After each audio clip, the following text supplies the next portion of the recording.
Friday party started. Because God knows we have a lot of laughing to do, so we don't cry. Thank you guys for tapping the screen, share the live, gift, trying to get to 400 subscriptions. Oh, I need to reset the gift goal too. Sorry. You can't help that Streamlabs decided to shit the bed this morning. Oh, I said a swear word. Hopefully Jer's here. That's my swear word for the day.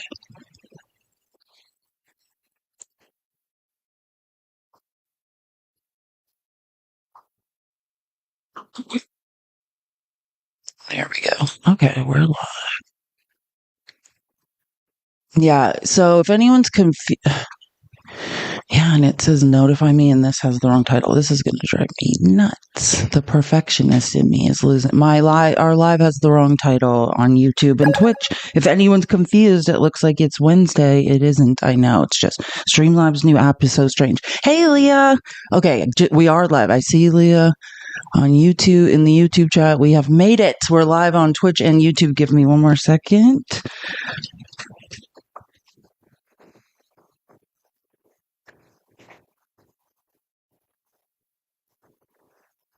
And I'll just figure out how to change. I know I can change the title like in Streamlabs. I've just never had to do it because I've never had their app break on me.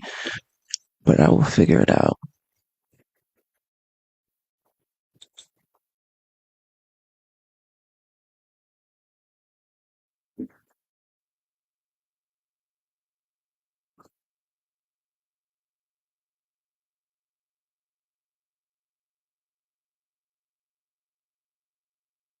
Ew, I can't stand that it's the wrong title. It's going to drive me insane. Hopefully. I'll get it done in a second. Sorry, my perfectionist is making me, the perfectionist in me is losing my mind.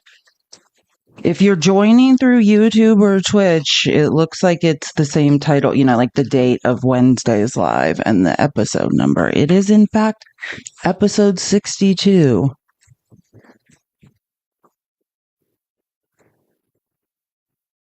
It's just, there are too many glitches in Streamlabs app today. Okay, here we go. Better.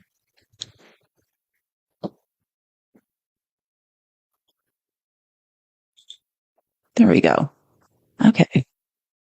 Can't fix everything all at once, but we're doing pretty well. Let me see if I can. Well, I don't want to go in there and change it. I'll do it later. It's not that important, Fleece. You don't have to be perfect. These are some long seconds. Well, it's not, I promise you, these aren't my mistakes. I'm just making sure we're live on Twitch and YouTube. And don't say that kind of stuff to me. I already am a perfectionist that gets anxiety from fear of failure. I'm not trying to mess up on purpose. As a matter of fact, quite the opposite. Let me just one last. Okay, I can see the chat. Hey, oh hi, Ali. Okay, great. Now I can see the Twitch chat. We are ready to go. We're getting there. And one more thing, I just have a gift goal to update. Okay.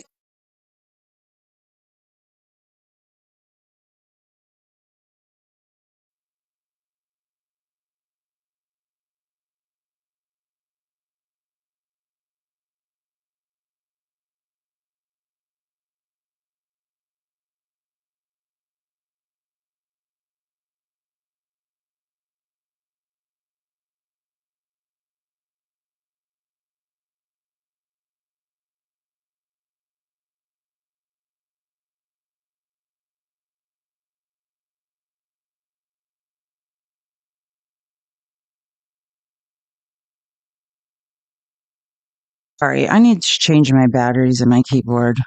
I thought it was my fault, but I just checked, and that's why my mouse is being all slow and weird and not going where I want it to.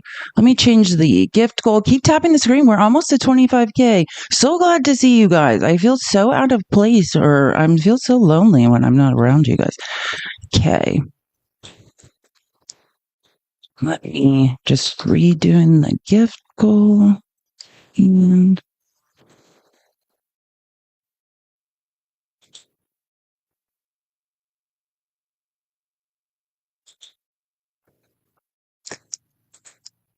Long Friday.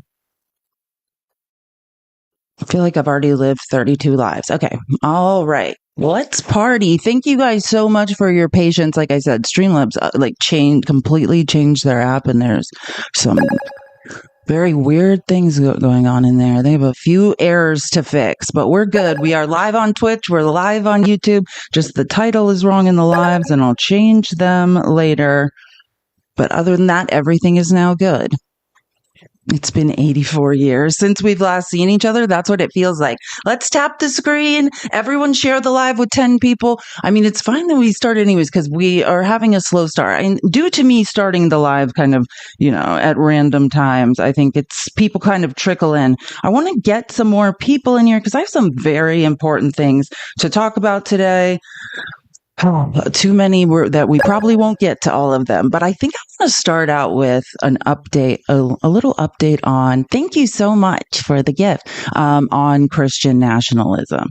Just a few things that I'm trying to think of the way to word this. I guess it is my report on Christian nationalism. I talk a lot. I used to talk on the broadcast. Thank you so much for the gift. I used to talk a lot on the broadcast about like Right Wing Watch and other accounts, and I used to give a lot of updates on the Christian nationalists that are in Trump's administration. The most famous and the most scary one scariest is Russ Vought, who's the director of the Office of Management and Budget. This is the guy that's the architect of Project 2025. He's the head of the Center for Renewing America, a terrifying Christian nationalist think tank. He wants to repeal the 19th Amendment. Anyways, I've done extensive reporting on this guy, and I kind of introduced us to Right Wing Watch, which is this great account that's across the internet that tracks what the Christian nationalists and evangelicals are up to, right? And particularly Paula White, the White House spiritual advisor, and what her and her band of weirdos are doing.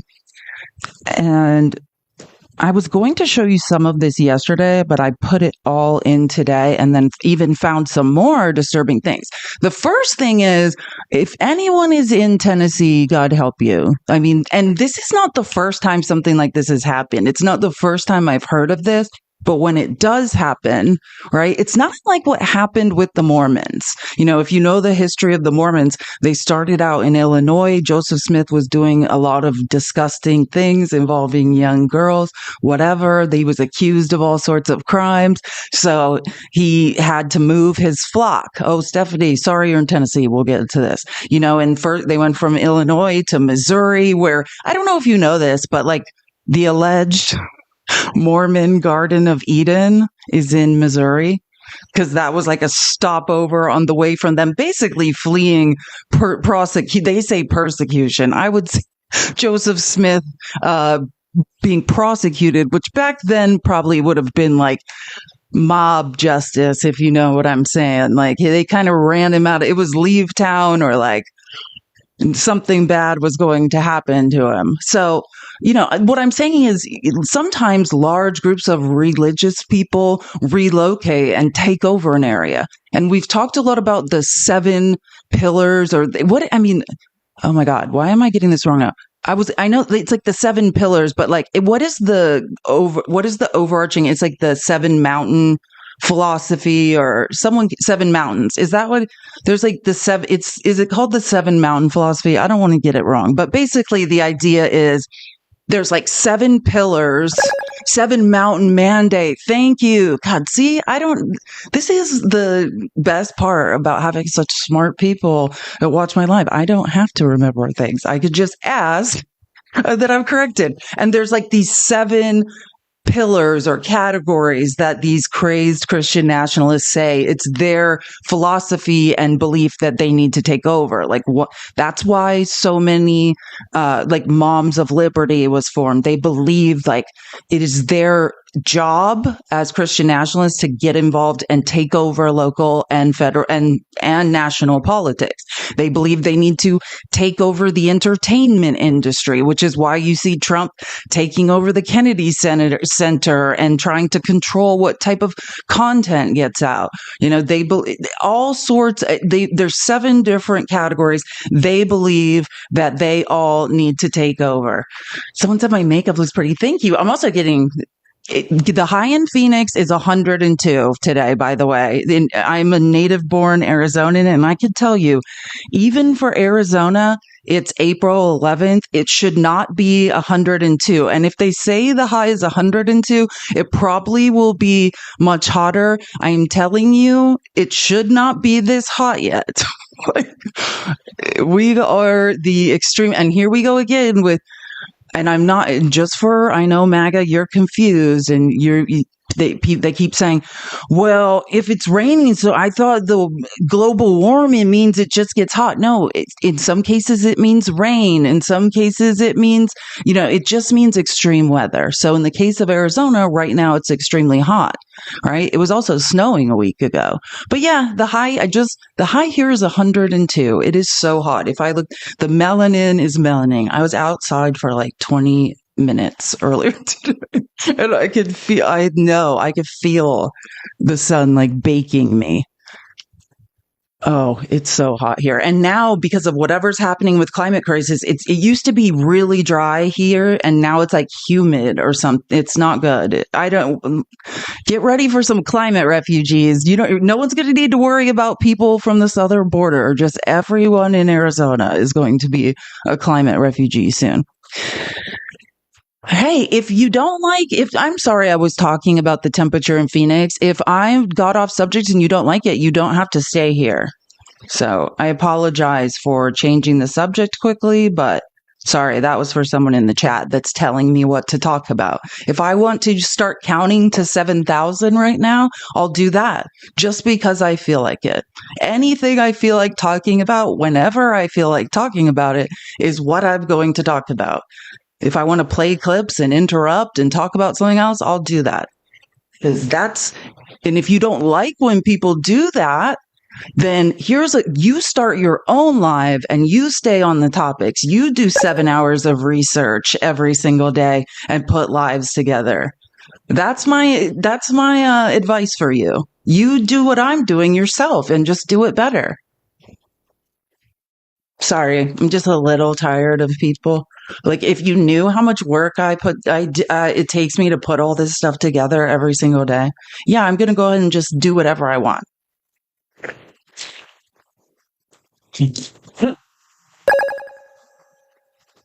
Sorry, hold on.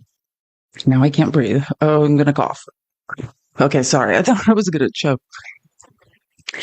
Okay, and on that note, back to Tennessee. So, actually, and I was going to text this to Victoria. I'll do it while we're talking, because I was like, I wonder if if you don't know, Victoria is running for Congress in Tennessee, and I was thinking, I wonder if she's seen this.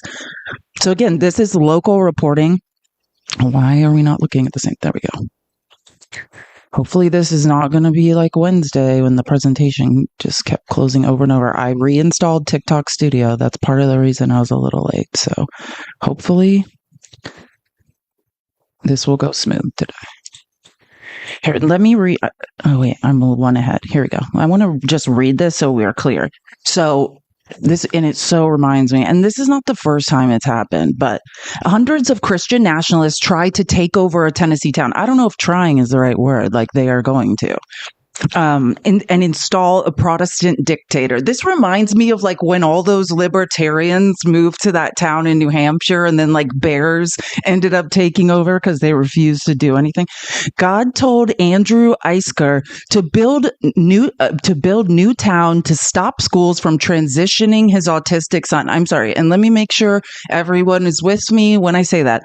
God told Andrew Eisker, but as a second grade grammar teacher, It's probably Isker, to build Newtown to stop schools from transitioning his autistic son. So this man is taking over a town in Tennessee because he thinks teachers, this is one of my absolute pet peeves, are trying to transition his autistic son in public schools. But when moving, he insisted male TSA agents pat him down because, and so again, this is all like, what? When he was moving and flying to Tennessee, he insisted that TSA agents, he refused to walk through the x-ray. So he had to get the like separate male TSA agent search because, quote, scanners turn you gay at the airport by scanning your body with that, quote, gay beam machine.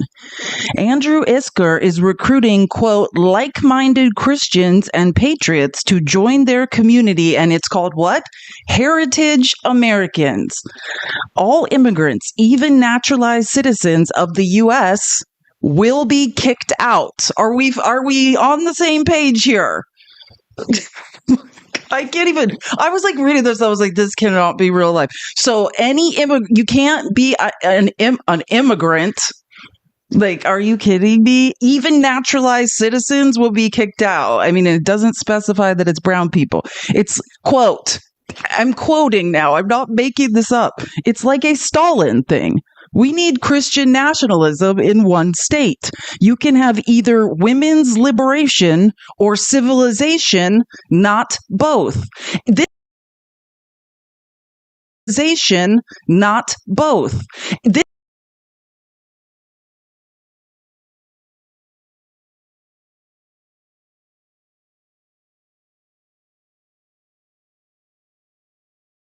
nationalists say that, but I have literally played quotes from Russ Votes, like two besties, saying the same thing, that they had to repeal the 19th Amendment, or, as we know, the SAVE Act passed the House, which they're never going to be able to repeal the 19th Amendment, so let's stop a huge chunk of women from voting. That's what they're talking about. I once played a clip of Russ Votes' bestie basically saying, yeah, even if we turn this into a Christian nation, if women are allowed to keep voting in 30 years, it will be liberal again. Quite literally. I mean, this guy sounds crazy, but all I think is he's listening to the people Trump has employed in the Trump administration that are Christian nationalists. If you say it's like a Stalin thing, we need Christian nationalism in one state, you can have either women's liberation or civilization or both. So let's see. He has an autistic son. He's convinced public school teachers are trying to transition. So that's part of the reason he's taking a group of hundreds of people and trying to take over a town in Tennessee. So anti-LGBTQ. He said that TSA, he can't go through the TSA scanner because it's going to turn him gay. I feel like I'm missing, it's a gay beam machine, the TSA scanner. Yeah, then he won't let any immigrants into this society he's building. They will be deported from his society. And here comes some more awful. Although those who are, quote, and this is not coming from me, blacks of the Old South, end quote, although those who are blacks of the Old South or descendants of slaves will be allowed to stay. Oh, great news. Isn't that great? I wonder if maybe I can even go then. What percentage do you have to be black to be able to go? Did you hear that, black people? You can hang out with this guy. Oh, I'm sure there'll be black folks will be flocking in droves to get into this society. The town is located in tiny Jackson County, located 90 minutes outside of Nashville. It's only 90 minutes outside of Nashville, just to be clear. Andrew Isker, whatever, is being helped by two local real estate companies. That's the scarier part of this. New Founding and Ridge Runner. So if you're in Tennessee and you haven't heard of any of this, I'll find the clip and I'm going to send this to anyone because I'll just be curious, like, Again, I'll find the clip number and I'll just at everyone in the Discord. Again, join the Discord. Links in my bio, whether you're on Twitch, YouTube, or TikTok, and click the link. But if the link isn't working, because even the forever Discord links don't work, just copy and paste the link into your browser and it will work, and you can join the Discord. And that way, whenever I send out different clips and things, you guys can get them. So anyways, here's the piece from the local news of this weirdo. Prepare to be disgusted. Discovered video provides more insight into what out-of-state Christian nationalists hope to accomplish as they move into a town right here in Middle Tennessee. Good evening to you. I'm Carrie Sharp. And I'm Rory Johnston. An exclusive News Channel 5 investigation this week first revealed the plan by these controversial figures who oppose the civil rights movement, want to kick out immigrants who've already Was the civil rights movement, but black people can stay in the town, probably to be slaves. Oh my God. These controversial figures who oppose the civil rights movement, want to kick out immigrants who've already become U.S. citizens, and think women shouldn't go to college or vote. They're buying up land and moving into rural Jackson County, about 90 minutes northeast of Nashville. Our chief investigative reporter, Phil Williams, continues to follow this important story. And Phil, this is on top of the video that you've already uncovered. That's right. This video is more explicit about their intentions. The video was posted online by one of the developers who's buying up land in Jackson County. And in it, one of the Christian nationalists talks about their plan to gain influence at the ballot box.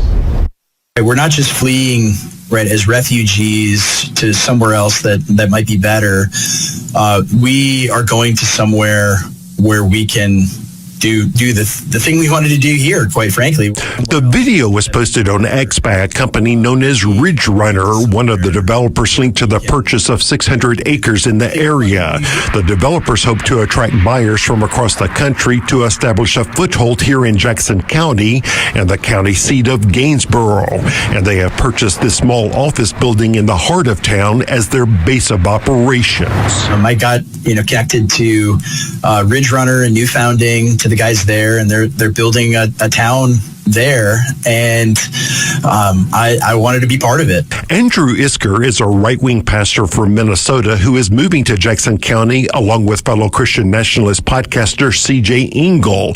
And in the video, Isker makes it clear that part of his plan is political power. Like, if you were able to take even a few hundred people that all think the same way and have all the same ideas about the common good and politics and so forth, and you could consolidate them in the same place, right? You can exercise far more political power, even with a few hundred or a few thousand people, than you can on your own, widely dispersed across the entire country. It scares me that they are very clear about taking over. For local residents we met this week in Gainesboro, News Channel 5's revelation of the Christian nationalist plan came as a shock, especially the revelations of some of the more extreme beliefs they hope to bring to the place these people call home.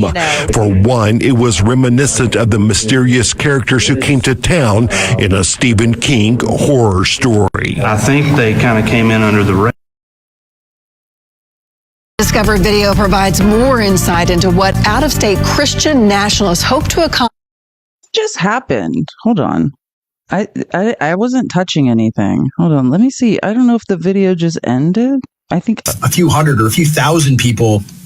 I think it did. I recorded it twice because I was confused. Stephen King horror story. I think. Oh, that was the end of the video. Okay. I don't know. And I added everyone in the Discord. So if you have your notification set to get notifications from Discord, then I sent this video and the piece. And just in case anyone, this is a great account on X. I don't know who it is, but they always have amazing local stuff. It's at Longtime History.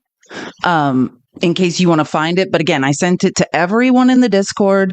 And then if you don't, for some reason, have your notifications on or something, or can't find it on your phone, it's in the general chat right now. It's the last post in the general chat. Because I think what I'm trying to say here is we should do some more. We should look into this. I'm going to send it to Victoria. I'm going to send it to Victoria right now. Tell her to look at this because and see what more we can find out. Because this is, I mean, there's already a super majority. And if you don't follow, I talk about the account at TN Holler, Tennessee Holler, or whatever.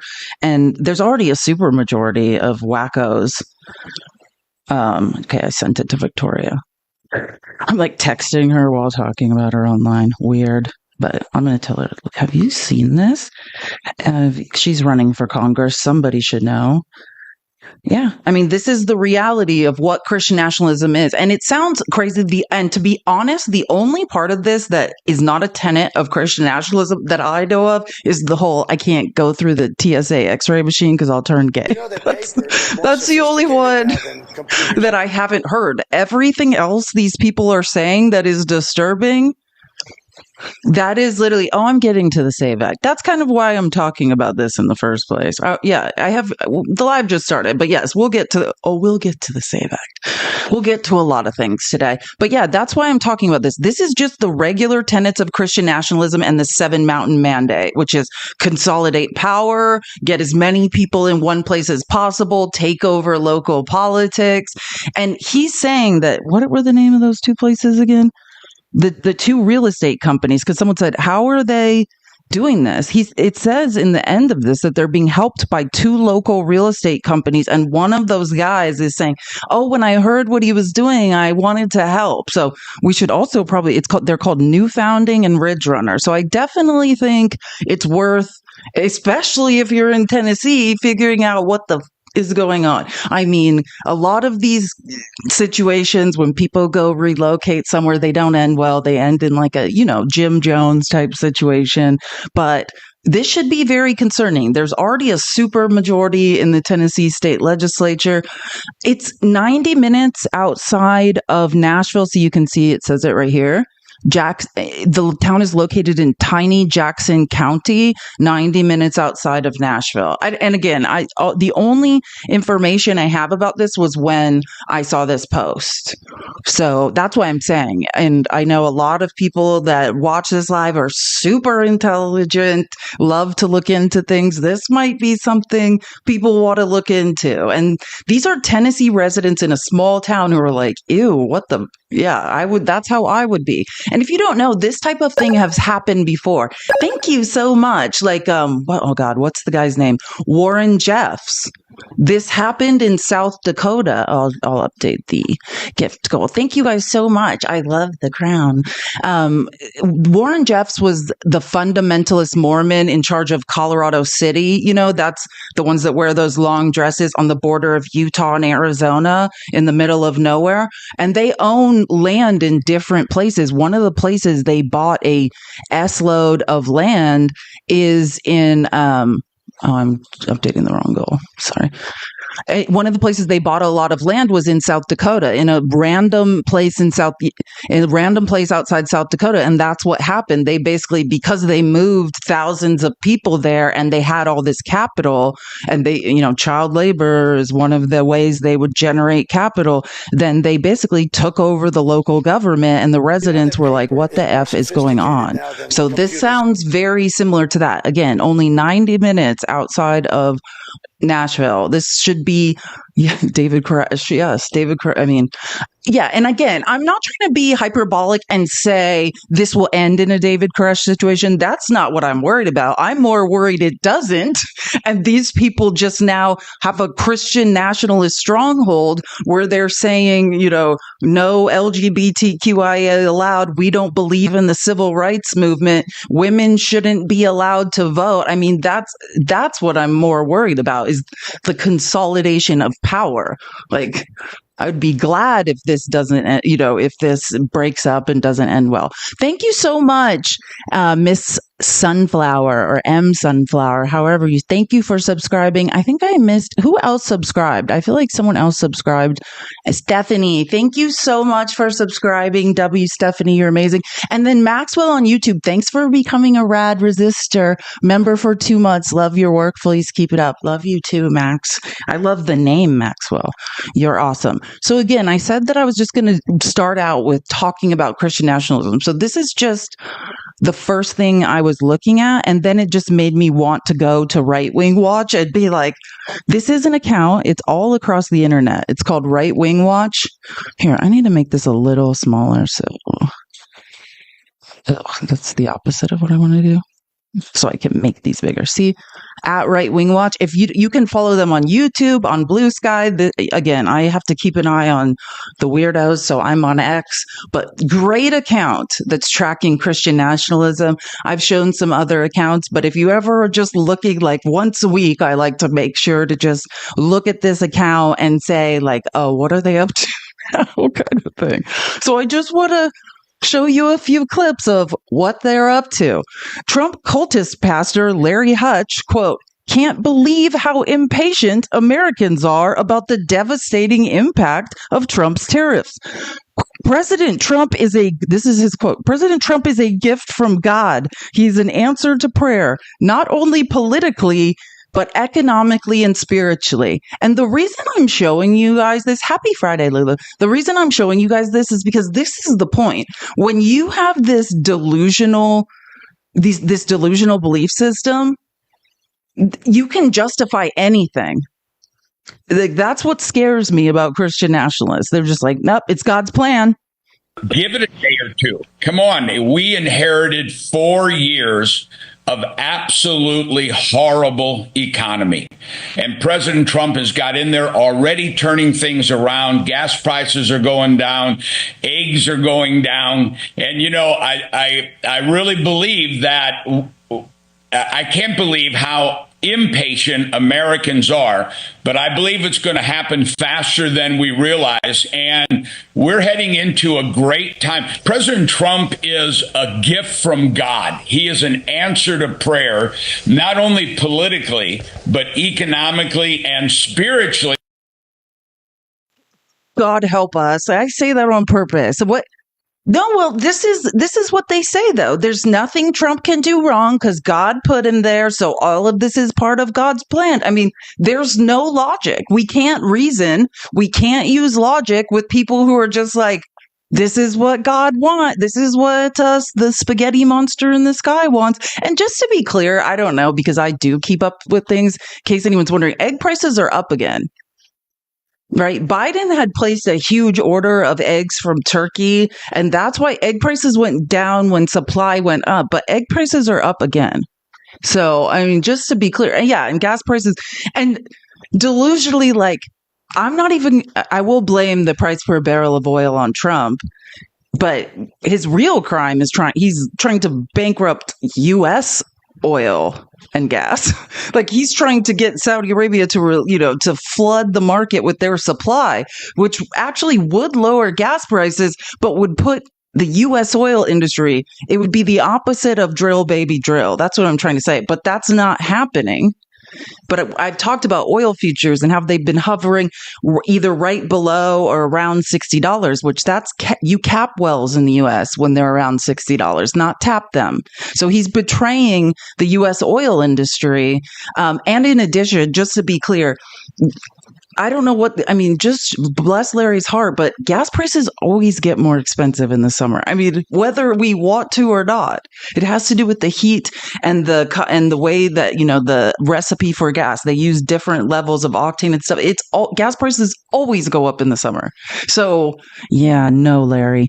Anyways, this is one of Ron, what? I'm thinking Ron Vera, the fake guy that Peter Navarro made up. Russ Vought, the director of the Office of Management and Budget, the most scary man in the White House, the self-avowed Christian nationalist. He has authored essays that I've read aloud on my lives before with this crazy Christian nationalist, William Wolf. This man is awful. Anyways, So that's my lead in. But William Wolf was among the Christian nationalists who recently prayed over Trump. Remember that picture of the Oval Office of them all touching Trump? And had a meeting with White House faith advisor Paula White. During that meeting, Wolf told White that, quote, Christians want to see mass deportations. This is what I'm saying. What are you? Yeah, do you think Jesus, a brown socialist who said, who believed in love and charity, he wants us to round up brown people and disappear them to El Salvadorian prisons now? Wait till you hear this. I told the White House Faith Office, I think Christians want to see mass deportations. You'll see a lot of sort of evangelical organizations attacking Trump's immigration policies and priorities. They're astroturf, they're left-leaning, they're using evangelical in a way that is not really historically accurate. But I'm telling you, I think Southern Baptists and Christians want to see this happen. And so the work of CBL is giving me the opportunity to do things like that. And that makes much more of a difference, I hope, in the long run than even a picture with the president. And someone said these are Christians or Christian nationalists, not Christians. Yeah, this entire section is titled Christian nationalists. But I also want to say, if you're a Christian, you can't divorce yourself from this. This is part of the Christian faith. He's talking about the Southern Baptist Convention, one of the largest cross-section of evangelicals in the country, who are trying to make it so women can't be in leadership, who are persecuting women, persecuting brown and black people. I mean, this is the reality of even what the direction of the Christian church. I agree. I mean, as someone who was raised in the Christian church, I talk about it all the time, and has deconstructed it and is actively deconstructing from it. That's the reality when you follow a line of logic. Like, you can't just be like, well, that's not what I believe. I mean, my mother is one of the people, evangelical, who's actively sending money to Zionists in Israel and believes that Palestinians need to be eradicated. I mean, I would say this, right? If you feel like Christianity is not being well represented, then go get your people, right? And otherwise deconstruct. So that, because I don't think there's any, I mean, this is a poison. The largest cross sections of the evangelical church, this is their belief system. Oh, and I'm not, Catholics aren't, I mean, all of them, but you know what I'm saying. Because I know, and I get it. Like the New Testament, it seems like they've been completely divorced from Jesus's actual teachings. There's no more grace, love, faith, hope, charity, but the greatest of these is love. Yeah, I don't know happened to any of that. It seems like it doesn't exist. Oh, here's another great pastor. What's this guy? Did they write his name down? Tim Sheets. Tim Sheets talked to the Lord, and the Lord explained that Signal Chat was not, in fact, the Trump administration's fault. It's a conspiracy of people left over from the Biden administration. So don't worry, you guys. This pastor, Tim Sheets, talked to the Lord, and he's figured out what happened with Signal Chat. And surprise, it's Biden's fault. And Lord, I feel you prompted me to pray concerning the situation on the Signal Chat that took place, that mistake they're calling it. I wonder if there's more behind it, Lord, and I just pray that if there are those that are trying to sabotage things communication-wise in the cabinet, that maybe those in the tech realm or those that are holdovers from the previous regime that may want to sabotage things, Lord, I pray that you would reveal that. We bind the efforts or any planting of bugs or any other thing in the White House that would try to sabotage the communications. We bind it in Jesus' name, and we ask for very wise people to find it, to expose it, and to deal. Well, Problem solved. We got this guy who very clearly does not even know what Signal is. What are you talking about? He thinks this is like a some sort of like Watergate. This man doesn't even know what Signal chat is, like what happened. I don't think like this is this is our lives now. Don't worry, God told him it's fine. He's on to it. Did you hear him? It's holdovers. And I want, if you're thinking in your head, this is insane. What was the actual, once it was said and done, what was the conservative Republican response to Signalgate? It was Laura Loomer going to meet with Trump and saying, I suspect these two people are like holdovers from the Biden administration, and they fired two random people. I mean, I don't think Trump, I just want to be clear, I do not think Trump in any way believes in God. I think as a historical researcher and someone with a history degree, throughout time, religion is a tool to subjugate and consolidate power. And that is what Trump is using it as. Trump is just taking a bunch of people who believe in blind faith and manipulating them. It's very clearly why he could not remain on the left. What happens on the left? Critical thinking, lines of logic are followed, decisions are made by, they're driven by data and facts. He can't survive on the left. This is accountability. Thank you. They don't even have any. They're nowhere near accountability. This is exactly why. What's on the right? Religious wackos that just think like, oh, whatever happens is God, it's supposed to. That's not logical. That's if I was going to manipulate a group of people, this is exactly who I would manipulate.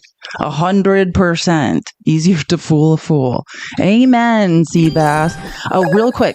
Thank you so much. Swish, thank you so much for the $1. Read the phone book if you want to. F that guy. Thank you. I know I should take out the phone book. Whenever people tell me to like stop talking or something, it's like, yeah, this is my life. I will start reading the phone book. Jennifer, thank you for Jen.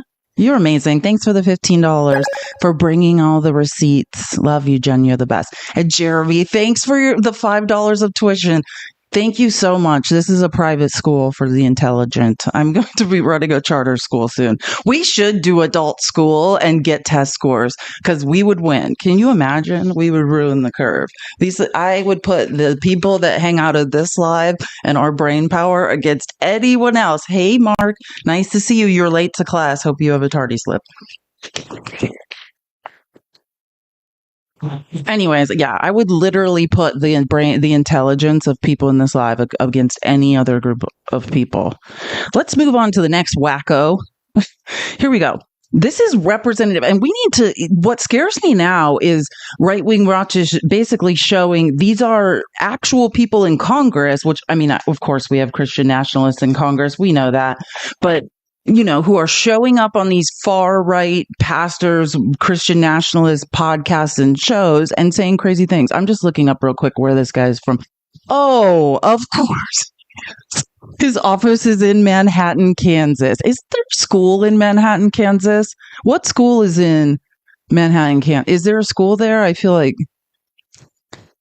yeah, he's definitely a rep from Kansas. I feel like there's a school in Manhattan, Kansas, and that's why I know what it is. It's not Manhattan, New York. We're a log. K-State. Okay, there we go. Because I was like, not Rock Chalk Jayhawk, the purple one. The purple one.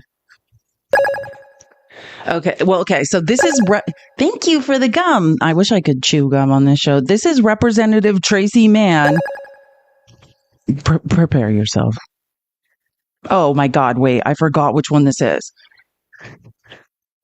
Wait a minute. Oh yeah, never mind. I was getting him confused with Jody Arrington. I was like, I thought this guy was from Texas. No, he's from Kansas. Okay, so this guy is now saying that the farmers who are going bankrupt, which by the way, I didn't include this, but I'm going to do a deeper dive into it because there are think tanks, who are doing FOIA requests and looking into JD Vance. Are you guys aware that JD Vance started a company to buy out bankrupt farmers?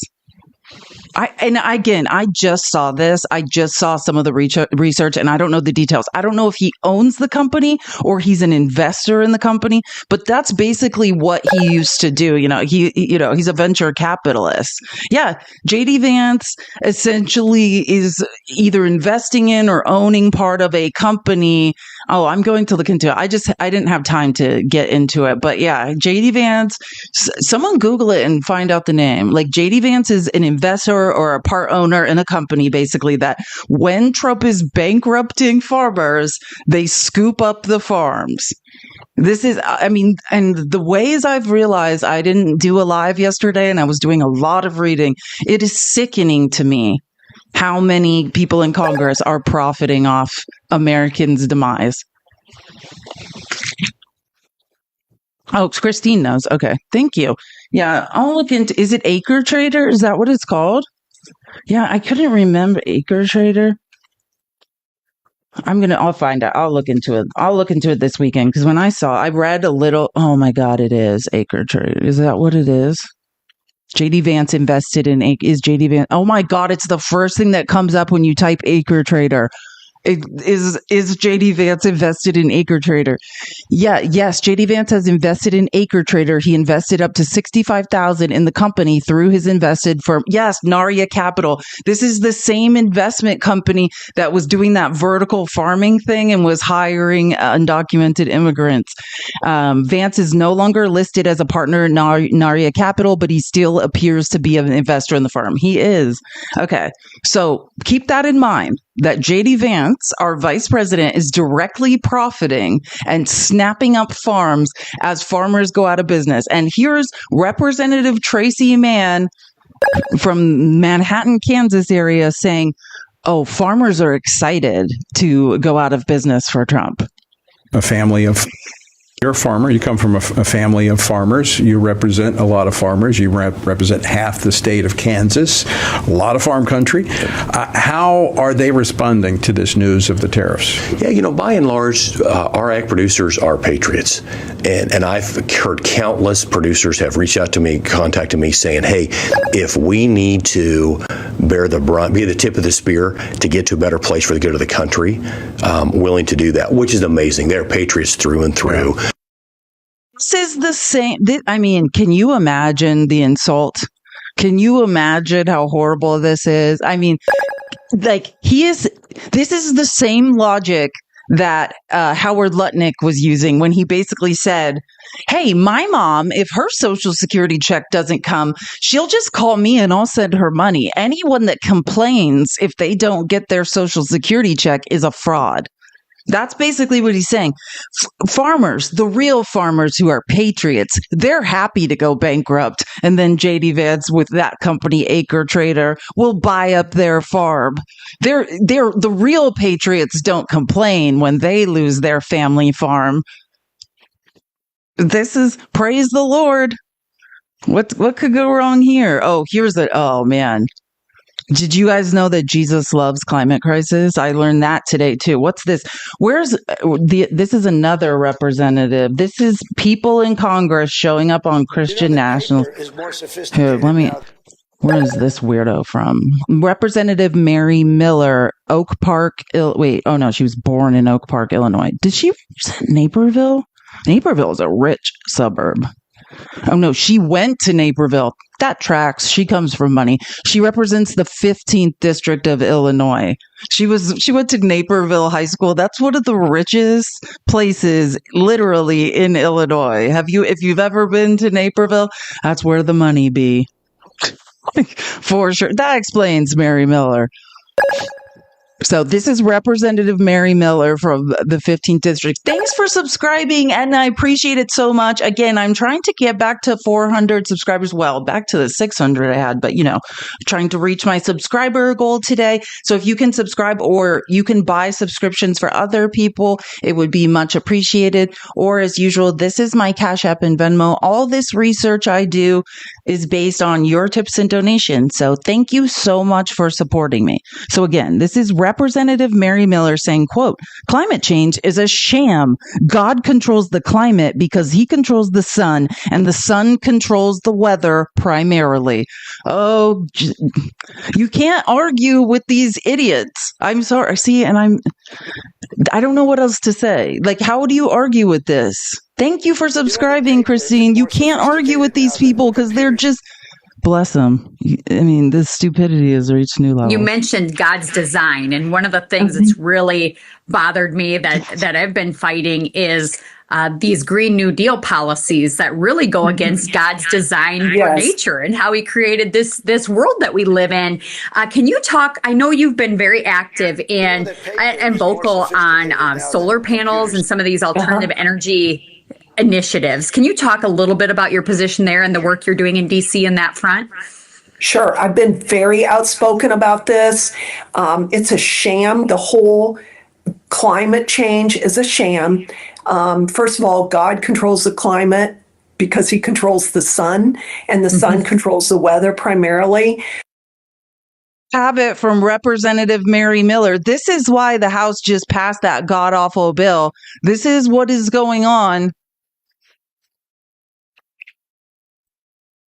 What could ever go wrong at this point? These are the people who are leading our country. This is Representative Mary Miller from the 15th District of Illinois. I mean, don't get me wrong. As assuming we have midterm elections, each and every one of these people need to go. This is a betrayal.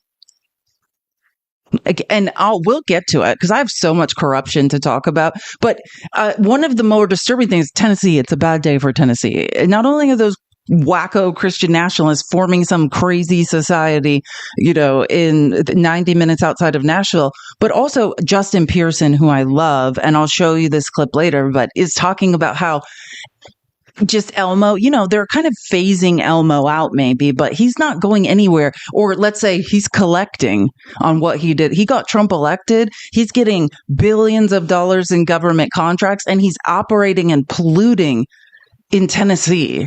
And Justin Pearson was like trying to scream about it. Yes, the Tennessee Three. You remember Justin Pearson. Justin Pearson is one of the Tennessee Three. Remember the two? It's Justin Jones and Justin Pearson were the two black guys. Justin Pearson is like a Tennessee minister. They're young guys who are in the state legislature who were subjected to all sorts of racism and taunts and horrible stuff. They were thrown out of the state legislature last year, along with, oh my God, I'm forgetting her name. What's the woman's name? She's a teacher. Is it Victoria? No. What? Can someone tell me what the woman's name is? The third person, Gloria, not Victoria, Gloria Johnson. Love her. And she stood up for them. Yes. Yeah, that's him. We'll get to that though. We'll get there. We have so much. Oh no, sorry. I thought we were done with these wacko clips. One of them isn't in here. I'm going to have to leave the presentation. I have the clip here. It's right here. This isn't. God, I forgot how bad all these were. I have two more on the subject of how can we ever change the mind of Christian nationalists. This is MAGA pastor and self-proclaimed cult follower, his words, not mine, Shane Vaughn, declares that Trump's tariffs are all part of God's plan for the end times. This is what I'm talking about. This is a great example. What do we do if they're just like, the book of Revelation says that someone's going to show up, which, by the way, is the Antichrist, I'm just saying, and basically cause a bunch of destruction? Well, how do you reason or use logic or facts or, I don't know, data to reason with these people when they're just like, I read the book of Revelation and it all makes perfect sense? Like, I mean, this is the reality. Hold on. Let me make sure I'm going the right way here. Okay. Yeah. These tariffs, they are not just policy. They are prophecy. You've got to get that deep in your mind tonight, because now that globalism is dead, it is literally Trump against the world. He has turned the world upside down, and now the nations are clamoring. Everything is unbalanced. And I know mainstream media thinks that's bad, but they couldn't be further from the truth. This is the bold judgments coming up on the world. Yahweh has raised up a man, the breaker himself, to bring to pass those things that must happen in the end time. Do you hear what? Let me tell you, because as someone who was raised in extreme evangelicalism by a malignant narcissist who used it to confuse and oppress me when I was a toddler, I mean, that's what they believe. Like, what his logic is, yeah, things have to get super bad to get good. Like, basically, he's like, haven't you guys read the book of Revelation? Don't you guys want to go to heaven? Well, in order for the rapture to happen, the entire world needs to be destroyed. So it's great. This is great news. We're all on track to go to heaven. That's what he's saying. And like, as I've said this many times as someone raised in this BS, like, can the rapture just come? The day all the Christians are gone, can't wait. I'll stay here. You guys get taken off to wherever it is you guys think you're going. The rest of us sane people will stay here. We're good with it. As a matter of fact, why don't you guys go somewhere now? Just gather together and huddle somewhere away from the rest of us. I think it'll be great. They will be going to hell. Sorry, that's Broads wrote that in the chat. Just, yeah, don't tell them. Like, again, think about this. We are talking about a man found liable of SA, who's been credibly accused dozens of times of SA, who has said, grab him by the you-know-what, who's on tape saying this stuff, a 34-time felon, a grifter, a liar, and they're saying this is all God's will. My point is, if that's the line of logic you're on, where do we go from here with these people? You guys are beyond help.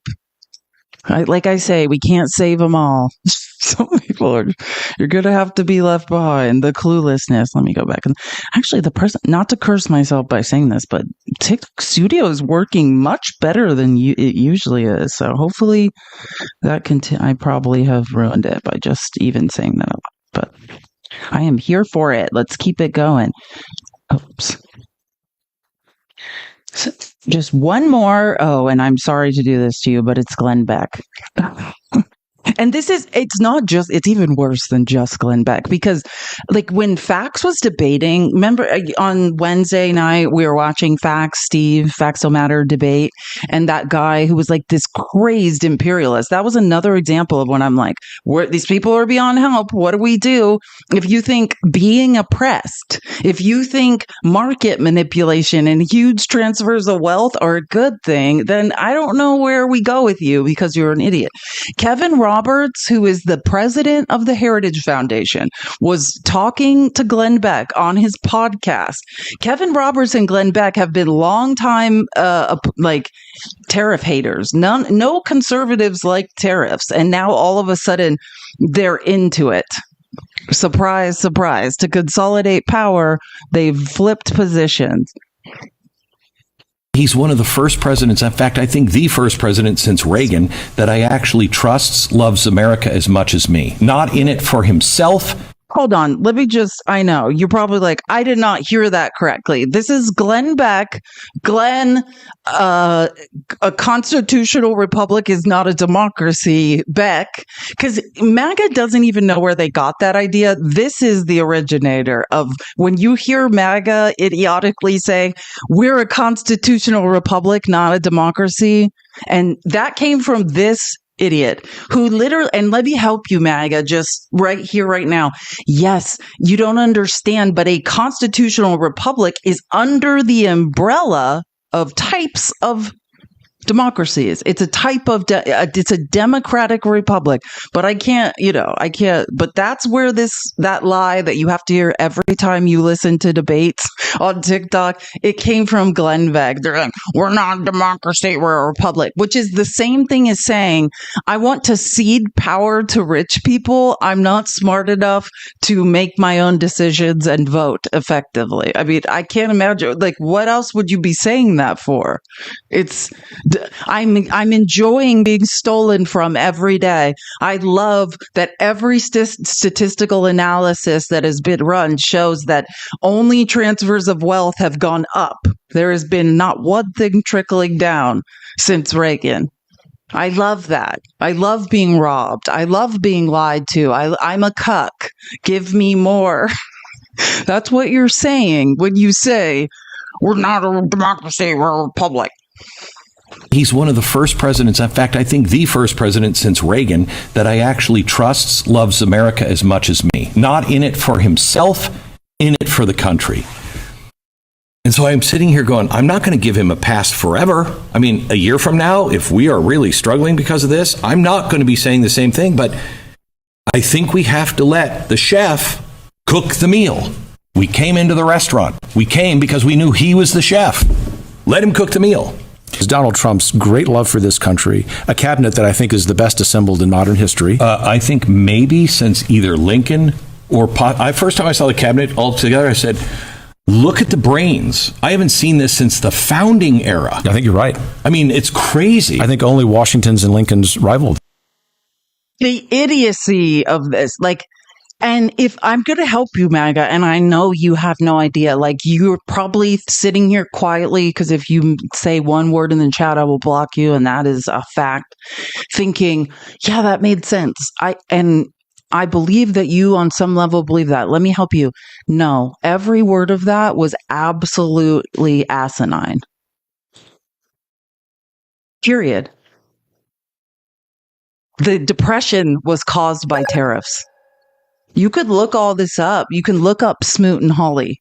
You can look, this has all happened before. And we had no federal government in the 1800s. And the Gilded Age was literally the richest people in the country consolidating wealth, outside of the law. It's exactly what's happening now. We were being robbed then, and we're being robbed now. And that's what was happening with FDR. It was the correction. It was to redistribute wealth. It was the rise of the middle class. That's exactly what it was. And you're all like, yep, Glenn Beck said it, so I love being robbed. I am having such a great time being robbed. I talked about this briefly on Tuesday when I was doing a live. I hopefully will be doing them more in the future, but Matt, we've done 2 lives together, USMC Angry Veteran and I was talking about this book called The Wages of Whiteness. And MAGA, just because you might feel a little important because Black and brown people are discriminated against more, we're all in the same lifeboat being robbed together. You're not better. They just fooled you. They gave you a little social capital, and it makes you feel like you're on the same team. But Black and brown people aren't stealing from you. The people that made you feel special, and then you're in this boat where you're like, well, we're all Christians. Well, we're all white. Well, we're all men. No, there are those people are robbing you. They told you a tale, and you swallowed it and said, thank you, sir. Can I have some more? The people who are robbing you think you're on a team with, you're not on a team with them. You're just a number. You're a mark. You're a cuck. They need to vote with. You are being robbed by the people that you support. We are all, unless you have hundreds of millions of dollars, unless you make over $360,000 a year, you're not getting a tax cut. We're all paying more, so people who make $360,000 and over can get a tax cut. The delusions of grandeur.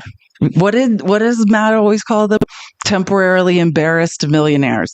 I know you can't do math because there's only, resources are finite. 60% of wealth in this country is now inherited. We'll never touch it.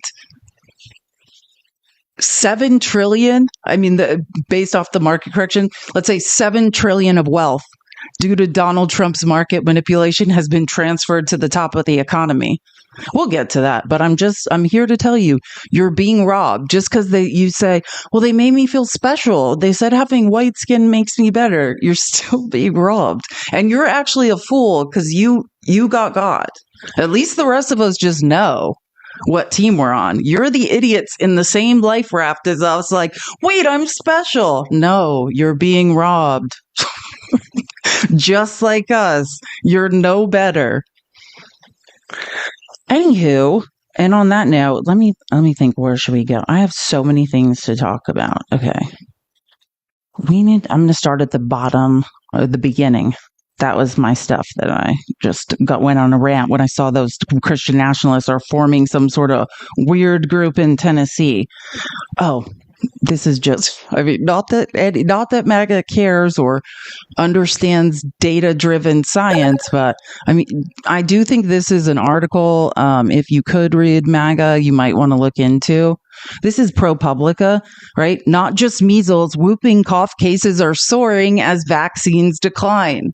Because you guys can't read and can't do math, you guys have stopped being vaccinated, which isn't going to hurt me. But what really upsets me is it's going to hurt children, innocent children, your children, children who I want to be educated and healthy and have a shot at life. I love this billboard. Measles is spreading, but it's preventable. Find a vaccine near you. This is westtexasvaccine.org. So this is probably a state billboard trying to encourage people now to get vaccinated. Yeah, that's who's going to suffer. Innocent children who can't do anything about it because their parents won't vaccinate them. Pertussis is, I believe, the actual name for whooping cough. There have been several unalivings of children all over the country. Now whooping cough is spreading.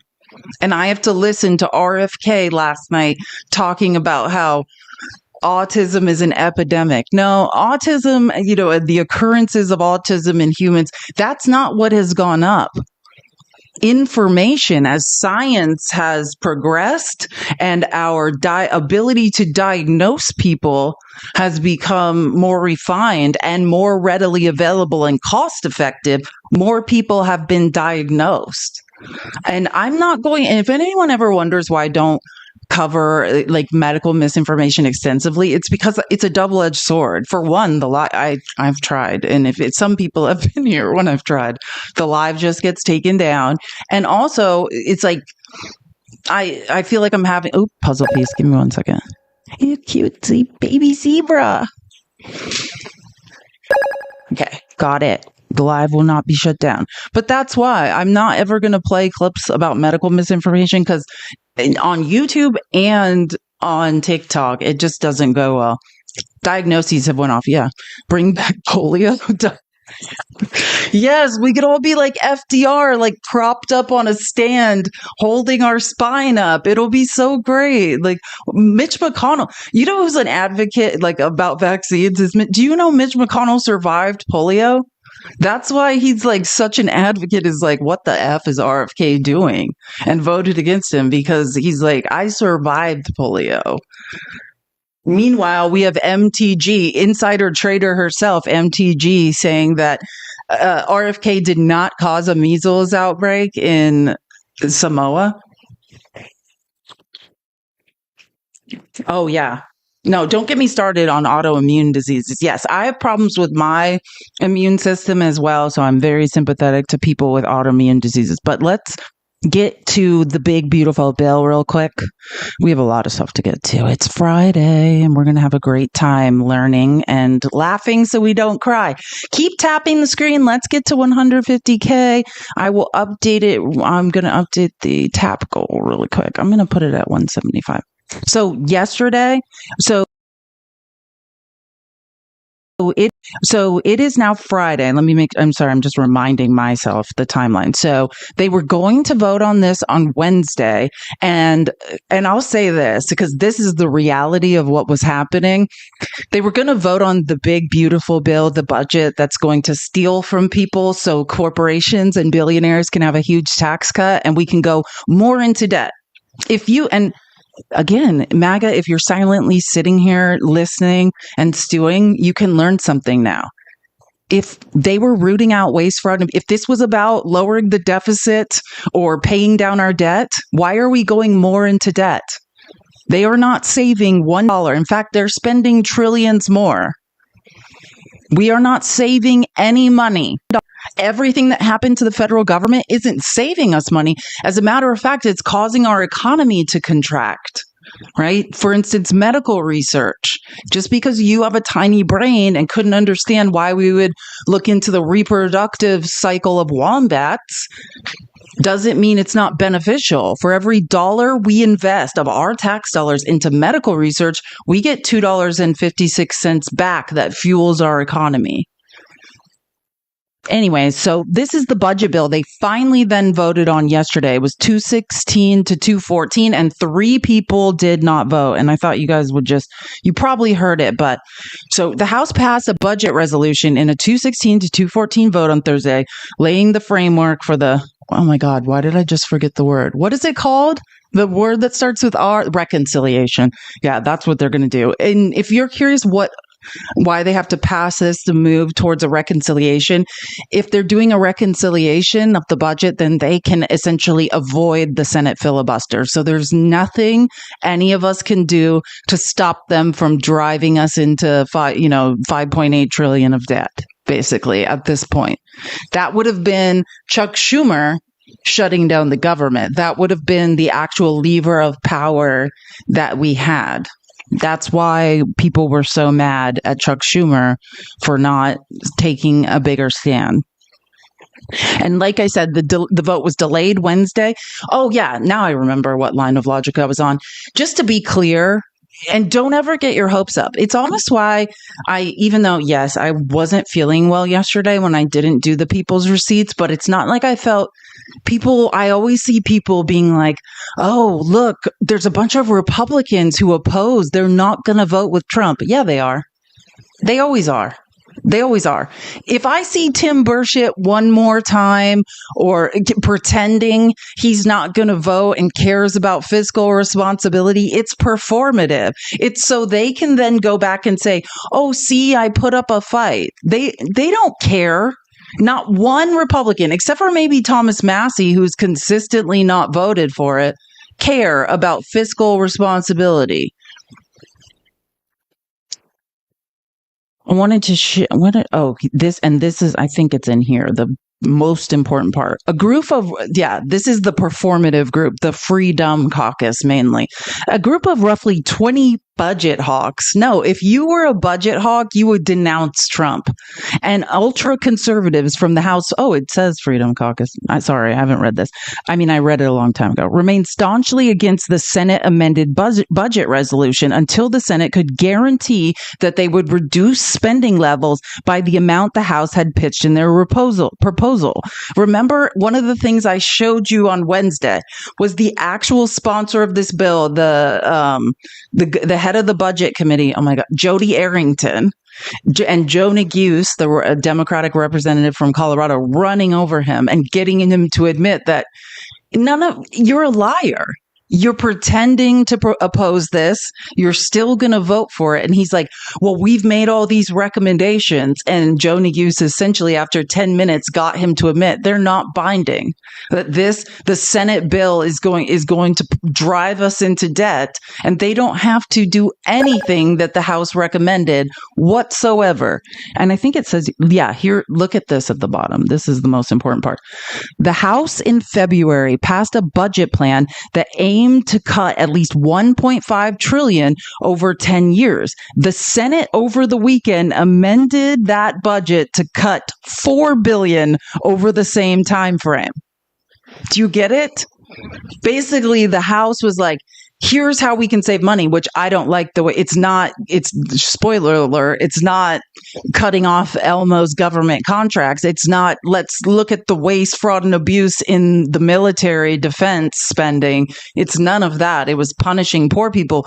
But basically, the Senate just said, we don't care about fiscal responsibility. We're going to drive us trillions into debt. Period. And none of the recommendations of the House are binding. That's the video I was playing of Jody Arrington in the Rules Committee admitting it. That this is, so understand, the House recommended a budget that would cut 1.5 trillion. Still, I just want to be clear, even then, we're still going into debt. They're not cutting the deficit, and we're still going into debt if they cut 1.5 trillion, which would be them robbing people of Medicaid and, eliminating the Department of Education, those types of things. But the Senate just said, we don't care. Do you understand the difference between saying our proposal cuts 1.5 trillion to offset corporations and billionaires getting a tax cut and 4 billion? They are going to bankrupt the country. Never again, MAGA, say to me that you don't ever say but the debt. Don't ever say but the deficit. You are frauds. Let me help you out with your line of logic. If you're not, Joe Biden's budget cut the deficit. Let me help you also, because I know it's hard for you guys to get there. The worldwide pandemic was not ballistic podiatry. Now, those are words you have no idea what they mean. That means shooting yourself in the foot, right?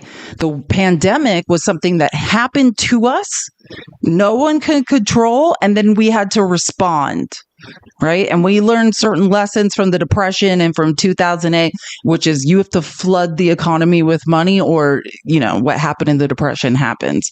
That was our mistake, not bailing out people the first time. That's why in 2008, we bailed out the banks. Even though I don't like it, I did take microecon and I do understand that that is the lesson of the Great Depression, right? But the pandemic was not self-inflicted. We had to respond to it, and we recovered the best in the G7. Trump inherited a bull market. Trump inherited an economy that inflation was expected to go down, interest rates were going to be cut, and the economy was going to expand. Manufacturing was increasing. All of that is no longer true. Trump has ran a bull market into the ground. Trump has now an economy that's, what is it now, 3.8%? It's forecasted to contract. And we'll get to this, but if no one's figured it out yet, we are now in a worse position than we were even before the fake reciprocal tariffs. What's happening with China alone will drive us, I don't even want to say into a recession. It will bankrupt our country. I keep saying this. This is the definition of coupled economies, right? Mutually assured destruction. There is no answer. We stop what Trump is doing to China, or we go bankrupt. We cannot hurt China without also going bankrupt. And it's a sign that you don't understand economics, math, and can't read if you do not know that.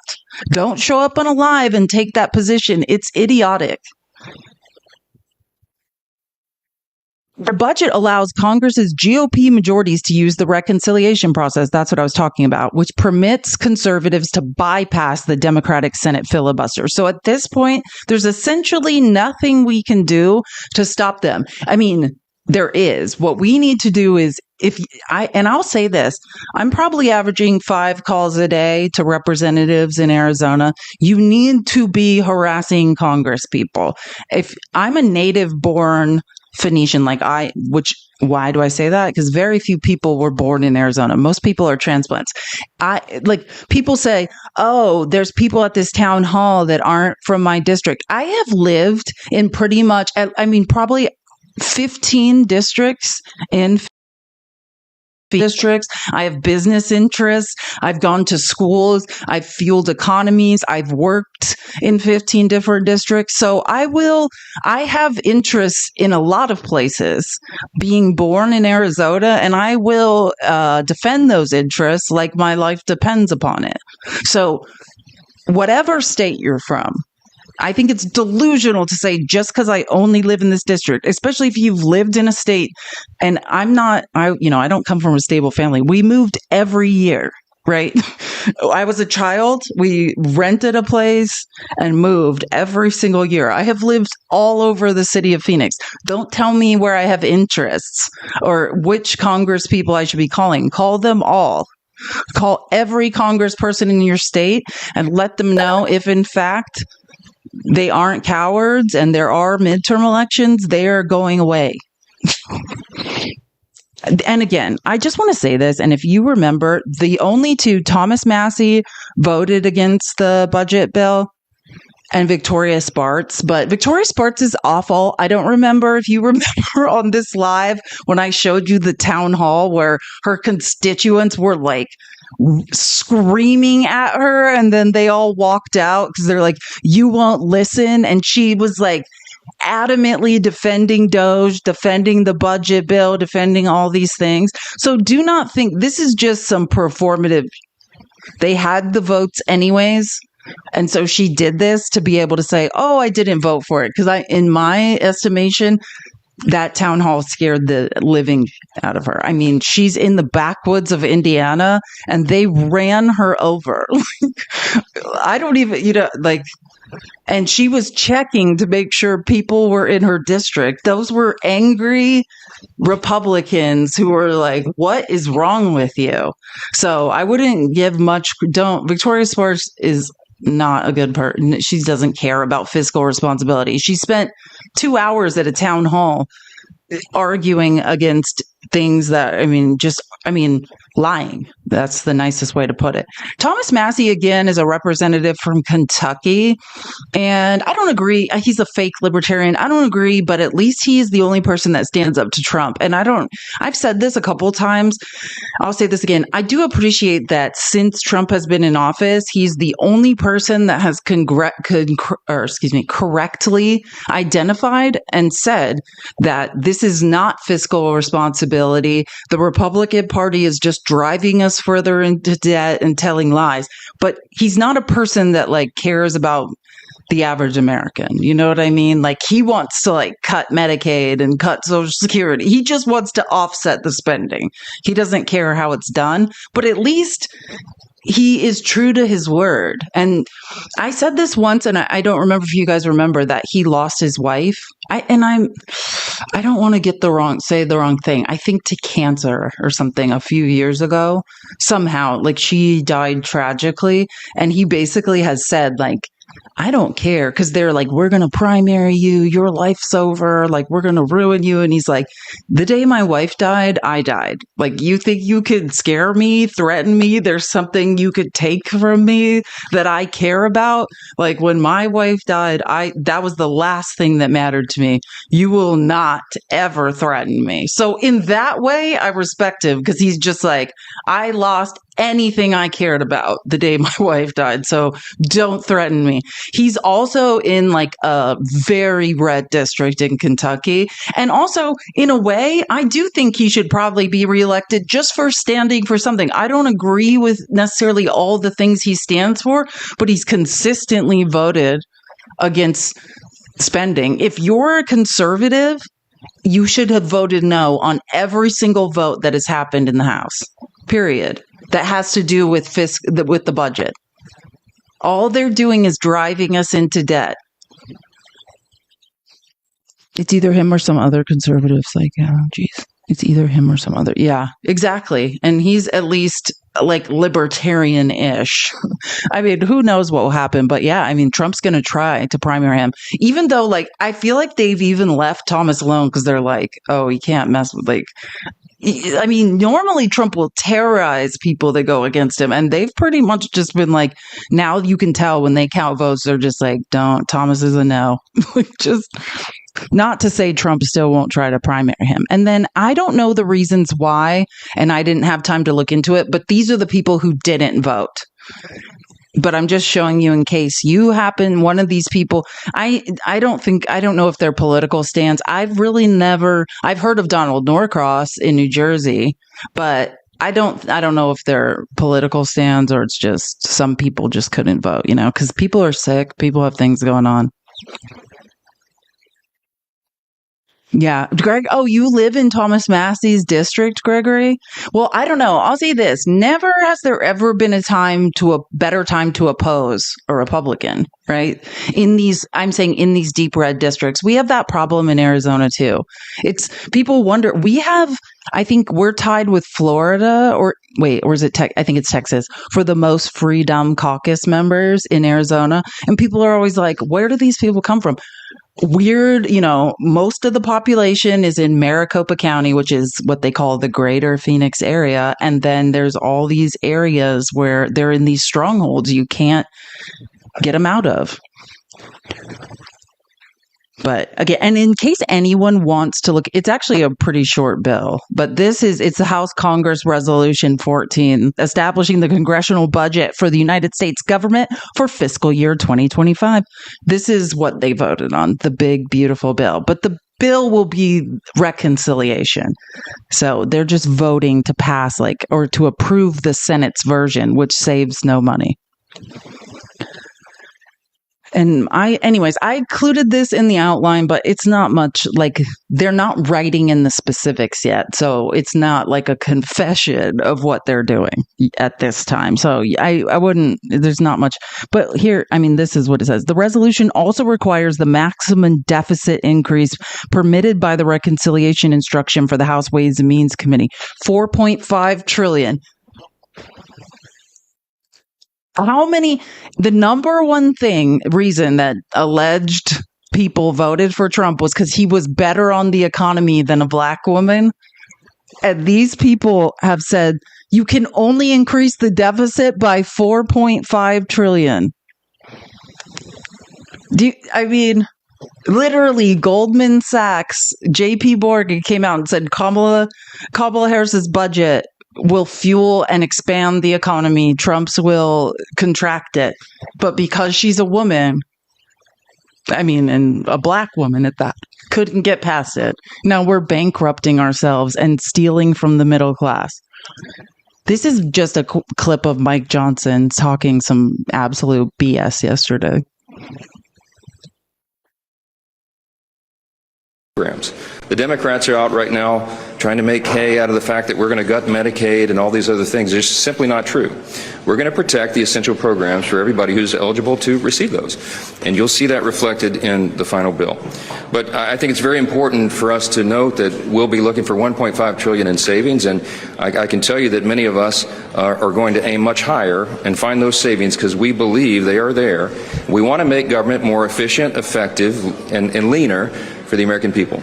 And I think that will serve every American of every party. And we're happy to do that. This morning. Yeah, so that is a lie.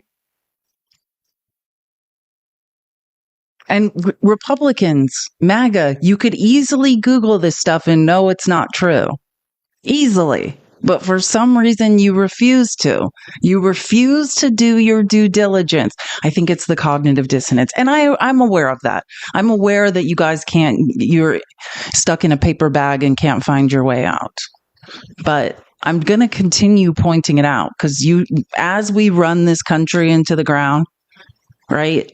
The American empire, that self-proclaimed imperialist Facts Will Matter was debating on Wednesday when we were all watching and said, you agree that America's like the Roman Empire. Yeah, I do agree. And we are in the decline of the American empire. And what we just saw with this bill that was voted on is corporations and billionaires shifting the burden of the decline of the American empire onto the middle and lower class, of saying, we don't want to feel this. We're going to give ourselves tax cuts. We're going to deregulate. We're going to consolidate even more wealth, transfer more wealth to us.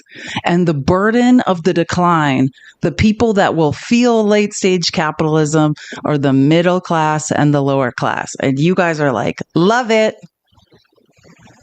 And like Matt always says, that's because you guys see yourselves as temporarily embarrassed millionaires. You are not going to be a millionaire.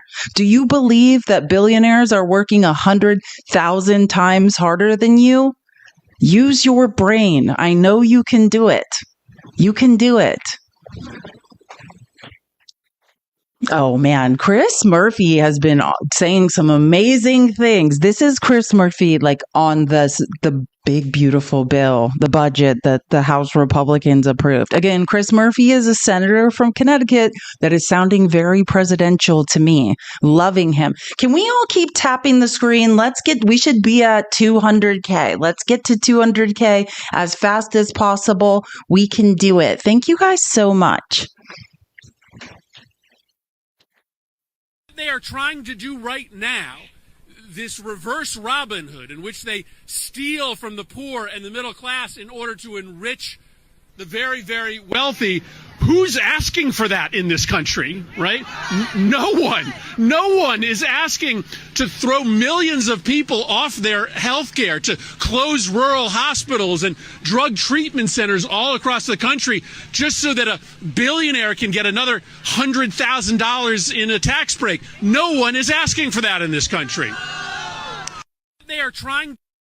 Yeah, and yet they press forward, and people in cognitive dissonance continue to support them in doing so.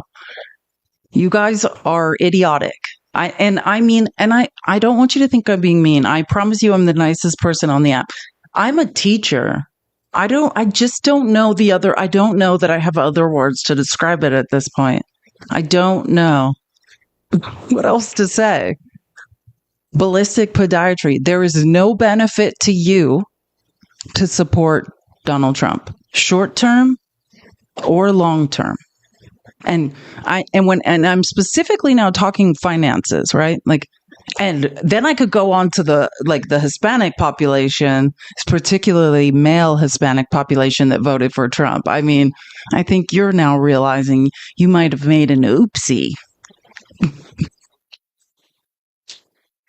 Now, let's move on to the Supreme Court. We got to switch to immigration. I have so many things on immigration to talk about, so let's get to it, right? We saw 9-0. You know how rare the Supreme Court all agrees on something? Right? Kilmar Abrego Garcia is supposed to be returned to the United States. Again, that's the man that had never been charged or convicted with any crime anywhere in the world and was suddenly disappeared while driving his autistic son home from school. Well, he's now, which I expected, and I expected this. Actually, I didn't know what Clarence Thomas and Alito and Gorsuch and Kavanaugh would do, but I expected Coney Barrett and Roberts to side with the liberals. Like, I did not necessarily expect a 9-0 Supreme Court ruling. But I mean, just to remind you, this is a man who was disappeared to a prison camp, who had his day in court. Specifically, and the immigration judge says you and your witnesses have testified credibly. The only place on earth you cannot be sent is El Salvador. And then they sent him to a prison there. So this is, I'm not surprised. I think some people didn't believe it was going to happen, but I wanted to read part of this. So the application is granted in part and denied in part. And I just want to explain what that means. The reason they're saying that is because if you remember, I believe it was Monday at 11:59, they were supposed to get him back from El Salvador. And then John Roberts said, hold up, we need time, both sides need to file briefs and we need to read them. So we're just going to take a little pause, which is tell that to the guy who's probably being tortured. But That's why. So it's like when it says the order is granted in part and denied in part, it's because, hey, the order says return him by Monday at 11:59 or whatever. And it's like that time is past. Due to the administrative stay issued by the Chief Justice, the deadline imposed by the district court has now passed. To that extent, the government's emergency application is effectively granted in part, and the deadline in the challenged order is no longer effective, meaning like it already passed. The rest of the district court's order remains in effect, but requires clarification on remand. And this is where it gets real weird. And this, I'm a historical researcher. I also have a pretty big brain, and you guys know how much I like to read legal documents. To me, what this reads like is they ruled 9-0 to return him, but the wording is Chief Justice Roberts is a coward and won't just say, bring that guy back now. It's like he's dancing around the issue. He won't say like, hey, you guys effed up, bring him back. It's like, he's like, oh, well, some of this means something and some doesn't. And I just want to say this, and I'm going to show you proof of this as we get into this, but based on when I heard Caroline Leavitt speaking today, who she has no brain and she's a pathological liar. So she doesn't understand the words she's saying. So someone has her almost mirroring the murky language in this. And I'm not, again, I don't know. It just seems to me like the Supreme Court, whilst they can't get around that what Trump and the DOJ have done is unbelievably egregious and wrong, and they ruled 9-0 against the Trump administration, still in any way they can support and help them and delay tactics, stall tactics, making things murky so no one knows how to interpret them. The same way women's bodily autonomy is being taken away because they won't actually make a decision and define things. That is what this is. They're still helping them. Even though they ruled 9-0, the way this is written is confusing and murky. And what it is, here, I want to show you the part that, I should have highlighted it. I didn't, but I'll tell you. It says, the order properly requires the government to, and here's the key, facilitate Abrego Garcia's release from custody in El Salvador and to ensure that his case is handled as it would have been had he not been improperly sent to El Salvador. The intended scope of the term effectuate in the district court's order is, however, unclear. So I just want you to understand now, they're saying Trump needs to facilitate, not effectuate. Does that make we are in a semantics debate where now they're saying Trump's like, I need to help, but I don't have to do it. I don't have to be the causal agent. That's essentially John Roberts has created this murky POS BS so that I literally, and I'll show you the clip in a little bit. I have more things to show you before that, but I hear Caroline Leavitt doing a press conference today saying, well, they said to facilitate, not effectuate. And it's like, I know she can't read. I know she doesn't understand what these words mean. So someone has instructed her that somehow that is a loophole. Yeah, bring him back, period. And the only person so this is a 9-0. Justice Roberts writing for all of them, but then Sotomayor is writing in addition, basically saying, just to clarify, since clearly people aren't saying it, you need to bring him back. Get this man back here. Because all this is it seems like John Roberts is almost scared of Trump. I don't know. Or hates brown and black people and wants them deported and is like, any way I can stall, any way I can make this unclear, any way I can make it, harder or more difficult, I will. Yeah, or all of the above. Thank you. Or everything. Thank you. Just there for the death. Thank you. Good point. So, that's where we're essentially at with this. This is his wife, which I didn't record all of this, but this is his wife. It's been 28 days since I lost on my husband. Since his children hugged him, since his mother kissed him, since his brother has talked to him. Court ruled that indeed this should have never happened. The rule that my life partner Kilmar should have returned home 50 hours ago. But here I am again today, standing before you, pleading that you continue to uplift his story and remember his name, because the Trump administration and the Bukele administration continues to delay the reunification of my family. This is a crime. And I just want to tell you, I don't know what will happen. I don't know if Trump's going to listen. It seems like they're definitely stalling. I don't know if they'll just bring him back to deport him somewhere else. Right. I talked about, well, actually, I don't know if I talked about it in detail, but I've read the entire other Supreme Court ruling on the Alien Enemies Act, which does not address the SECO, the El Salvadorian prison, at all. Right. It's just about allowing Trump to continue removing people under the Alien Enemies Act, like basically claiming people they claim, which all we know now is that shit is not true, are MS-13, and removing them. But what has changed, and I just want to make it clear because I'm noticing that people read headlines of these of Supreme Court rulings, but they don't read the fine print. And the fine print in these cases are important. The Supreme Court basically said that it was filed in the wrong court, right? It was going through DC federal courts, which again, I believe is to help Trump, right? It's another stall tactic. Basically, they didn't say this is the end of it. They said, take this and refile it where they're being held, which these people before they're deported are being held in Texas.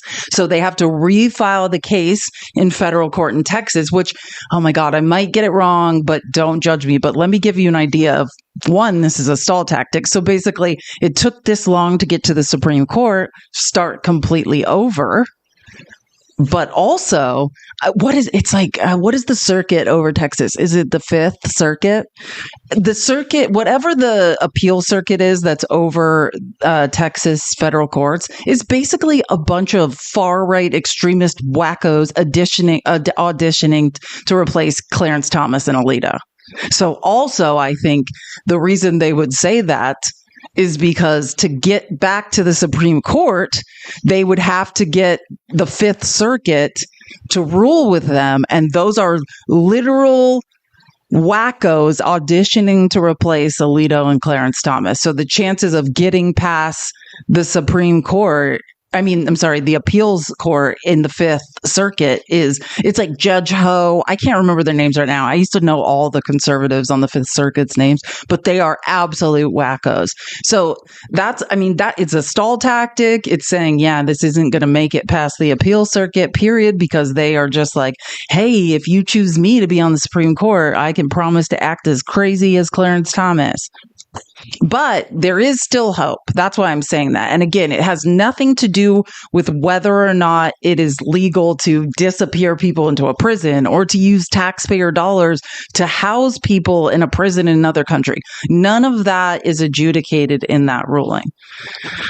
So let's continue because Supreme Court says Trump off officials see. This is a headline. Again, if you want to screenshot this is a Washington Post article that can give you more information, but I just wanted to show you that they're highlighting facilitate versus effectuate. And if you don't understand the words, facilitate would mean help this guy come home versus make him, like, effectuate, affect the return of this man. Like, you need to directly have an effect on this versus facilitate, right? That is now the semantics debate that is allowing a man to be disappeared and tortured in a labor prison camp. This is where we're at now in immigration law. We should all. Oh, let me just get past this because I'm pretty much explaining all this. I'm going to stop screenshotting things. Oh, yeah. Sorry, I didn't know you guys could see all this. Here, I have this great. Oh, I have this great. What's his name? Sorry, I'm forgetting. Brian Baez made a video on this that I think he did a good job covering a lot of it. So I'm going to play that. Again, it's at Mentally Divine. I'll show you in a second, but I think we're all getting to the point where we all know who this guy is.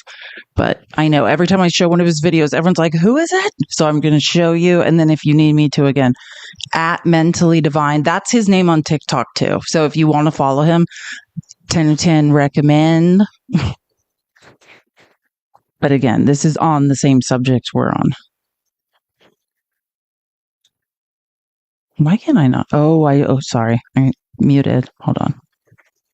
The Supreme Court of the United States said, bring his ass back now. This man's name is Kilmar Armando Abrego Garcia, and he was illegally deported to El Salvador. It all started back in March when he was on his way home from work in Baltimore with his 5-year-old son in the backseat when he was pulled over by ICE. They told him his legal status had changed and he was arrested on the spot. His wife, an American citizen, then had to run over where the ICE agents were to make sure that their child wasn't put in Child Protective Services care. Yes, he was granted legal status in the United States because a federal judge in 2019 granted him protection from being deported. And that's because the judge found that his life would be in danger if he stayed in El Salvador. There was a local gang, Barrio 18, that began extorting his family for rent money and threatened to kill his older brother Caesar. They also targeted Abrego Garcia. Somehow, just that, but I've told you in detail, like I've read these file documents, like his mom has a little papusa stand and they're trying to extort her and basically saying, if you don't give us your son, if your son doesn't join this gang, like we're going to ruin your whole family. There were uncorroborated allegations that Abrego Garcia was a member of the MS-13 gang. And it's important to know that any allegations of him being an MS-13 gang member, which the Trump administration designated as a foreign terrorist organization, is false. Mind you, this man had no criminal record. By the way, MS... I feel like I need to fill in the gaps too, because he's doing a great job. But, I know so much about this and this drives me nuts. So he fled because of what they're saying. They're threatening his brother. They're threatening his mother. They're extorting him. He fled into the United States, entered the country in 2016 illegally, never heard from again until 2019. He was outside a Home Depot, right, looking for work. And then there was with like 3 other people, one of whom was probably a CI. This is important for what he just said. In Prince George's County, Maryland, he's outside a Home Depot. Then a detective approaches them, basically detains all of them. And one of the CI who said that he was a gang member, mind you, said he knew for a fact he was a part of a gang. Where? In New York, a state that this man has never been to in his entire life. The only other evidence is that he was wearing a Bulls jersey. J.D. Vance has never even been charged with a crime.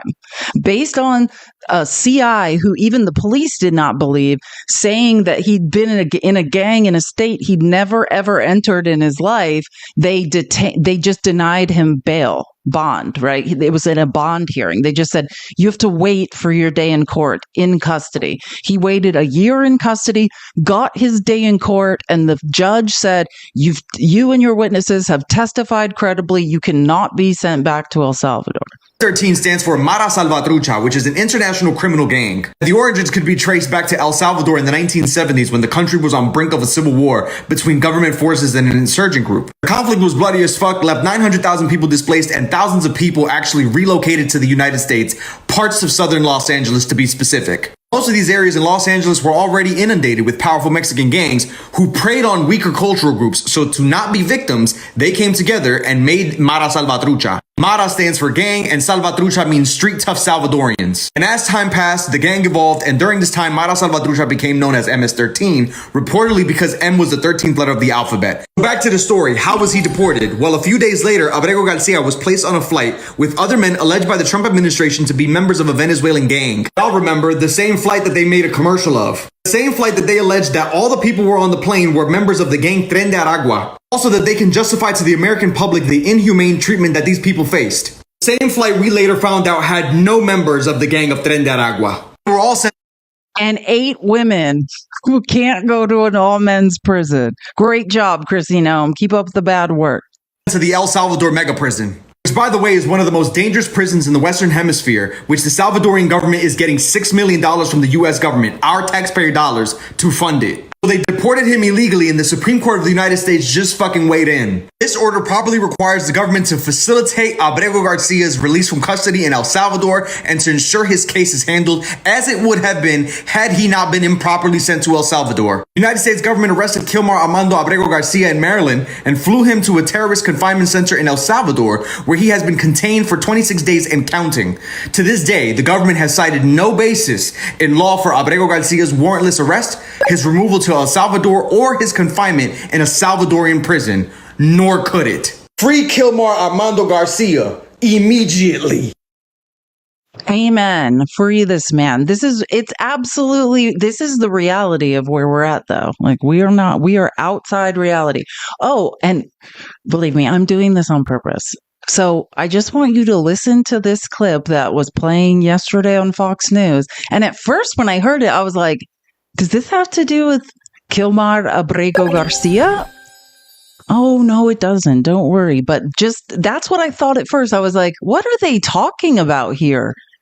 Oh, no, we've made so many mistakes. You are not going to believe this. The story that we all covered, that he was the East Coast leader of MS-13. So what was the evidence that supported that proclamation by the Department of Justice and the FBI?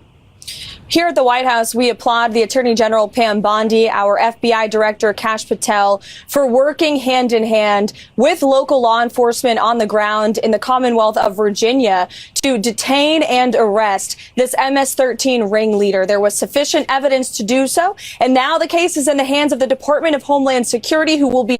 Just want you to know that everything you're hearing is a lie. Deporting this individual from our country. These agencies are working together in a collaborative way to follow President Trump's directive to eradicate MS-13 and foreign terrorists from United States soil. So this is an individual who was detained and arrested because of the president's policies, and he will... When you've lost Fox News, like Martha McCallum I've never seen her be like, listen, lady, can you just answer a question? She's not answered one question. I don't know if you guys remember this, but think back. There was a huge press conference back in March where like Kristi Noem and Kash Patel and Pam Bondi were like, we got him, the East Coast gang leader of MS-13. So, and they're like, we're going to try him and like his victims are going to have justice. And they're like, he's committed violent crimes. And it was this huge deal. And even I was like, okay, like if you're having a DOJ press conference saying you've got this guy, like maybe this one guy is actually who they say he is. Oh, no, he's not. They're dropping all the charges. No longer be residing in the United States of America, and I'm just trying to get some clarity on it, Caroline, because, if indeed he is what we were told he is, the East Coast leader of MS-13, wouldn't it make sense to prosecute him for crimes related to that? I know he was held on a gun charge, but to make sure that any victims of MS-13 through his leadership get their day in court here in the United States, and then send him to an El Salvadoran prison if he is deported and found guilty on those crimes. Let me just help you guys too. I mean, or let me not help you guys. Let me state the very obvious. Anytime, like, I don't know, one of the best documentaries. Oh my God. And I can't remember. I think it's called Cartel Cowboys. If you're looking for an amazing documentary and you have access to Apple Plus, it's called like Cartel Cowboys. It's about how the FBI used like financial crimes and quarter horse racing to take down the Zetas. Like if you know anything about the Zeta cartel, they're former like special forces who were trained by the U.S. Army and then took over border towns. And they were tried in the U.S. Like people who commit crimes, like cartel groups who commit crimes in the U.S. are tried in the U.S. because people are victims of their crimes. There's huge trials for them. Excuse me. Well, again, this administration is doing things differently, Martha, and this president has made a directive to his agencies, particularly the Department of Homeland Security, to remove foreign terrorists from America's homeland to protect American citizens. And we have an incredible diplomatic relationship with the president of El Salvador and his government, who have been detaining these MS-13 ringleaders and violent gang members in their prisons. And American taxpayers don't have to foot the bill for that cost. And so, again, the bottom line the here. Supreme Court said that the Alien Act could be used to remove people, but they had to reach due process first. I'm only pressing on this because it was a huge story and we covered it. Obviously, it would feel like that person could lead to a lot of other evidence. The DOJ would be pressing to see this in court so that other people could be exposed. And suddenly none of that's happening. So can you explain why the change of course in this particular case? Again, what I can tell you is that the president gave a directive to eradicate MS-13 ringleaders and gang members from our nation's communities. That is what's happening here. And to anyone who believes that these individuals should be living in America, the American people think differently. That's why they reelected this president by a historic margin. That's not what we're suggesting. We're just asking if he's, should be held in a prison somewhere until he faces justice in the country. But just like they originally said he was going to. They said he was going to face a trial. Just to be clear, they charged him. They charged him with a litany of crimes. He was indicted and there was going to be a show trial. He was going to be made an example of. And it turns out they again had the wrong person. That's so weird. You know what I mean? And I just want to be clear, that was 3 minutes. And by the way, someone said, did Fox News just ask someone a question?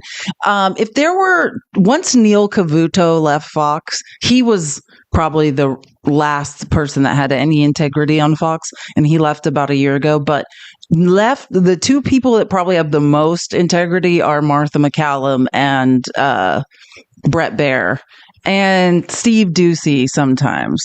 But yeah, so yeah, I'm just Martha McCallum occasionally will ask a question or two. It's not unheard of. But I'm saying this was their own. They didn't have to tell us what they were doing. These people held this huge press conference and they were like, "We got him. Don't worry. Now there's going to be a huge trial and he's going to be brought to justice. We have all the evidence against him." And now it turns out there is no evidence against him, and they're trying to dismiss the case and deport him quietly because, again, there's no evidence against him. And I want to find something because I have a lot of things to show you on this, and I have a video explaining it.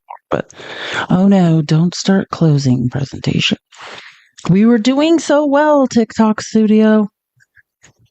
Keep tapping the screen. Thank you guys so much for all the support. I will reset. Let's get to 250 as fast as possible. It is Friday, and we are feeling as good as we can while discussing these topics. Okay. I like Scott MacFarlane. He works for CBS. Okay. This is the man again. Here we go. The Justice Department is seeking to drop its criminal case. You guys had the big press conference all standing there we got him. You guys told us you were going to get justice for his victims as the East Coast leader of MS-13. This was all your... Trump, you know what I really believe happened? I think Trump was just we need results right now. People are pressuring me. We're not deporting enough people. Give me results. So they just grabbed someone. They're like, he's the leader of MS-13 and it's not true. And they can't prove their case. So then they had to be oops, then they're trying to drop the charges so they can just deport the guy because he might be an undocumented immigrant, but he's certainly not anything near what they said he was. And then if they tried this case, they would be publicly humiliated and they would actually lose it. The Justice Department is seeking to drop its criminal case against a Virginia man who was accused of being the East Coast leader of MS-13 and whose arrest was announced nationally by Attorney General Pam Bondi in a nationally televised press conference last month.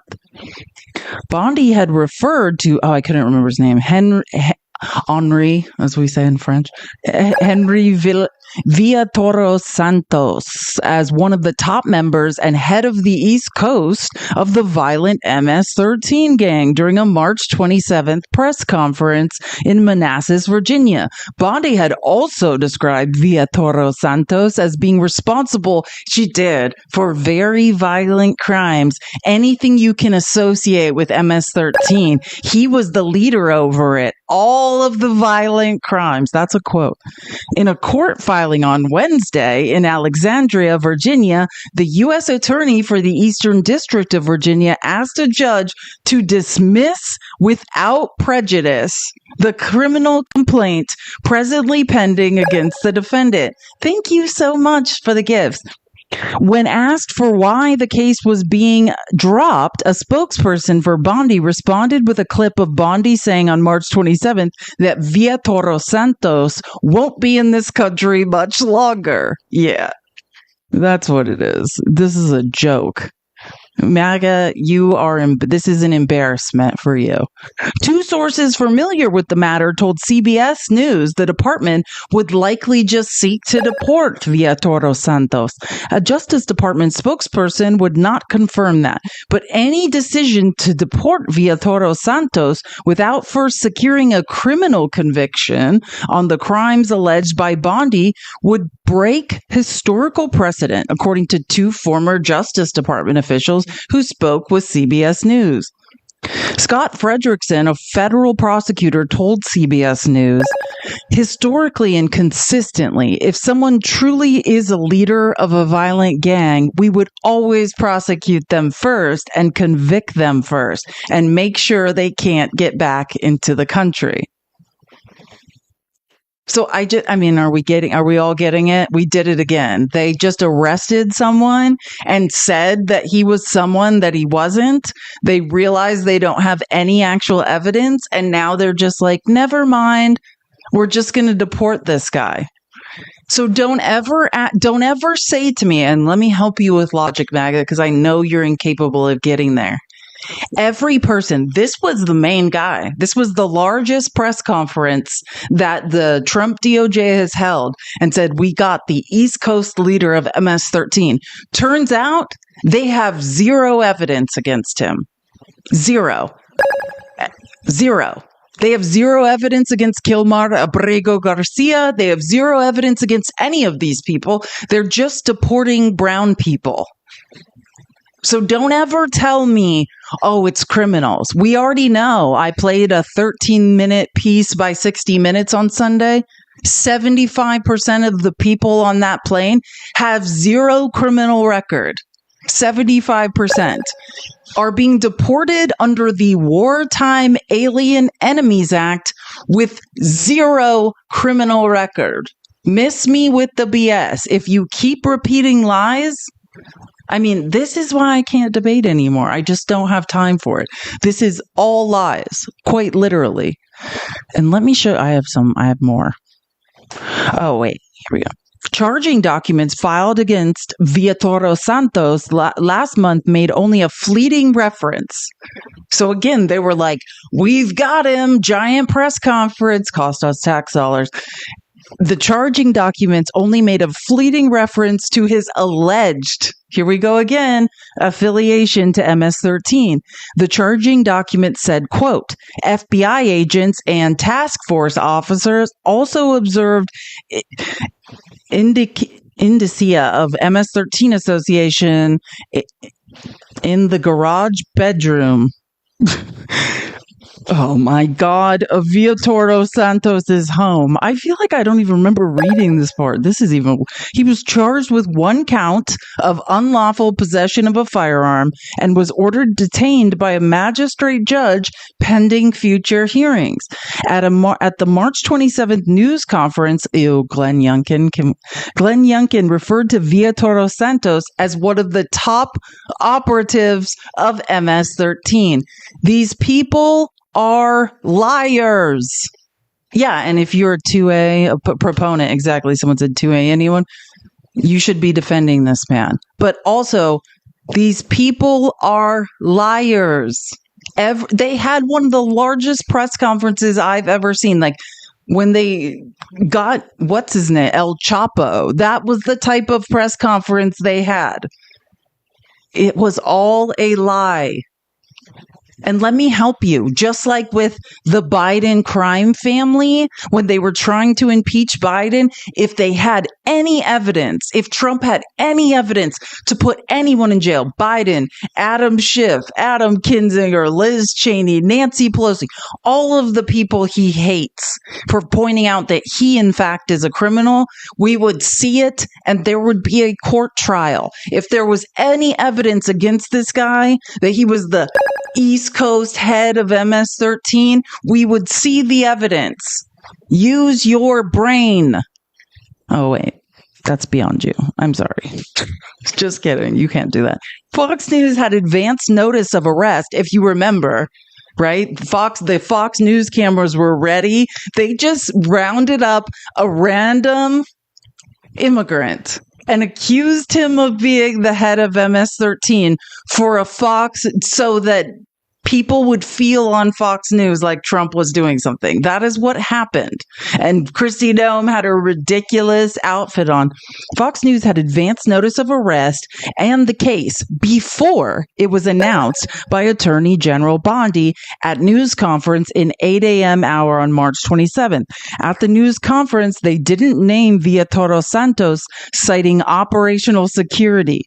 FBI Director Kash Patel appeared too. Yeah, Kash Patel was standing there also. This man didn't do anything. Now, hold on, I've got more on this absolute disgrace. Well, and we'll come back to that part, but hold on. Then I found more from Scott McFarlane on this. So I want to make sure we really cover how bad, again, the Trump administration is lying to us. Keep tapping. Basically, we are no longer tapping the screen. I need to update so many things, and I will right now. But again, all of my research, what I do for you during the People's Receipts, relies on tips and donations. This is my Cash App and Venmo, same as my profile. Also, if you're not following me on YouTube, on Twitch, on TikTok itself, please do follow me. I'm pretty much a girl has no name across the internet. Sorry, I'm just updating this tap goal. How many taps do we have? Put it at 50,000. Got it. Almost to 250,000. Thank you so much. Okay, so this is more information on this. Imagine what we've done now. We have to sleep at night. And do you understand the difference? MAGA, can you follow a line of logic and understand the difference between deporting undocumented immigrants and pathologically making up lies, accusing them of a myriad of crimes they have never convicted, confining them to a torture labor camp in another country, and our tax dollars paying for it? And now we know for a fact none of these people had criminal records. We could deport them, drop them off in non-military planes and not pay $6 million a year. Are you getting it yet? This is ridiculous. There's no defense of this. This is idiocy. Thank you for subscribing or extending your subscription, Queen Bee. I just got a hat like that. Well, I'll show you guys when it comes in. Sorry, I digress. But again, here's more again from Scott McFarlane, who I love. By the U.S. Justice Department 2 weeks after Attorney General Pam Bondi and FBI Director Kash Patel announced the arrest of an alleged MS-13 gang leader, the Justice Department has now asked a judge to just drop the charges. So to refresh your memory here, here's that March 27th announcement of the arrest. He was one of the top members, top three in the entire country, head of the East Coast, one of the three leaders, and I will say very violent crimes. Anything you can associate with MS-13, he was the leader over it. That was March.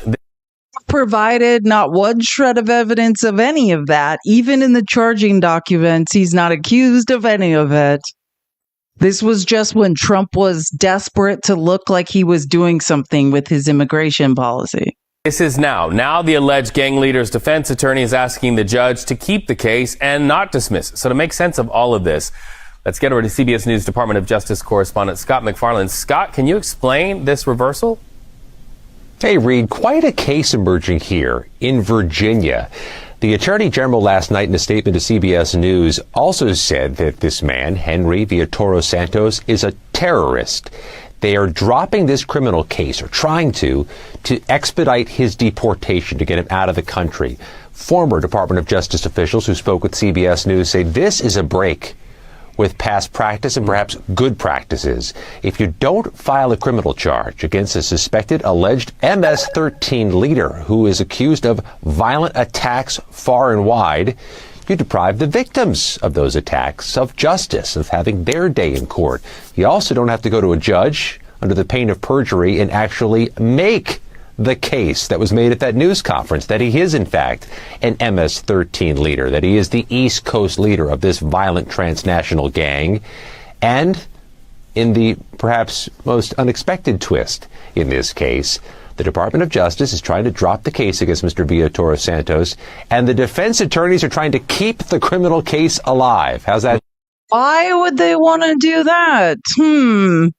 To prove they have zero evidence. They did some sort of dog and pony show parade, marched this guy out there, violated his rights, accused him publicly of a bunch of stuff he very clearly did not do. Now they're trying to quietly make it go away. And his lawyers are like, no, let's try the case. We would like to have our day in court.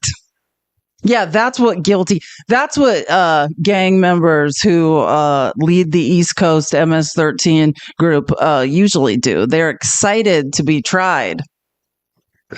That is literally what is happening. The alleged defendant who's done nothing is like, no, let's try the case because I'm innocent and you have no evidence because I'm not the person you say I am. You very clearly can't tell the difference between brown people. And they're trying to dismiss the case. They are concerned, according to a filing overnight, Reed, that the feds are fixing to deport this man to those El Salvadoran prisons we've been seeing on TV over the past few weeks, and they want to avert that, saying he'd be primed for retaliation and violence if he got there. All of this is quite striking because, Reed, it was 2 weeks ago. We were in the room in Virginia when the Attorney General of the United States summoned us to announce the arrest of an MS-13 leader. Stunning.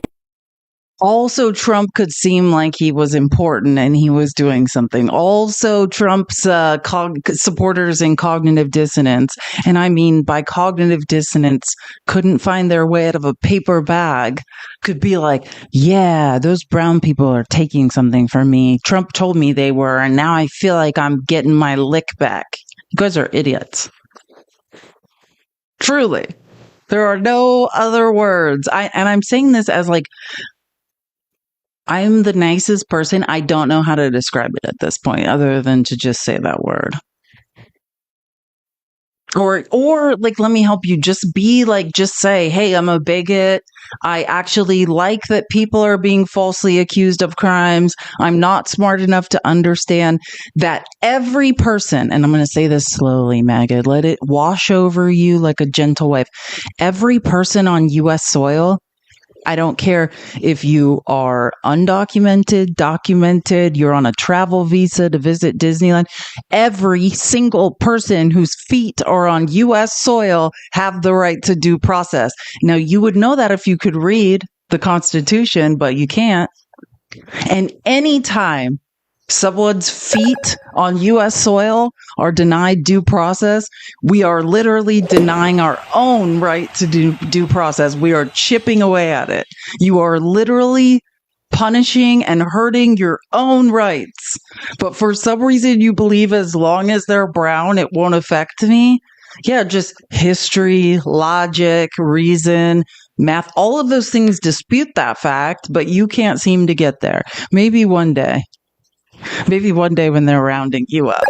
But again, if I see, literally every day I see hundreds of thousands of people on X say, well, he's illegal. He has no rights. Wrong. That's just a confession that you can't read. Everybody whose feet are on U.S. soil, think about it. Let me help you. When you, and God knows, no Spanish-speaking countries should let MAGA in their countries. But when you guys go and take these cheap vacations that you can afford to Cancun, Mexico, and you go stay in the all-inclusive resorts and drink yourself into an oblivion. Now let me just help you with your own line of logic, because I know you can't do it on your own. What if you went to Cancun and you were in a taxi from the Cancun airport, to Playa del Carmen, and we all know that's like what, a 40-minute drive, and you were just pulled over, you were put in jail and disappeared. Would you, in that situation, if you were, because I know none of you have left the country except for once to go to Cancun. That's pretty much it. That's the extent of international travels. What if the one time you left the country to get drunk in Cancun, you were put in jail and disappeared? Would you think you had the right to an attorney or to due process? Or should you just be mailed to a different country and put in a labor camp, never to be gotten back again? Think about it, because it's very obviously illogical what you guys are saying. It makes no sense. I know you can figure out that if you're on vacation in another country, despite not being a citizen, you still have the right to due process. Anybody on U.S. soil has the right to due process. Anyone in a democratic country in general has the right to due process. When we say don't travel to Iran, don't travel to Russia, that's because they're denying people the right to due process, because you can be disappeared. Now we are one of the countries where no one is coming. I know you can't read, but you should look up how much our economy is contracting because nobody is coming here. Tourism was one of our main industries in America, and now it's being devastated, especially Florida. Great job, MAGA in Florida, biting off your nose to spite your face. Makes absolutely no sense. You guys are an embarrassment to all of us. But keep it up. Keep being really weird about brown people. It's really working out in all of our favors. You guys are literally lobbying to lose your own rights. Sorry, it's just really annoying. Sorry, I have so many things on immigration. I want to make sure I don't miss one. Okay, just trying to make sure. Oh yeah, okay. I'm gonna start. I'll go here next, and then we'll start back at the beginning. Oh, not my fault. The presentation just closed. Keep tapping the screen. We're almost. Let's get to 300K. We can do it. Okay, so this is another, hopefully this won't close when I click on it again. I have all the faith in the world. I could talk about immigration for the next 10 hours.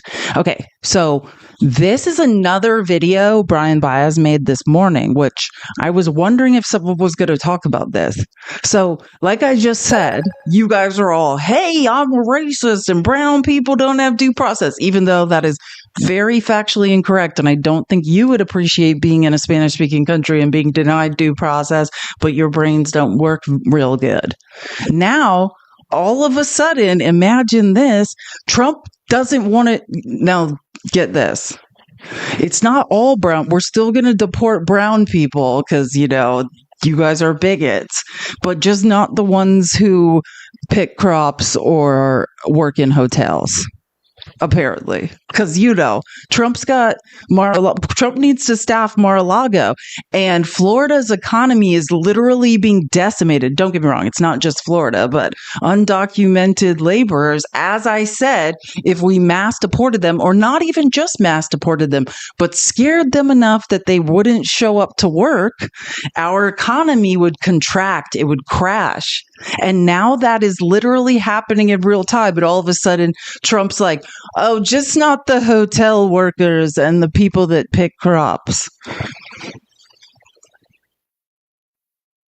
Trump is now saying he wants to slow down the deportation of immigrants that work on farms and in hotels, specifically because then who the fuck is going to clean Mar-a-Lago? Also going to work with farmers that if they have strong recommendations for their farms for certain people, we're going to let them stay in for a while and work with the farmers and then come back and go through a legal process. But we have to take care of our farmers and hotels and various places where they need the people. There's a reason why he only mentioned farms and hotels. One, because he thinks that all immigrants work on farms, and two, because he himself has hired more than 100 foreign workers in 2023 at Mar-a-Lago. Because if he truly understood the full depth of this issue, he would know the statistics that economists have been warning that mass deportations would harm the U.S. economy. Because there's evidence to show that mass deportations don't just hurt immigrant populations, they also hurt U.S.-born workers. His employers would not simply hire U.S.-born workers to fill the vacancies created by undocumented workers who are deported, as there would be too many vacancies. U.S.-born workers would be unlikely to move into these industries. Employers may, for example, choose to invest in production processes that require less labor instead. Not to mention, deportations could also cause a health worker shortage, especially when immigrants make up 31% of the home care workforce, 21% of the nursing assistant workforce,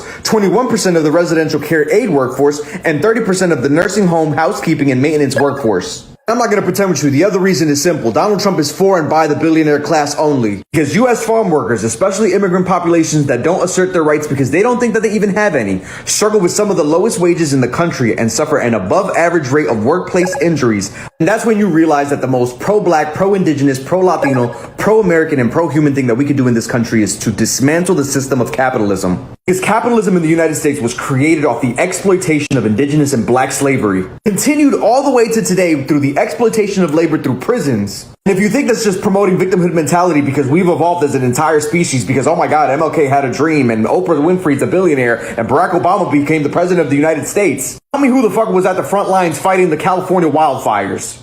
All of this is about the exploitation of fucking labor. Trump is now saying he wants 100%. But also, I mean, it goes farther than, yes, Trump is now like, oh, just not the workers we need to exploit, which is effing ridiculous, by the way, because the problem is what you've done is you've created fear.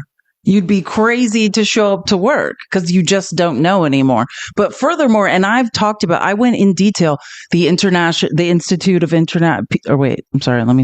the Peterson Institute of International Economics. I went through a whole statistical analysis on this of what happens when you deport brown people, or not even deport them, but scare them into not showing up to work. It cripples our entire economy. Now IRS is handing over ITIN numbers of undocumented immigrants to ICE.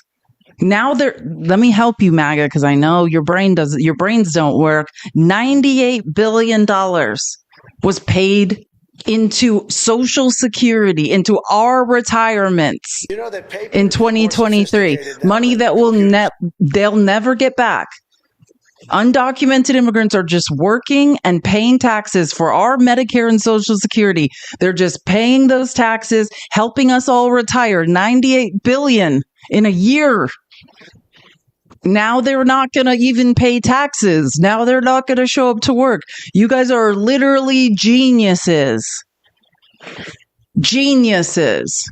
Oh no, it's not that I'm for cheap labor. And by the way, whoever you are, if you're going to say idiotic things that aren't true, what I'm doing is following your line of logic.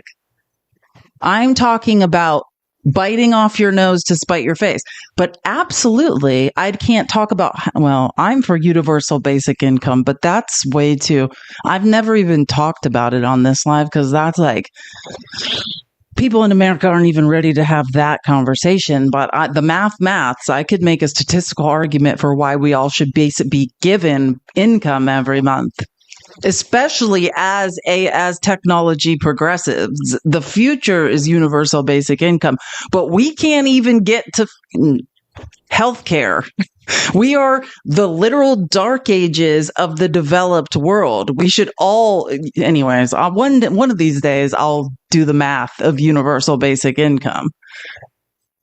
But no, and let me help you. I'm not even a capitalist. Actually, I'm the ultimate capitalist. This is me right now doing real free market capitalism, not disgusting crony capitalism that billionaires and corporations are engaged in, and market manipulation. This is just me saying, whatever it's worth to you, what I'm doing now, right? Tip me. That's actual real capitalism. Thank you for the galaxy. See, this is capitalism in work. But am I personally a capitalist? Do I have the capital to create upward mobility in the market? No. But I absolutely am for labor rights. I'm not a union buster. I have literally liquidated all the assets I had. I used to work in corporate America. I used to make hundreds of thousands of dollars. All of that is gone. I cashed out my 401k. Anything I made in the tech industry, I have purposely gotten rid of because it disgusted me. So don't worry. I don't even have a car, because when I disappeared into South America, I realized even that disgusted me. I used to be one person living in a 4-bedroom house with a pool. What I realized is what I really needed in life, which was nothing. And now I'm happy. Now I do something that I can look myself in the mirror and like myself. Like, I've never been happier or healthier in my life than when I had, we call them golden handcuffs. So don't ever accuse me of being for cheap labor. I'm absolutely not. But the rules of capitalism that you conservatives have said, the same rules that created globalism and offshored manufacturing never to come back again.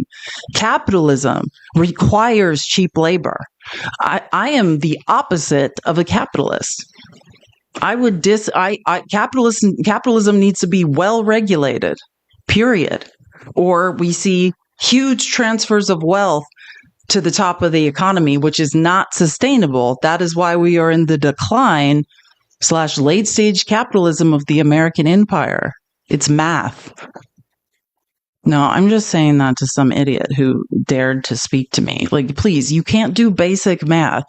I'm not a capitalist because it's not sustainable. It doesn't make any sense.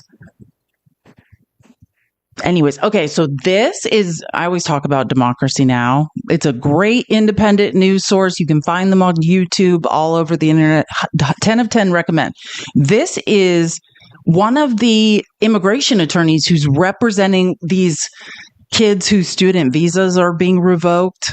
You know, because it used to be like they were pro-Palestinian demonstrators. Now it's just like kids with like parking tickets. I think I read that it's like 650 student visas they're just getting emails from the government, universities, and they're just like, I know in ASU's campus, it was 8 the other day. On U of A's campus, it was 4. I think the nearest count is like 650 student visas. This is an immigration attorney who represents pro-Palestinian student protesters. And this is what happened to him when he tried to, wait, let me get it right. I just want to make sure I don't get this wrong.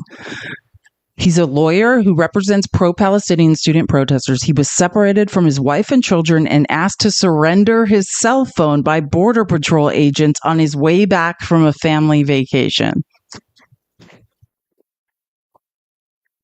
What happened is I was returning home from spring break with my wife and kids. And as I approached the passport control desk, an agent asked if there was a TTRT agent available. I didn't know what that acronym meant, so I did a Google search, and it meant Tactical Terrorism Response Team. That's when another agent summoned me and my family members to a secondary screening room. And at that point, I was separated from my family. My wife and children were allowed to continue and leave. But what happened next was quite interesting to me. It didn't seem as if this was a random stop or a routine search. This was targeted. The special agent that approached was wearing plain clothes. He knew who I was. He knew that I was an attorney, and he knew that I had been representing, individuals in high-profile cases as of late, which was a reference to the case of Samantha Lewis. Samantha is one of my clients who has been charged in the encampment at the University of Michigan in Ann Arbor. At that moment, the agent asked if my cell phone was with me. I said yes, and he handed me a pamphlet. The pamphlet had an explanation of the federal statute that allows for at the border for federal agents to seize my communication device, my telephone. I told them I wasn't ready to give up my phone because my phone contains a lot of confidential information and probably over a decade worth of emails and text messages and files from my work as an attorney. At that point, he brought in a supervisor, and the supervisor indicated to me that if I write down on a legal pad everything that I believe could be privileged, we won't go through that. Otherwise, we're taking your device. Knowing that the government could take my device, I still pushed back and said, no, I'm not going to engage the government in this exercise of writing down what could be confidential and what could be privileged information. That's a futile exercise and an impossibility to do in this setting. Last, they come back to me and say, look, if you show us your contact list, we'll give you your phone back. Otherwise, we're taking it.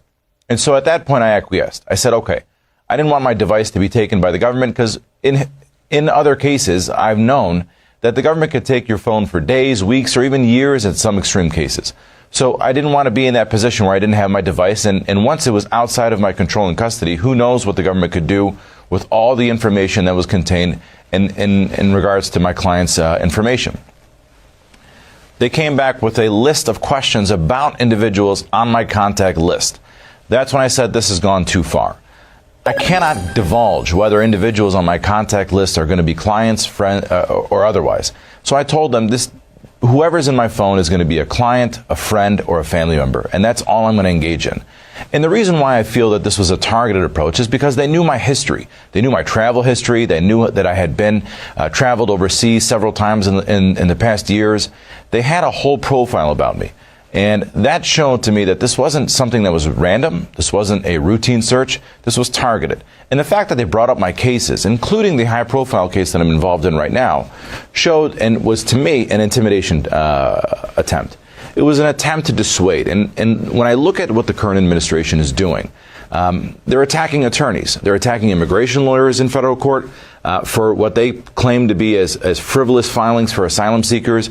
They're attacking big law firms in Washington, D.C. Through executive orders. And so this is another example of our current administration pushing back and trying to stop the individuals who are speaking up on the war in Gaza. Our client in this situation, Samantha Lewis, has decided to take a position in the University of Michigan encampment case to fight back. That case is involving the criminalization of free speech. None of those students were engaged in anything that was violent. They were peaceful demonstrations with an encampment. And the campus safety police came in with a very strong showing of force, wearing riot gear, holding batons, and engaging in mace and other type of chemical repellents, and started busting up this encampment as they were walking in unison in riot gear. And whatever was in their way, whether it was a tent, a desk, a chair, these officers were using their batons and showing force and destroying anything in their path. And that included protesters. And those who resisted that were charged with felonies. This is the reality of what's going on. This is why I don't want to cross through even TSA checkpoints state to state, because there are lists of people. And like we know, and I was reporting on a week, was it last week or the week before, that basically some of these lists are just crazed MAGA activists, like adding Trump and being like, that's what happened to Rumeysa Öztürk. It was like some wacko who was like, oh, she co-authored an article with an opinion she's never even, that we've ever seen evidence of, been to a protest.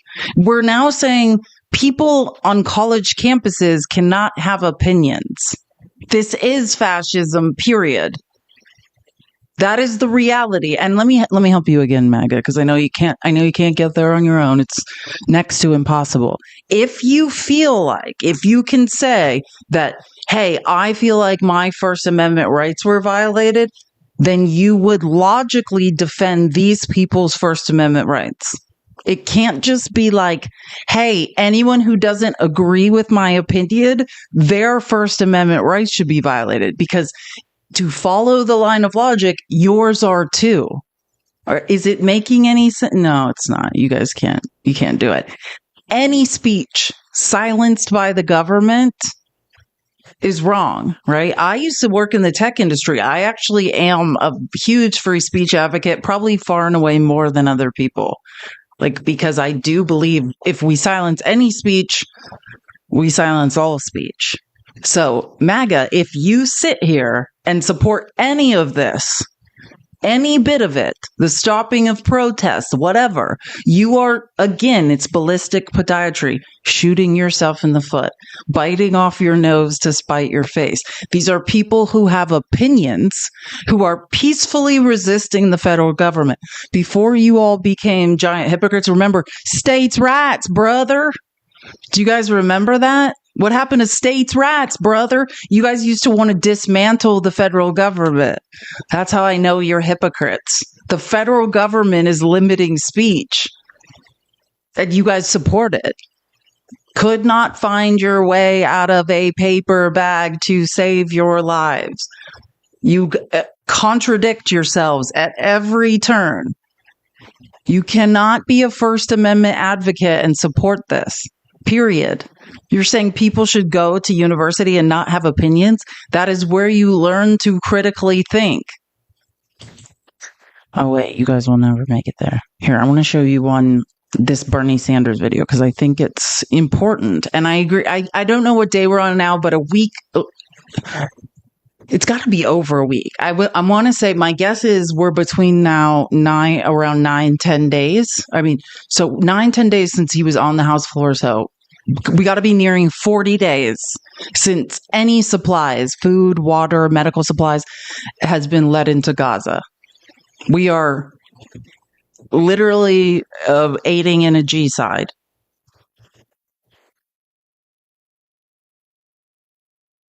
Feel very strongly that the United States government should not give another nickel to the Netanyahu extremist government that has killed 50,000 people in Gaza, wounded over 110,000 people. All right, that's my view. You may disagree with me.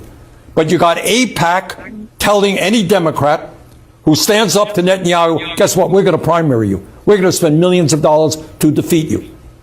So does it sound like we're living in a democracy when Musk can intimidate any Republican? You stand up to me, we're going to primary you. We're going to defeat you. We got a corrupt campaign finance system influencing both political parties. So the average American says, yeah, I got one vote. And Musk can spend hundreds of millions of dollars. Is that a democracy? Why should I vote? And then Trump comes along and says, the whole system is broken. And I'm gonna annihilate the whole system. Well, the system is broken. Our healthcare system is broken. No question about it. Our childcare system is broken. Our housing system is broken. Our campaign finance system is broken.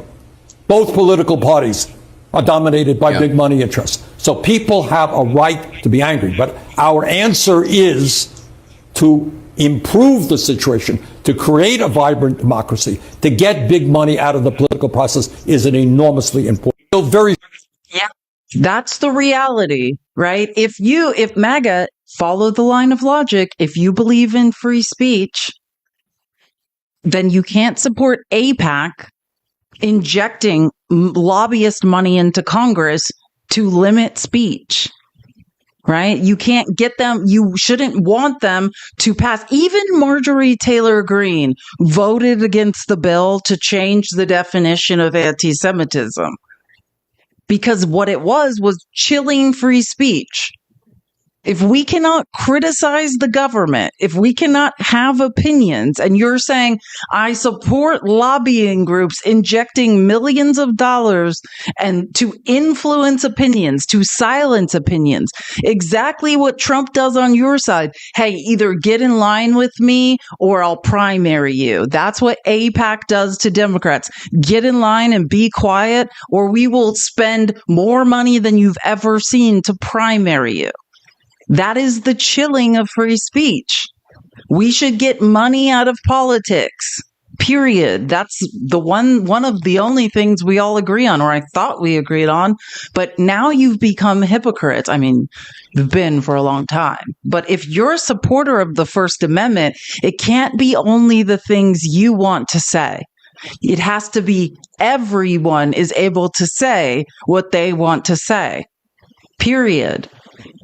But that's not MAGA. You guys are trapped in a paper bag you can't get out of. And you love it in there. You're just like, yeah, being a giant, uneducated hypocrite is awesome. I love it. I love looking like a fool day in and day out. Can't imagine what I'd be doing if I didn't look like a fool. I love being on the internet and making no sense constantly. It's my favorite activity. I mean, just saying, at any moment you could stop. You could just start reading and dig your way out of cognitive dissonance. It's just a thought. But probably not. I'm not. Now, let's move back to that gay hairdresser. We disappeared into that El Salvadorian prison for no reason.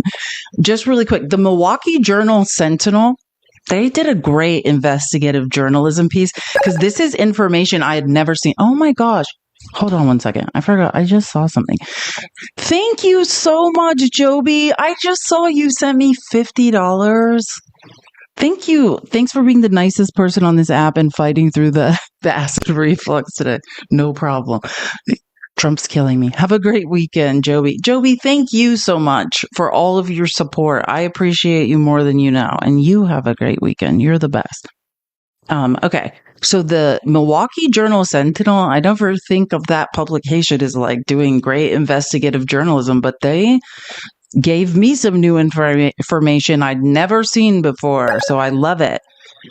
A Milwaukee Journal-Sentinel investigation reveals that the main accusation of gang membership against Andre, that gay makeup artist deported to El Salvador, was signed off on, oh, this will come as not a shock to anyone involved, by a former police officer with a history of dishonesty, currently working at a private prison. Now, what private prison group do you think this guy's working at? Core Civic. You remember Core Civic and Geo Group, the two main private prison groups that were given billions of dollars by that Senate Bill 5. I don't like to say that woman's name because her family asked us to stop using her as a tool. Remember when we gave billions of dollars to private prison groups, and AOC was like, everyone needs to check every member's stock positions in these private prison groups that are being paid billions of dollars to detain innocent people by ICE. Yeah, turns out the guy that made this false accusation against a gay hairdresser who just had, thank you so much. Who bought those subs? Thank you, Andy. Andy bought 10 giveaway subs. Andy in the chat. You were amazing, and I appreciate you so much. Oh my God, I want to cry. Thank you so much. And we made it to 300,000 likes. This is a terrible subject matter, but thank you guys so much for all of the support. I appreciate it. I know it's tough to listen to this crap, but we must bear witness. Thank you, Andy. Andy, you're amazing. Okay, oh yeah. Charles Cross was fired from the Milwaukee police. The reason the gay makeup artist Andre is trapped and was prosecuted under the Alien Enemies Act as an MS-13 gang member is by this guy. Charles Cross was fired from the Milwaukee police in 2012 after crashing his car while drunk. Local prosecutors had him on their Brady list of cops whose testimony couldn't necessarily be trusted. He signed off on the report that first accused Andre of being in Tren de Aragua. What do you know? And remember, this is the checklist I took us through, which basically said you're supposed to get to 8 points to be Tren de Aragua. But if your supervisor just signs off, you just need to find 5 or 6 points. And then a supervisor can just be like, nope, this brown guy did it, and just sign off. And then they can just be disappeared. That's what we're talking about. And this reporting is unique to Milwaukee Journal did I say it back? Is it Sentinel Journal or Journal? Did I say it backwards? Can someone tell me what the name of the newspaper is? I don't want to get it wrong because they did such a great job. Milwaukee Journal-Sentinel. Okay, I said it right. Yeah, because this is great investigative journalism, and it's a fascinating article. So if you want to screenshot this, it is also in the outline. Gay Venezuelan stylist sent to Salvadorian prison after a disgraced Milwaukee cops report. Shocker. I don't know if you guys know this. Like I said, was born in Arizona. The Phoenix police can't even operate like on their own. They're being overseen by the DOJ because they've done so many shady things and unalived so many people that they can't even operate as a police department without oversight. Like, so am I surprised by this? No, this is like surprised it wasn't the Phoenix police, quite honestly. Just sure. And I talked about this on the broadcast. Well, Dr. Danny did that. And now I need to look up the acronym for the test, but the test that measures psychopathy, some of the profession, like, I mean, cops they measure off the charts for psychopathy. Yeah. Am I surprised that this guy's just using power to lie on someone? No. A disgraced former Milwaukee cop with credibility issues helped seal the fate of a gay Venezuelan makeup artist sent to El Salvador's notorious prison, Seco, according to documents reviewed by USA Today. A report approved by the police officer turned prison contractor, Core Civic, who gets billions of dollars. And when you do digging, use opensecrets.org.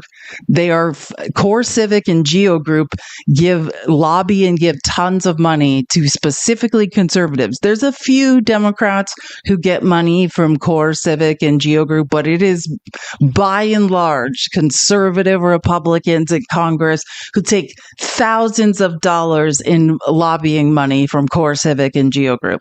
It's so weird that it's a Core Civic employee who did this. A report approved by the police officer turned prison contractor claimed the Venezuelan man was a member of the notorious TDA, but the credibility of Charles Cross Jr. Thank you for subscribing.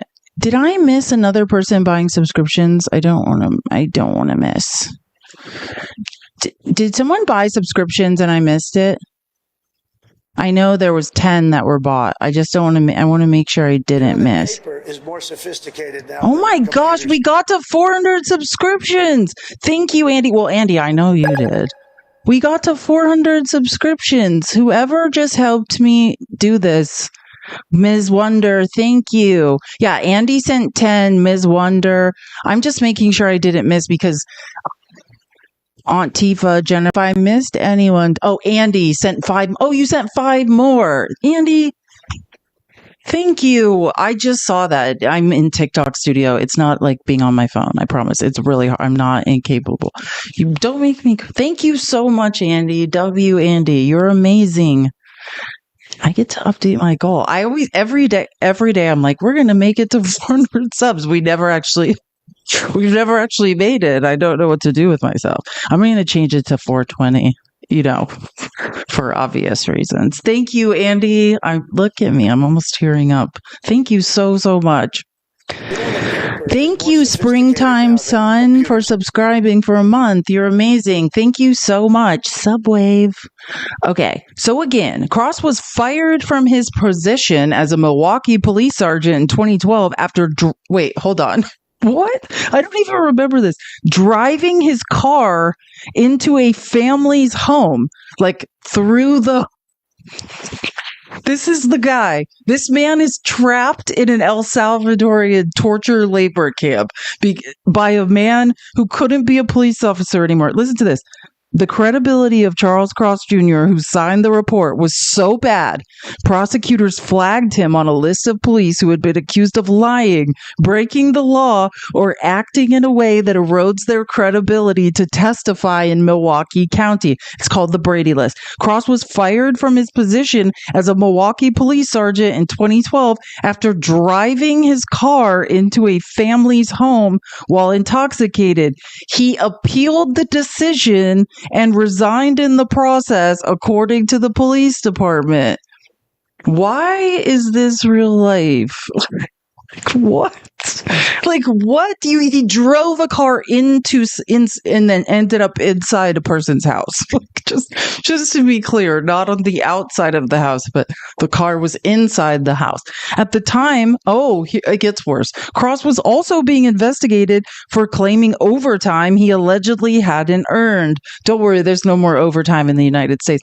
Hey, are we gonna get no tax? Are we gonna get no tax on overtime? Is that happening? Oh wait, they're just taking away overtime. Period.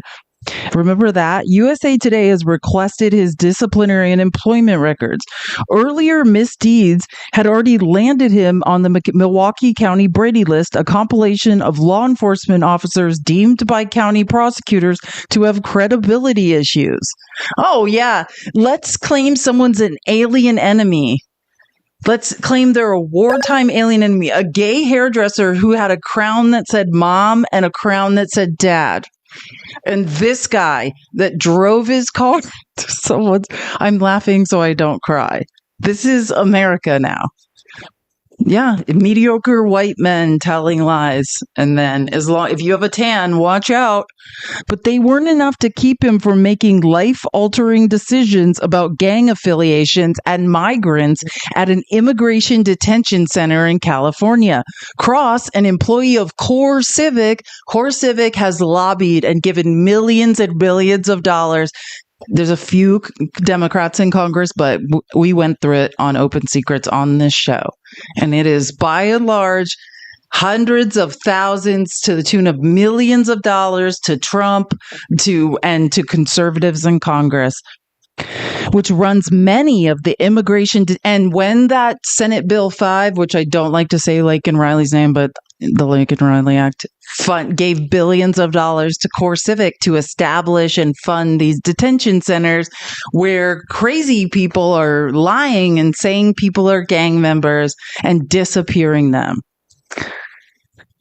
Ross, an employee of CoreCivic, which runs many of the immigration detention centers for the U.S. Immigrations and Custom Enforcement, typed his name over the title investigator on the form that implicated Andre Jose Hernandez, a gay makeup artist from Venezuela, who has denied any connection to TDA, according to a court filing.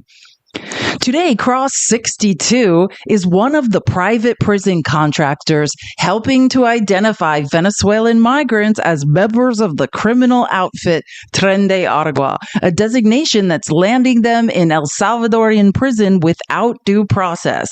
Entrusting private these aren't police. These aren't federal employees. These are just random people who've been kicked out of local police forces for being liars and drunks, who are then hired as private prison contractors or making these decisions. This is disgusting. Literally disgusting. Now, let me help you, MAGA. If you don't have a problem with this, it doesn't make you right. It makes you a hypocritical, lying bigot. Either this is wrong and you publicly speak out about it, or, you're what everyone thinks you are. You can choose. I'm not hopeful. Trusting private contractors and not federal agents to determine whether migrants are members of a criminal gang adds a new level of apprehension, migrant advocates and a former ICE official said. Thank you for continuing to tap the screen. We're almost at 350K. Thank you guys so much for your support.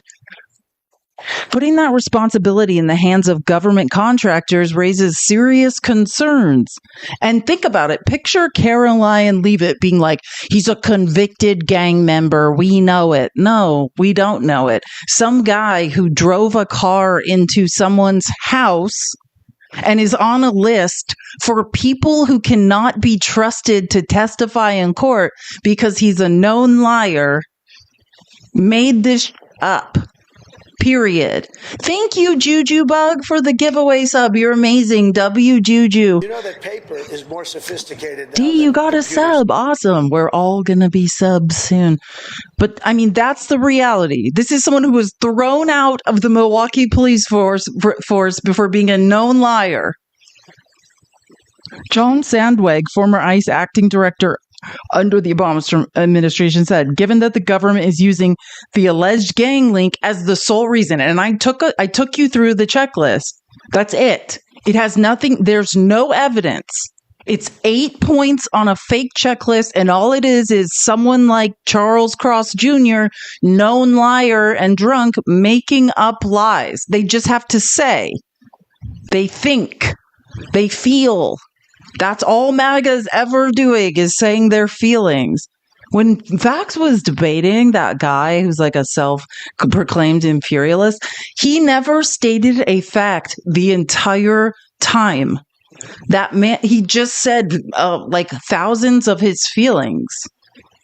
And now MAGA can get jobs at Core Civic and Geo Group and work in private prisons. And based on how they feel about brown people, you will be not just deported, you will be removed under the Alien Enemies Act and taken to a prison torture camp.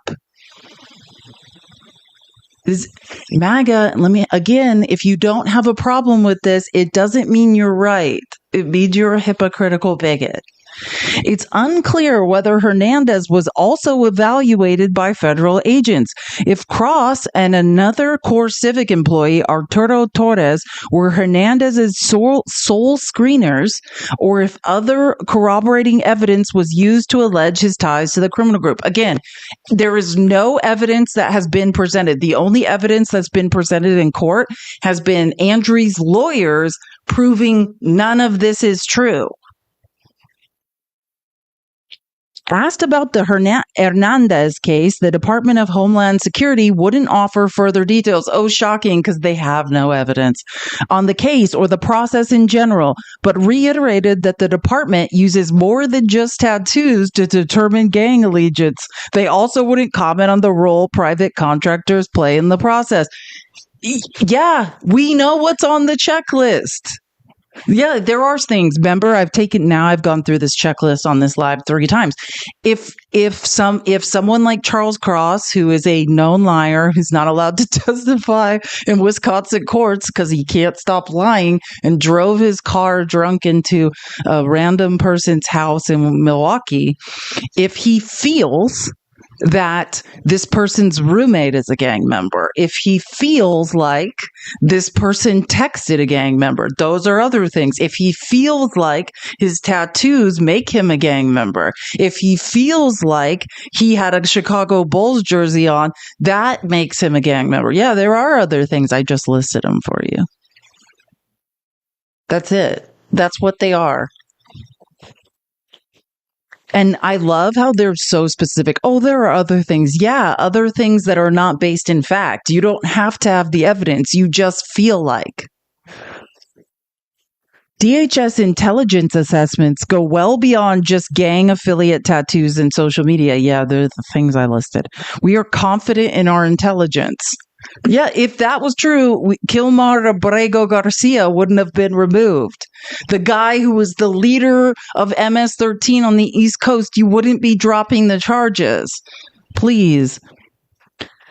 We aren't going to share intelligence reports and undermine national security every time a gang member denies he is one. That would be insane. You are liars. Again, it's the same thing. Oh, the Biden crime family did all this stuff. You had fake impeachment hearings and there was no evidence. I read every court document. There is no evidence. There was evidence that the Trump administration was colluding with Russia. There's plenty of that evidence. Please. If Trump had any evidence that anyone did anything he was lying about, if Trump had evidence the 2020 election was stolen, we would have seen it. Stop insulting people's intelligence. Core Civic said in a statement that the decision to deport or release any person rests with ICE. Well, why is he the officer signing the form? The only thing that decides is that form. You get to 8 points on that form. That's what the ACLU discovered in court in discovery. Hernandez was one of more than 200 mostly Venezuelan migrants sent to El Salvador's SICOT, or whatever, Terrorism Confinement Center. The Justice Department contends President Donald Trump has the authority, which we went over this, to wield the Alien Enemies Act.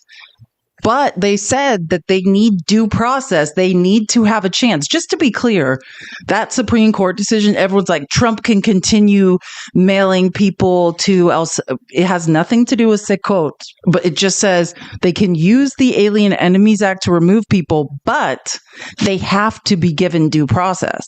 They have to have a day in court. You can say they're an alien enemy under a wartime law that doesn't apply to them, but You need to prove it in court. They need to get due process. That is what that Supreme Court order said. Hernandez fled Venezuela last year because he claimed he was persecuted as a gay man. And as a pansexual woman who lived all over South America and I'm indigenous Mexican and black. Yeah, gay men are not safe. So sending him to Secot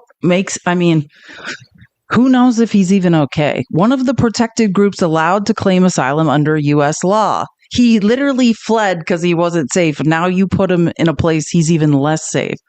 Awesome.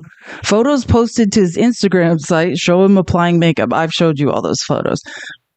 Okay, anyways, but I think we all get the point here. I have so much on immigration I could show, but I mean, that's the reality. This is some guy who was kicked out of the police force or was taken to court and then resigned and left, joined Core Civic Group, and now gets to lie about people and mail under the Alien Enemies Act. What is the future if this is how it's going? Now we need to move on to Mother, Rachel Maddow, because she did an amazing piece on this Supreme Court ruling, which I feel like she covered it. It's very detailed. It's the most detailed coverage of it, I think, of anyone. Except for me.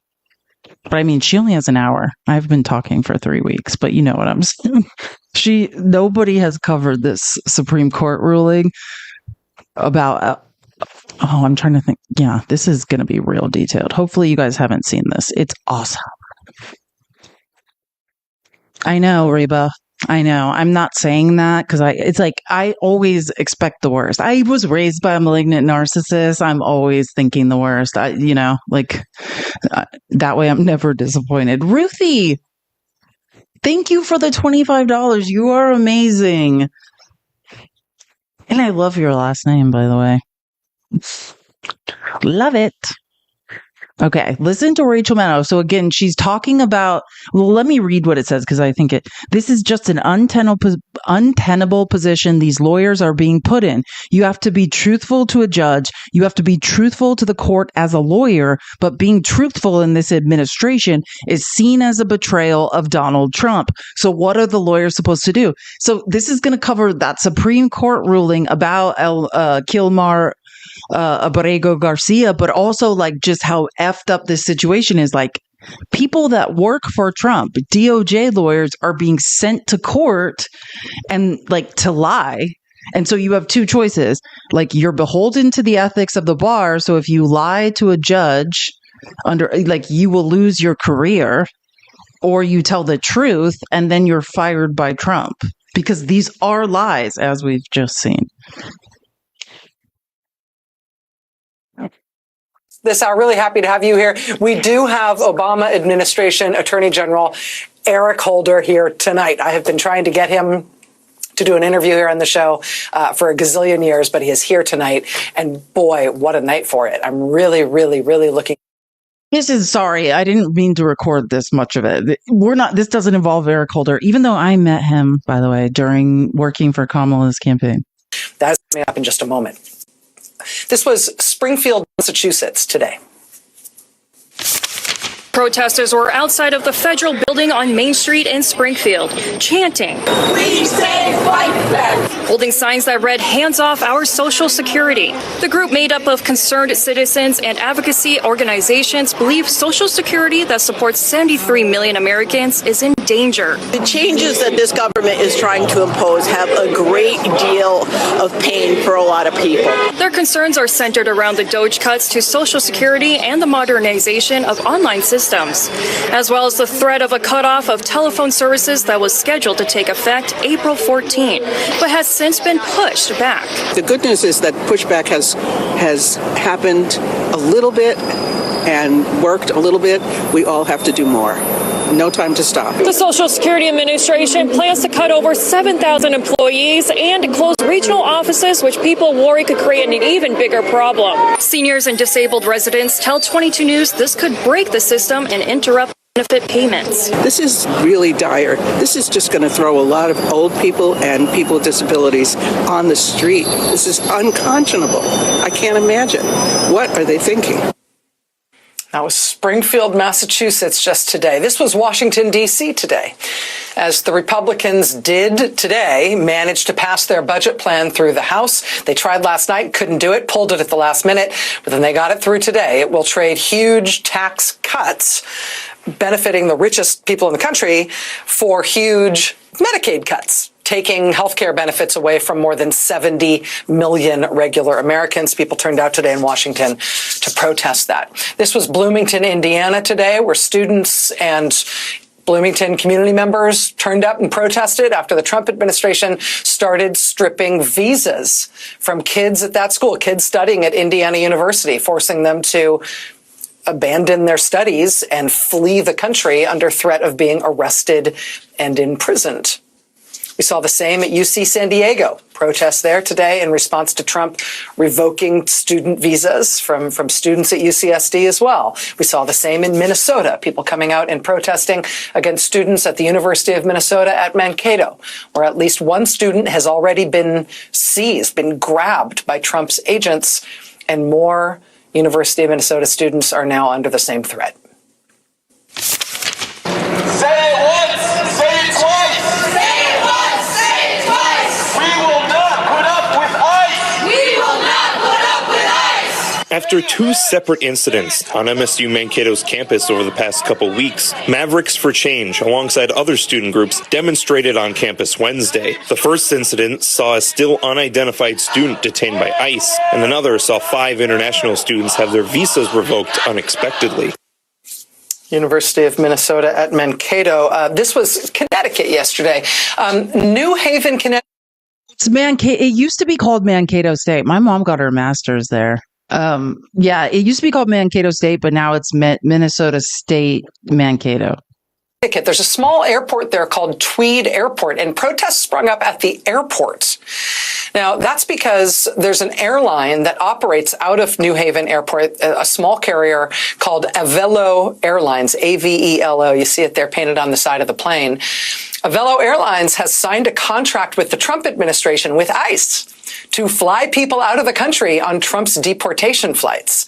And they are doing that. They've announced that they've signed that contract with ICE to do Trump's deportation flights while they are still trying to market themselves to the public as a nice airline you might want to fly for your own vacation or business travel or whatever. You can see why that might not turn out to be a feasible combination. Protesters are upset that Avelo had signed a long-term charter agreement to fly for the Department of Homeland Security. Now, the plan is to fly immigrants rounded up by the Trump administration out of the country. Activists are asking the public to sign a pledge that they're not going to fly Avelo until Avelo stops those flights.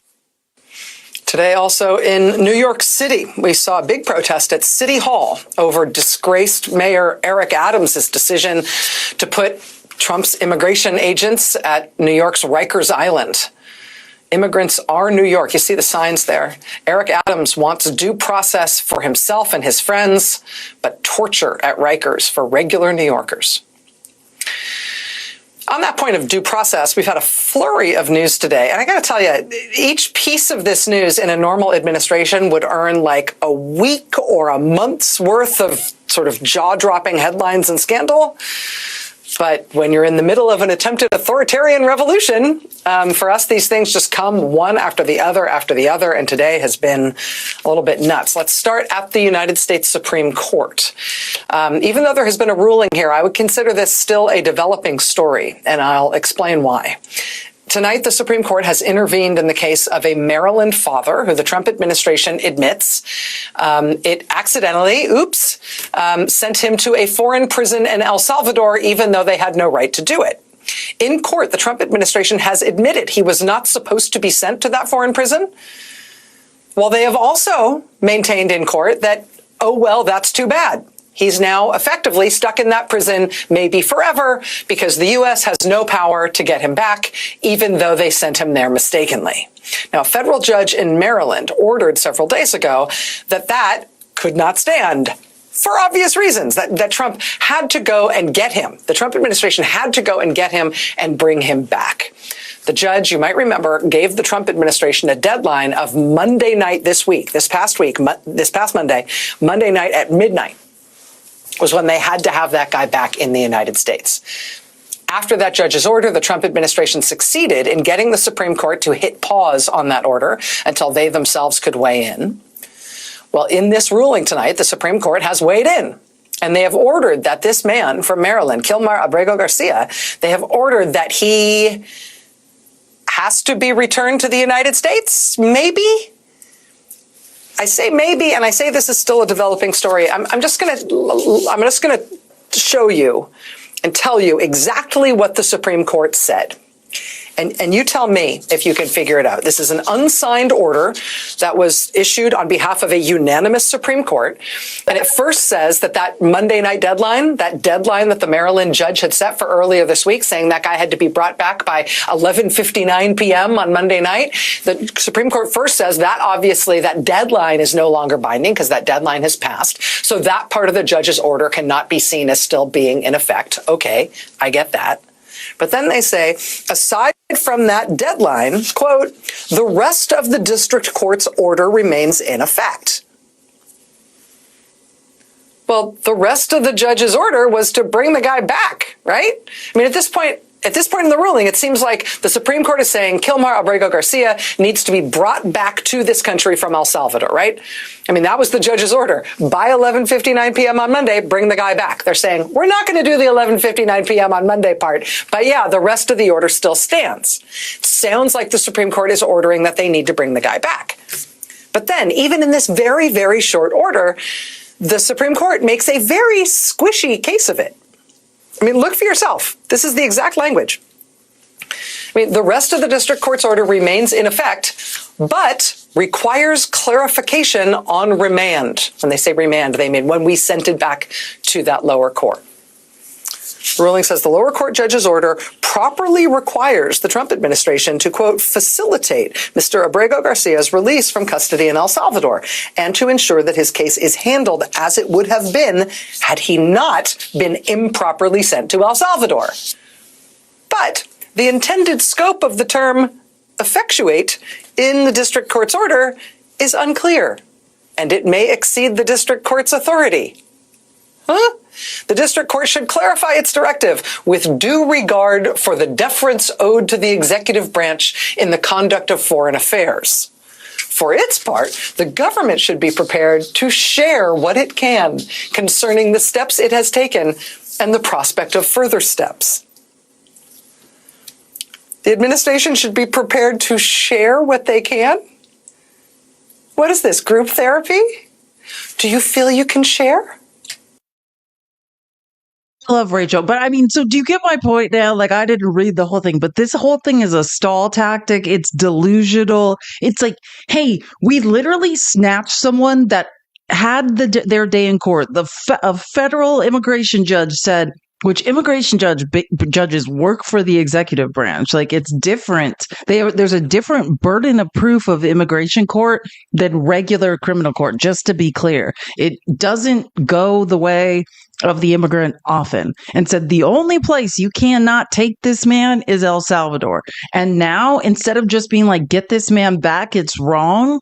This is what we're hearing. It doesn't make any sense. Sorry, I had to do it in two pieces. You can share? Do you want the talking pillow? Are we going to have a tissue issue? Do you want me to? The government should be prepared to share what it can. It would appear that the United States Supreme Court is ordering that the Trump administration cannot randomly take literally anyone off the street and send them to a foreign hellhole prison, potentially for the rest of their life, without giving that person a chance to argue against it in court. But the Supreme Court also appears to be quite afraid to just say so. And so they've given us this squish opinion that is being variously interpreted by various news organizations, depend on which lawyers are advising them on how to phrase this thing. Because they can't just come out and say it. Now, there is a signed statement accompanying this unsigned ruling, specifically from Justice Sonia. So get it. They don't even, Chief Justice Roberts doesn't even sign it. That's how cowardly they are. They don't sign it. They're like, this is our ruling. They don't have to, but this is our ruling. And Sotomayor is my spirit woman. If I could reincarnate, I'd be her. Sotomayor. And in her very plain language, she appears to be trying to clarify that the court is saying, yeah, this kid does have to come back. This guy does have to be brought back. This is just her statement that accompanies the ruling. It's not the ruling itself, but she appears to be trying to clarify. Justice Sotomayor says, in part, in her statement accompanying the ruling, quote, I agree with the court's order that the proper remedy is to provide Mr. Abrego Garcia with all the process to which he would have been entitled had he not been unlawfully removed to El Salvador. All the process to which he would have been entitled had they not just shipped him off. She says, quote, that means the government must comply with its obligation to provide Mr. Abrego Garcia with due process of law, including notice, meaning advance notice, and an opportunity to be heard in any future proceedings. An opportunity to be heard in future proceedings, I guess, means they need to bring this guy back from El Salvador so they can produce him to the federal court in Maryland for those future proceedings. Yes, I guess, maybe. So they do have to bring him back? For their part, the lawyers for Mr. Abrego Garcia are saying this ruling settles it. They released a statement in response to the Supreme Court's action tonight saying, quote, the rule of law won today, time to bring him home. And it may be, but we will have to see what happens now.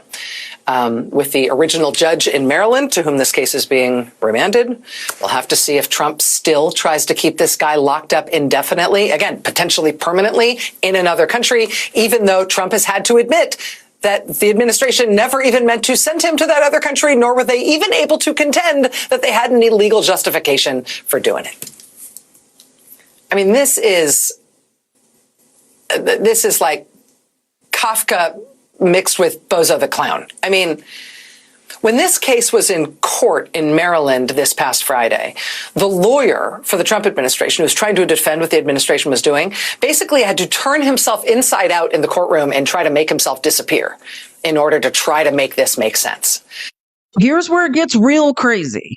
This is where, Trump, these are lawyers working for Trump who are just I don't know why I'm here. I don't know what I'm doing. Because it became very clear in that courtroom there was no way for that lawyer to be both, rational and truthful to the court, which he was obliged to be, but also to defend what the Trump administration is doing. I'll just give you one little piece of it. You'll see what I mean. This is from the transcript of that hearing. The judge. Well, on what basis is he held in the El Salvadoran prison?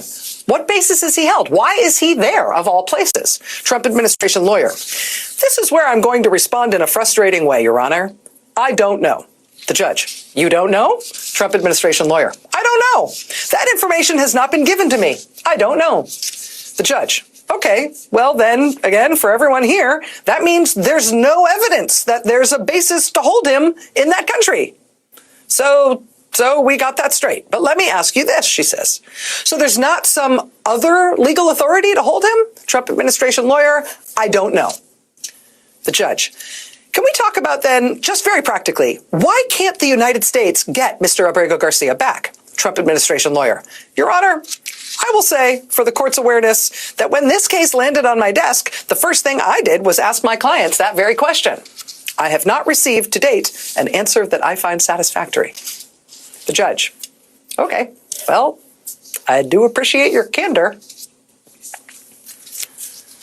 So, I just want to say, as someone that's read a lot of these court cases, what you're hearing from liar Trump is that he's under attack by the federal judiciary. No, Trump's just a liar who has no evidence or legal basis for anything that he's doing. So he sends these lawyers to court to fight for him. And when you read the transcripts, if you actually ever read court documents, which, Mag, I know you can't, you just listen to Trump say, I'm being discriminated against. People are being mean to me. The federal judiciary is picking on me. No, Trump's own lawyers are showing up to court and saying, I have no idea what's going on. There's no legal basis for any of this. That is why the federal judiciary is get out of here. This is why This is how it goes in court. I've read the documents when they're trying to fire thousands of people. There's no legal justification. There's no evidence. There's no information, period. And because you guys can't read and I don't even know if you could find the right documents to read if your life depended on it, that you're like, Trump's being picked on. He's not. Trump administration has put its own lawyer between a rock and a hard place here, right? This lawyer is trying his best to answer the judge's questions truthfully while also following the directions of his client, Donald Trump. An impossibility. That court proceeding was on Friday. By Saturday, that lawyer was gone, put on indefinite administrative leave from the Justice Department, as was his supervisor. Attorney General Pam Bondi explained the situation with this statement. She said, quote, "At my direction, every Department of Justice attorney is required to zealously advocate on behalf of the United States. Any attorney who fails to abide by this direction will face consequences." You won't lie under oath for Trump. If you won't betray the ethics of the bar that you're beholden to, and if you're not willing to lose your law license for Donald Trump, then you're fired. This is what I'm saying. You have two options: pathologically lie and appear like and look really, really dumb. I mean, unbelievably dumb and devoid of empathy on top of that. Or don't lie under oath and just say, I have no idea what's going on. There's no legal basis for what's happening. I'm just standing here. And then you're fired. Yeah, I'd be fired too. I don't know how anyone, and this is why Alina Habba is now the acting, I don't know if you guys know this, she's like one of the acting federal attorneys over New Jersey. Alina Habba she tried the second E. Jean Carroll appeal that Trump lost and didn't know how to enter evidence in court. It was like a tutorial. The judge was like, how did you pass the bar? It was the saddest thing ever. And now she's like an acting DOJ attorney. This is real life.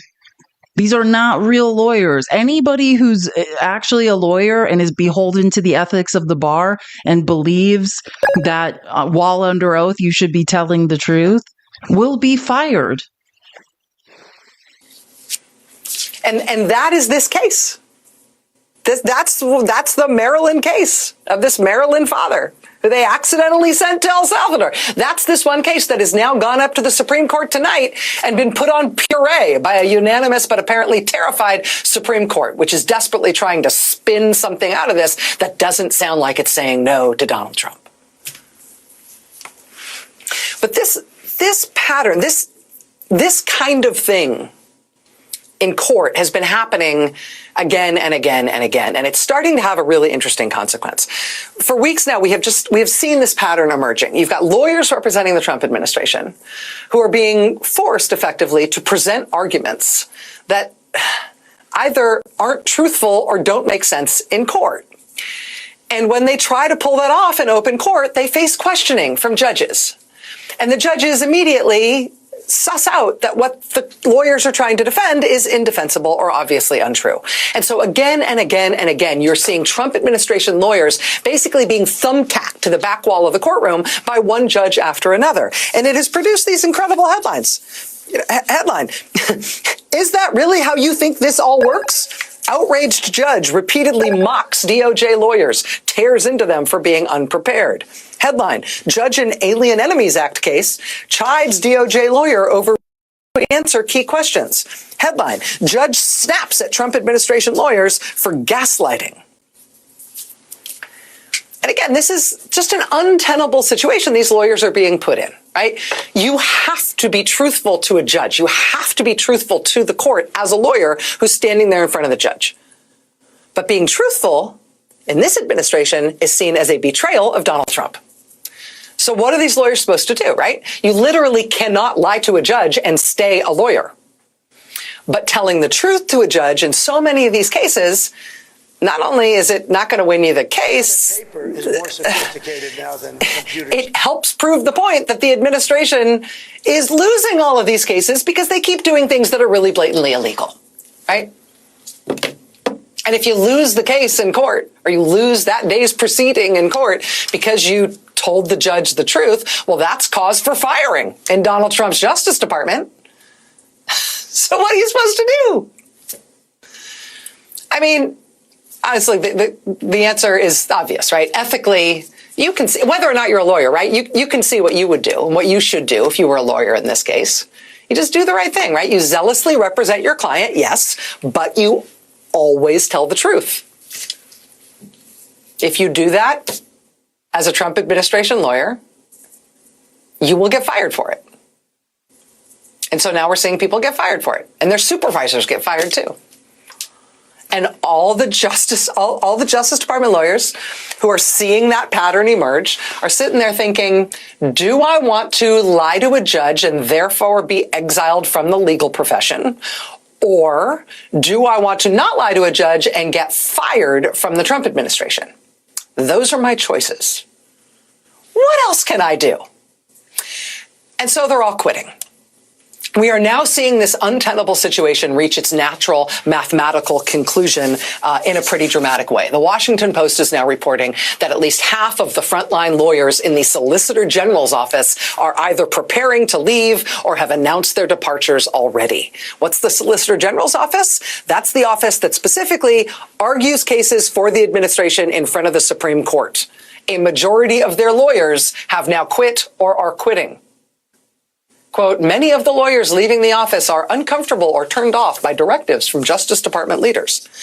Again, the reporting here is that at least half of the lawyers whose job it is to defend Donald Trump at the Supreme Court, a majority of the office that has that responsibility has now quit or is about to quit. That's pretty much it. This is where we're at, people. This is the news. This is the news. And the sad part is I almost don't want these people to quit. They need to quit on principle, and because they're beholden to the ethics of the bar, and you can't violate the code of ethics you're beholden to. But then who are they replaced with? Alina Habba?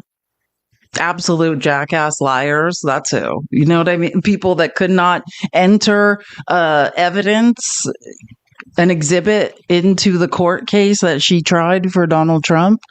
Like, if you ever want to laugh hysterically, read the court files of the second E. Jean Carroll appeal. It was, and these are the only people who will work for Donald Trump. But do you have to be a good lawyer? Because the Supreme Court is very clearly running cover for him. I just looked, listen to this. So the federal judge who ordered Kilmar Abrego Garcia to come back, and, you know, the one that they're basically saying, well, Trump needs to facilitate, not effectuate his return. A federal judge in Maryland ordered this is the update now. A federal judge in Maryland ordered the Trump administration today to provide daily updates about its progress toward returning a migrant. They very clearly aren't doing anytime he called Bukele and said, give this person back, he could get him back. And Trump's just sitting here effing around. Kilmar Armando Abrego Garcia, who administration officials acknowledge was wrongly deported nearly a month ago to a notorious prison in El Salvador. Quote, this is the judge. Quote, we are going to make a record of everything the government is doing and not doing, the judge said. Her order temporarily diffused a showdown between the judicial and executive branches after a contentious day in court. Earlier, Trump administration lawyers had defied the judge's order to provide a written explanation of its plans to free Abrego Garcia. The lawyers also repeatedly stonewalled her efforts to get even the most basic information. When the judge asked what the Trump administration had done so far to facilitate the release of Abrego Garcia, a Justice Department lawyer responded, quote, the defendants are not yet prepared to share that information. He doesn't know. Quote, and then the judge responded, and I quote, that means they've done nothing. The administration's lawyers said they would comply with last night's Supreme Court ruling, which instructed them to facilitate the return of Abrego Garcia, but the fiery clashes in the courtroom left open the possibility of a standoff in the future. What do we do if Trump denies a Supreme Court ruling? That's where we're headed. What do we do? Nothing. You tell me what we do. I don't know. What do we do if Trump won't even listen to the Supreme Court? He's having Congress pass laws to dilute the power of the federal judiciary at this point. What do we do?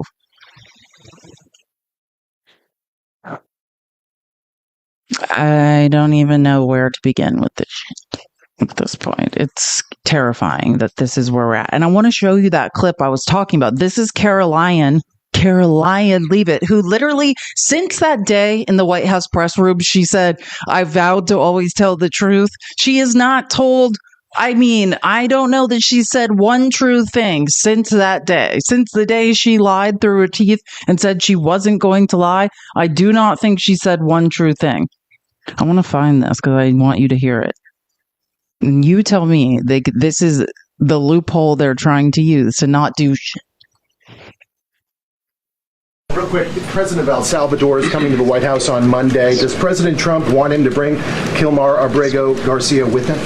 The Supreme Court made their ruling last night very clear that it's the administration's responsibility to facilitate the return, not to effectuate the return. I believe the Department of Justice just filed another brief in the lower court. I would defer you to that for any updates. But as you mentioned, President Bukele will be here at the White House on Monday to talk about the cooperation that is at an all-time high. And we very much appreciate President Bukele and El Salvador's cooperation and the repatriation of El Salvadorian gang members who You mean all of the people that you've shown no evidence of, and the people that 60 Minutes discovered 75% of them have zero criminal records and no evidence of any of them being gang members. Those people that there's no evidence they are who you said they are. They're just brown people that you disappeared. Previous administration allowed to infiltrate our country. Sure. Thank you very much, Carol. And you hear it. Oh, we're supposed to facilitate, not effectuate. That literally, I'm not saying it happened, but very clearly someone's like, here's the loophole, use these words. She doesn't know what those words mean. I've listened to her speak enough now. She has no idea what the difference between those two words. But that's the loophole. The Supreme Court ruled 9-0 to bring that guy back, and they are directly defying it and effing around. Oh, they 100% told her to say that. She didn't read that ruling, and it's not even that long of a ruling. I don't believe she read it, though. Come on. So that's the question, is where do we go if the Supreme Court's not going to listen to a federal court ruling? Like, at what point? Where are we at then? I don't know. That's the question we all need to be asking ourselves. Like, what happens next? Oh, God, I can't even think about that. It makes me physically ill. Sorry, I'm going to get off immigration because I'm physically ill about it at this point, and I think I've got to stop. So I'm going to move on to us all losing our financial future. Yay, we're going to move on to a lighter topic. Our financial futures evaporating this week. Because I literally can't do, and I'm laughing so I don't cry. I cannot do one more thing about immigration, so we just have to be done. I actually have like 10 more things. I can't do it. I'm sorry. I think we get the point that we are in hell. Sorry. But we got to move on to the next very depressing topic. But I thought this was amazing because I love when people on Fox tell the truth. Here was a great moment because I just want to recap what's going on. Just what Trump is doing with China alone will crash our economy and is crashing our economy, as we saw yesterday, right? After Trump was done doing one of the largest public pump and dump schemes I've ever literally witnessed, right? The market slid again yesterday. And watching all of these people lie about what's going on is, I want to say fascinating, but sickening. But there was one person that actually told the truth. And this is from Tennessee Holler. I like how they put these quotes on top of it. I want to tell you Trump outsmarted the world, but that is not what happened here. And that's the truth. And this is how I know, because I haven't heard one MAGA person in a debate or online correctly identify why Trump had to back down from the tariffs. And the rest of the world knows. I listen to economists all over the world. I'll tell you, you know how all of a sudden the people started reporting on the bond market? Well, what usually happens when Trump this is the fourth time and the most extreme time Trump decided to engage in market manipulation so he could transfer wealth to the top of the economy. And in my opinion, and when he did that, most other times what happens is just people vacate their positions in companies and flee to bonds. And that's like a longer, safer bet.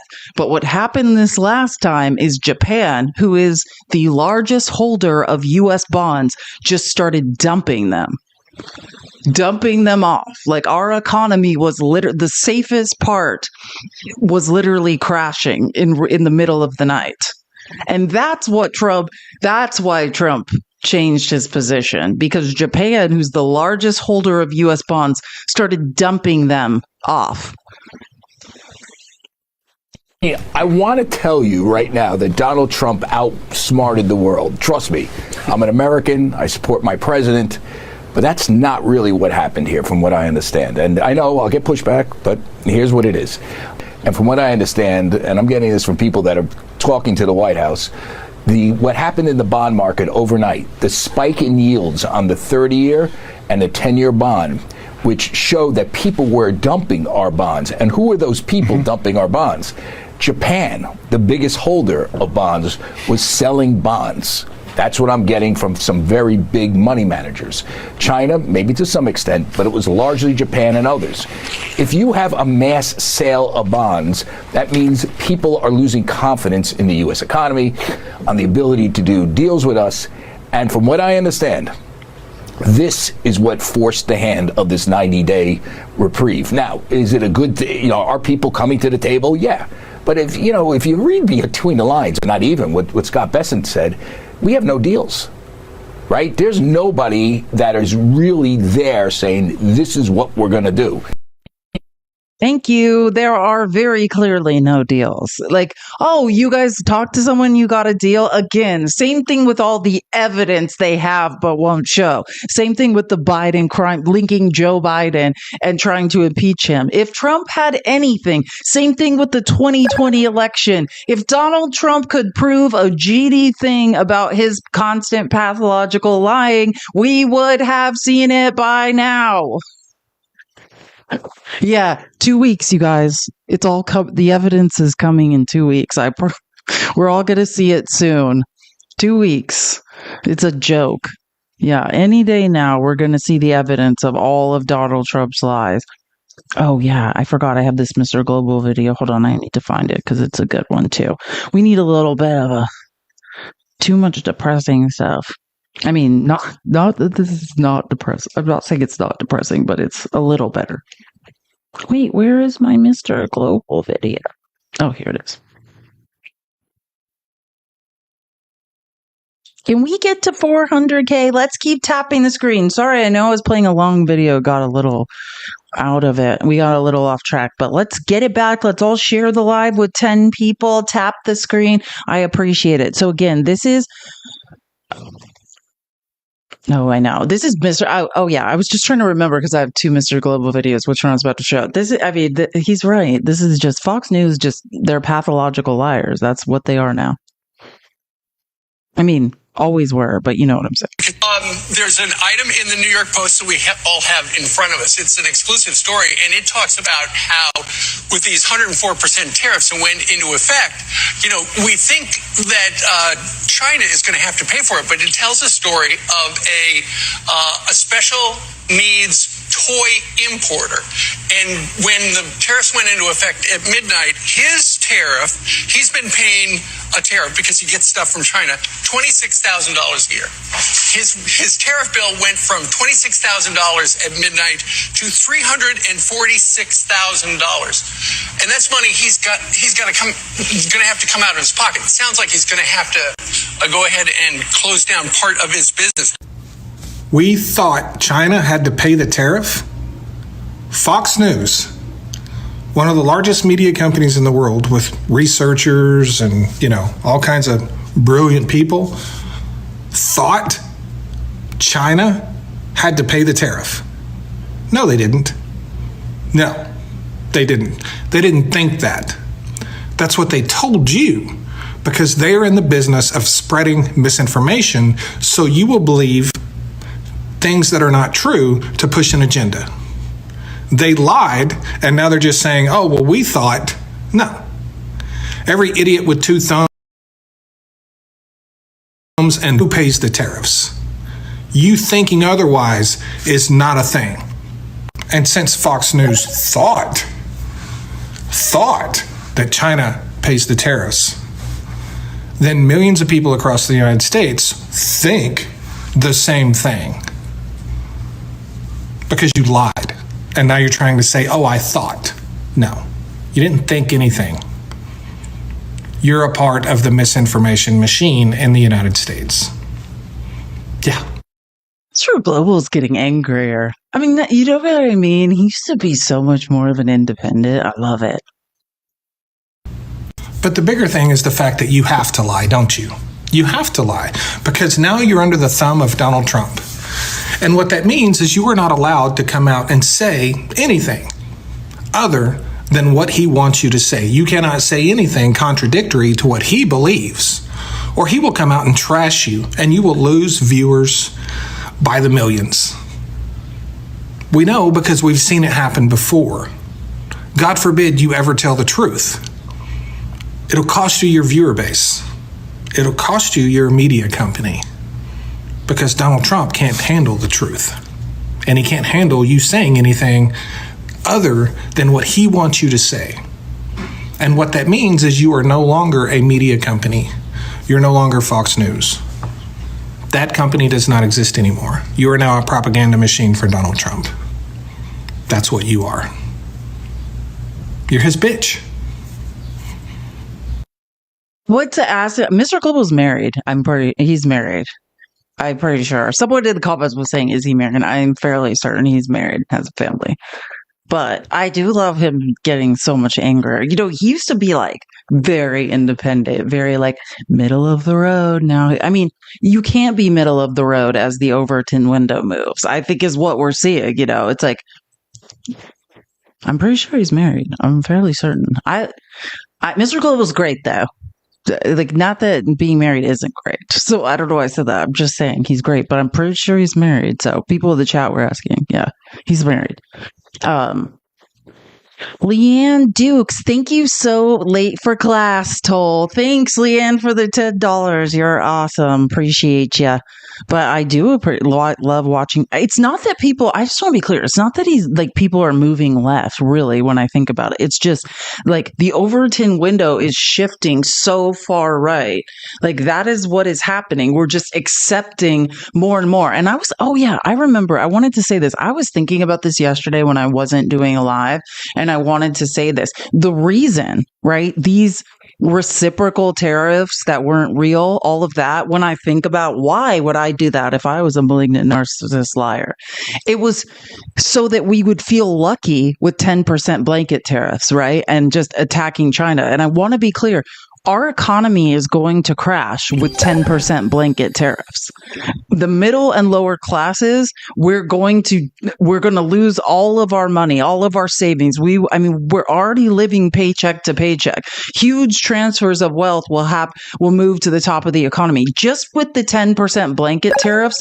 And with whatever's happening with China on top of that, we cannot survive it as an economy. I just want to be very clear. The new perspective, which I think I have a video on it and we'll get get to it, but I think it's the highest tax on Americans just with the 10% blanket tariffs and what's happening with China. It's like now the highest projected cost of all time is $4,700 per household. We will still be bankrupted, the middle and lower classes. It's a regressive tax. But by doing the whole crazy reciprocal tariff thing, I feel like there are people who are like, oh, well, at least he stopped that. Oh, I guess it's okay. It is not okay. The markets were crashing yesterday. None of this is okay. China again retaliated this morning with 100 and whatever we're on, 25% retaliatory tariffs. This is insane. If we were just in a trade war with China, we won't survive it. That's why China's doing this. They know we can't survive this. Only MAGA, who can't do any math and never made it to freshman university economics classes, doesn't understand that because they're delusional and clueless. I know for a fact, China knows it is not sustainable. We will not survive this. Mutually assured destruction. China knows it. I know it. Like, if you think about it, Trump did all that crazy stuff that made no sense, and then people are like, oh, okay, that was a pump and dump scam.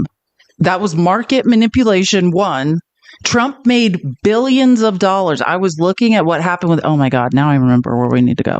Sorry, I'm remembering where my line of logic's going. I have some very important videos I need to show you all. Let's talk about market manipulation and what Trump has done. Hold on, let me find. There's two really good videos. Okay, I don't want to miss, many good videos.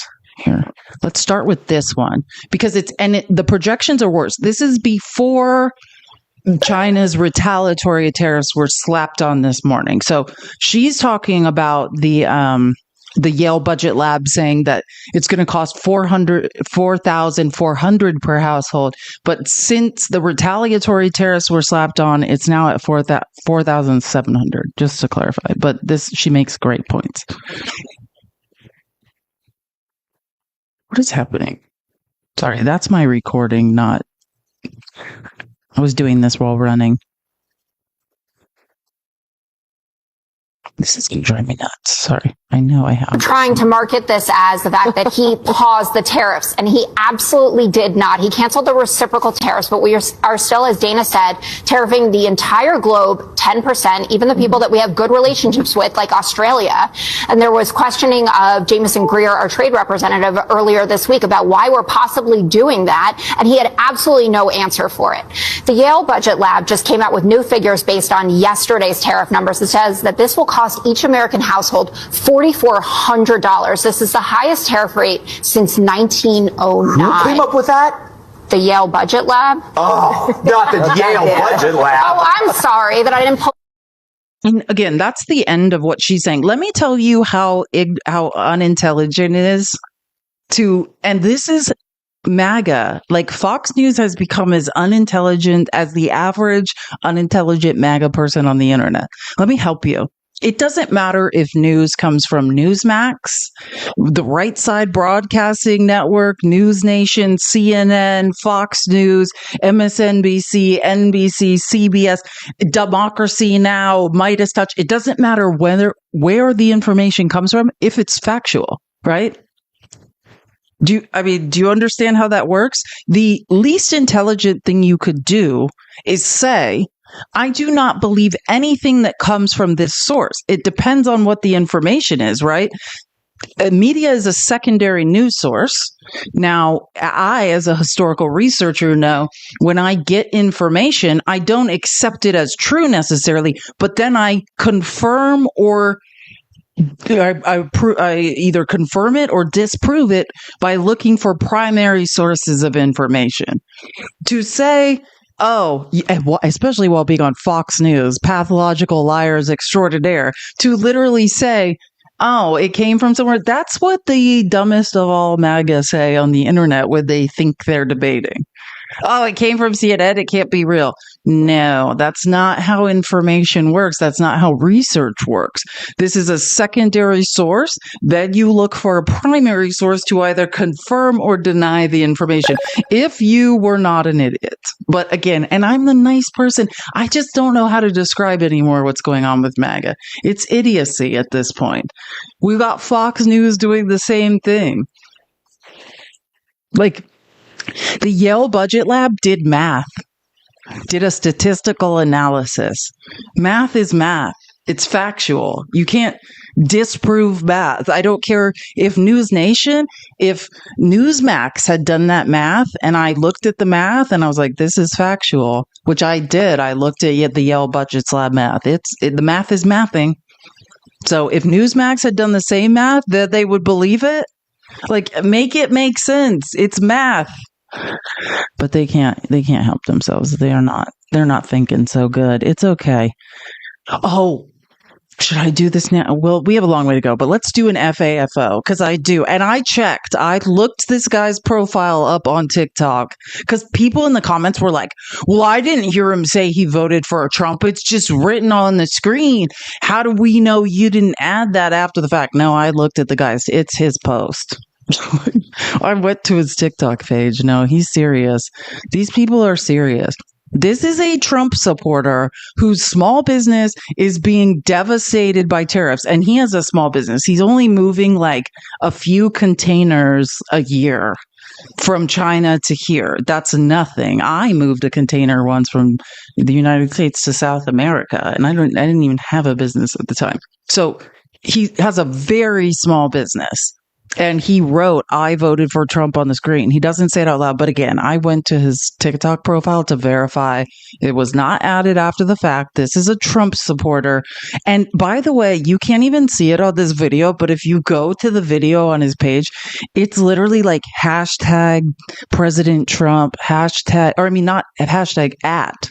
Like he's adding Donald Trump Jr. He's like, President Trump, please help me. Like, all right, I hate asking for help. I'm not asking for any handouts, but I'm a small business owner that...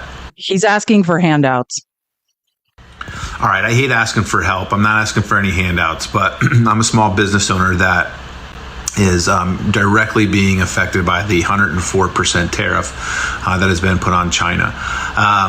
I import alloy wheels for cars, and I do somewhere in the neighborhood of 10 to 15 containers a year, which is a small business in regards to this industry. At 104%, I am absolutely going to implode and will not last 6 months.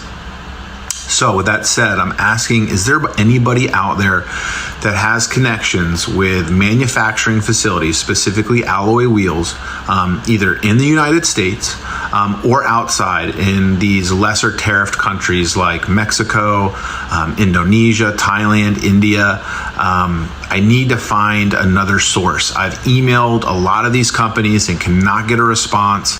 And I just don't know if it's because I'm a small business or what exactly it is. So if anybody's out there that can help or shed some light, maybe provide some information that would be helpful, I would really greatly appreciate it, because if not, it's just a small business here that's going to go under, and I'll be back to digging ditches again, which I'm not scared to do, but it's a little harder to do with a wife, 2 kids, and at 45 years old. So let me know if you guys have any suggestions. It's very much appreciated. Thank you. Sure, Trump has called you since you added him in this video. I'm sure he's going to get right back to you and save you from his own idiocy. I'm sure. I can't believe no one wants to help you when you did this to yourself. Nobody feels sorry for you. Look, I took this screenshot from his actual profile to prove. See, look, you could see on the bottom, look, that at Donald Trump Jr., at President Donald J. Trump. It's real. I have a suggestion too. Go cry in your closet because nobody cares. Oh, he's been ratioed too. 1,941 likes, 8,162 comments.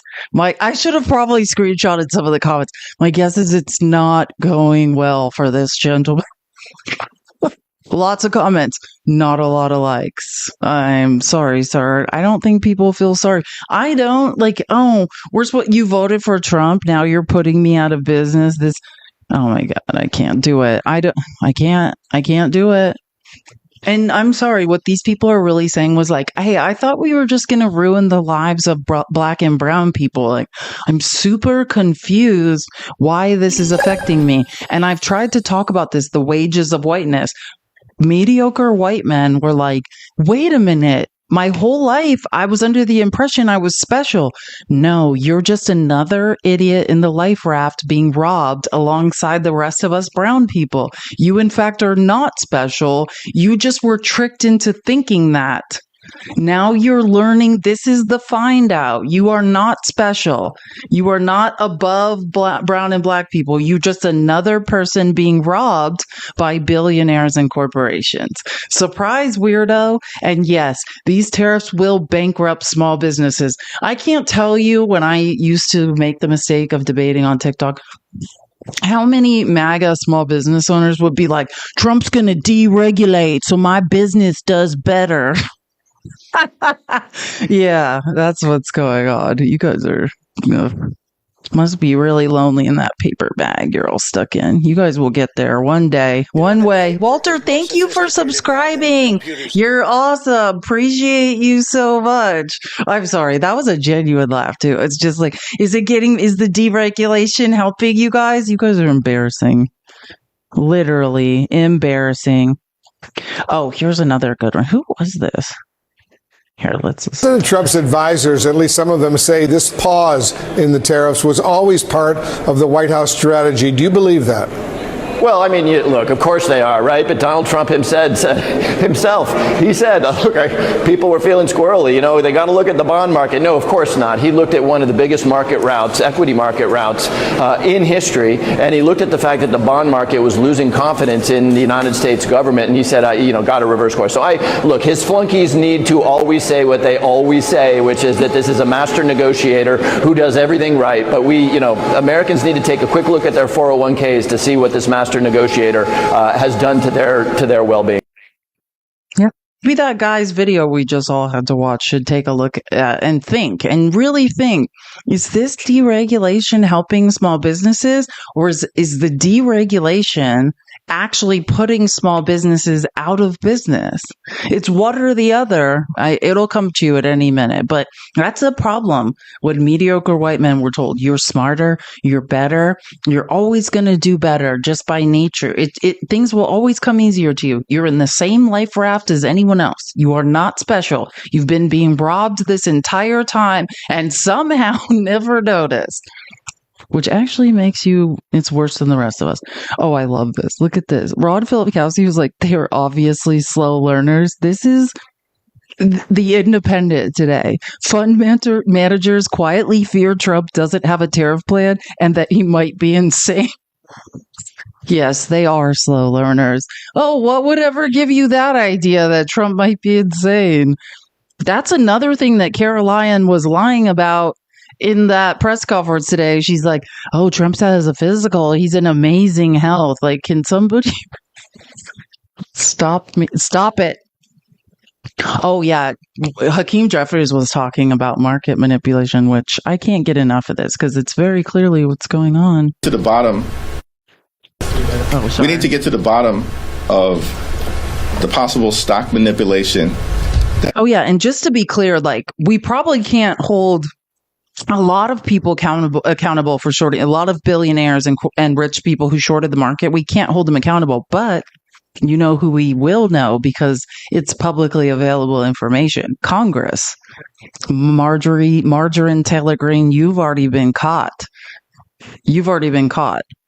And these, as soon, stock trades that Congress placed, they're in arrears. So we'll know soon who tried to short the market. That is unfolding before the American people, including what, if any, advanced knowledge did members of the House Republican Conference have of Trump's decision to pause the reckless tariffs that he put into place. There are several members of Congress who will be aggressively demanding answers and transparency, particularly as it relates to stock purchase decisions that may have occurred over the last few days. As a follow-up to that question, are there any avenues that Democrats can explore to force an investigation of the House, or are you all essentially handcuffed by being in the minority? There will be several avenues that we will be able to pursue, and will do so aggressively. And in fact, because of current congressional rules, we know that members of the House of Representatives will have to disclose any stock trades that they've made 30 days from the date of those trades, or potentially no later than 45 days. And so the reality is people are going to have to pay the piper in terms of disclosure. And so our point is you might as well get it out into the public domain now, because it's coming later, and there's nothing that you can do about it. That's right. Financial trails do not lie. And this is Putin laughing at all of us, by the way, laughing at Donald Trump.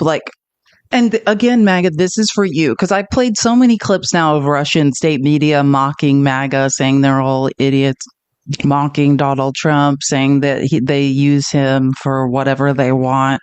This is Putin basically laughing at you. If you believe, and saying what I'm telling you, you think Putin's on your side, he finds you all useful idiots and hilarious. If you think a trade war with China will do anything but crash our own economy, then I know you can't do math or read. And Putin knows that too and finds you hilarious. You have to read this, though, by the way, because he's speaking in Russian. You have to read this. Ну, знаете, я хочу что сказать.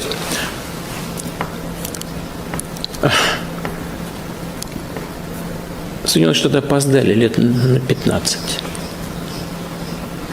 Они не смогут остановить развитие Китая. Это невозможно сделать, так же, как невозможно сказать Солнцу: не вставай. Оно все равно поднимется. Но есть объективные процессы экономического развития. Они связаны с миллионом факторов. И вот эта попытка сдержать развитие Китая, она негативно отражается и на экономике самих Соединенных Штатов. Они делают производство ряда своих товаров низкоконкурентоспособными. А если дальше пойдут по этому пути, сделают вообще неконкурентоспособными в отдельной отрасли экономики. Так сложилась кооперация на протяжении предыдущих десятилетий между экономикой Китая и Соединенными Штатами. Она взаимосвязана. Все это понимают. Но he's saying that exactly what I've been saying, and MAGA can't figure out because they can't do basic math or read, that China's economy is interconnected with the United States, and we will not hurt China. We will only hurt ourselves by what we're doing. And he finds it hilarious. They're all laughing at us. But don't worry, MAGA, Putin's on your side. You guys got this. They're all mocking you endlessly, saying that you're useful idiots and that you don't understand economics, but it's fine. You guys got this. Keep going. What could go wrong now?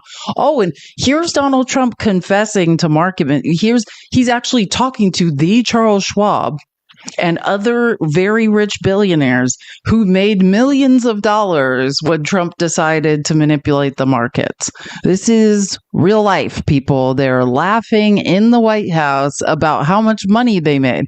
And let me help you, because I did notice this unbelievable theme of MAGA that can't read or count on X saying, That's capitalism and I support Trump. Let me help you here. Yeah, you need a certain amount of capital in order to make this type of money. All of this money that's being taken from the middle class and lower classes is then being transferred to the top of the economy, right? It's not like more money is being printed. It's being taken. You're being robbed. We're all in the same life raft being robbed. Your retirement, your financial future is being drained. It's being transferred to the 1%. And let me help you. Have to have capital, right? In order to make this type of money, you have to be the 1%. The only people that had an opportunity to gain upward mobility like this are people with access to excessive amounts of capital, i.e. money. You might not even know what that means. So that thereby, right? Trump is eliminating and making sure the middle class and the lower class has absolutely no upward mobility. These are not opportunities available to us because we don't have the capital to take these types of stock positions. Meanwhile, we've got Charles Schwab making billions on Monday. This is Charles Schwab. It's not just a company, it's actually an individual. And he made $2.5 billion today, and he made $900 million. Charles Schwab made $2.5 billion on Monday, and he made $900 billion, and they're all laughing about it. While our financial future was drained, our 401ks still have not recovered. I don't have one. I don't have a financial future, but if I did, I'm just saying. The middle and lower class has not recovered. The markets are still tanking. And remember, these tariffs with China, these are regressive taxes. They will affect the middle and lower class more. That's why we started progressive income tax, to take the burden off the middle and lower class.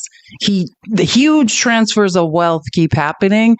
And you guys sit there and you're like, I love being robbed. Trump told me I'm special and brown people have my money.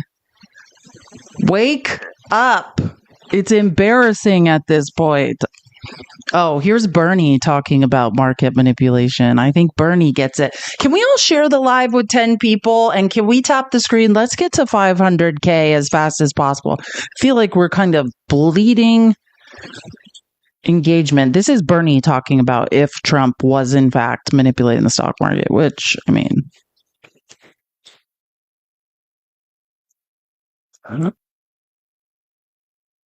President Trump posted on social media that it was, quote, a great time to buy stocks. A few hours later, he announced a pause on tariffs, which sent the market skyrocketing. Your colleague, Senator Adam Schiff, says Congress should investigate whether Trump and his inner circle engage in insider trading. Do you agree? I noticed that. And that's just one of another outrageous things. Imagine, do I have, no, I don't know for a fact, but would I be surprised if there were people who hours before knew exactly what Trump was going to do in rescinding his tariff proposals, understanding that the stock market would soar and you make huge amounts of money? Would I be shocked if we learned about that in the days to come? No, I would not. Does that announcement that he gave cover to anybody who did buy stocks? Well, what it does do, look, if you know 2 hours earlier. And I do think that's what the point was. I've thought about this a lot. You guys know, because I identified this pattern the second time.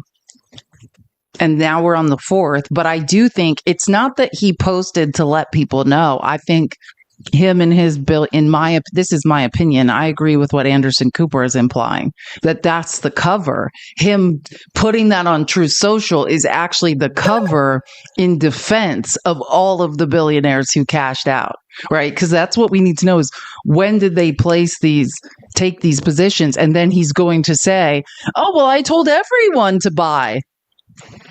That's what he's going to say. I think Anderson Cooper is onto something with that. It's actually probably the cover. That makes, when I sit here and debate myself in my head, that actually makes the most sense.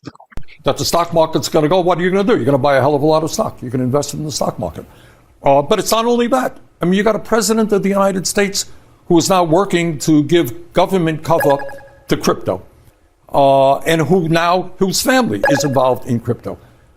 Makes money by selling coins, crypto coins, anybody can contribute, which is a direct line to the president. So, I have serious problems about all that. This is We all do, Bernie. You tell the people. We all have serious problems with everything. Donald Trump is a professional thief at this point. Oh, this one is so good. And I love Melanie Stansbury. Again, she's a representative from New Mexico. If you don't know, also a genius. Just saying, a great brain recognizes a great brain. But Chris Murphy also made a good video. But when I say hey, if someone had to say, can you just lay out the events of this crime, of the market manipulation, of the crime that we all just lived through? Could you just lay it out there for me and tell me how it all went down? This is the video.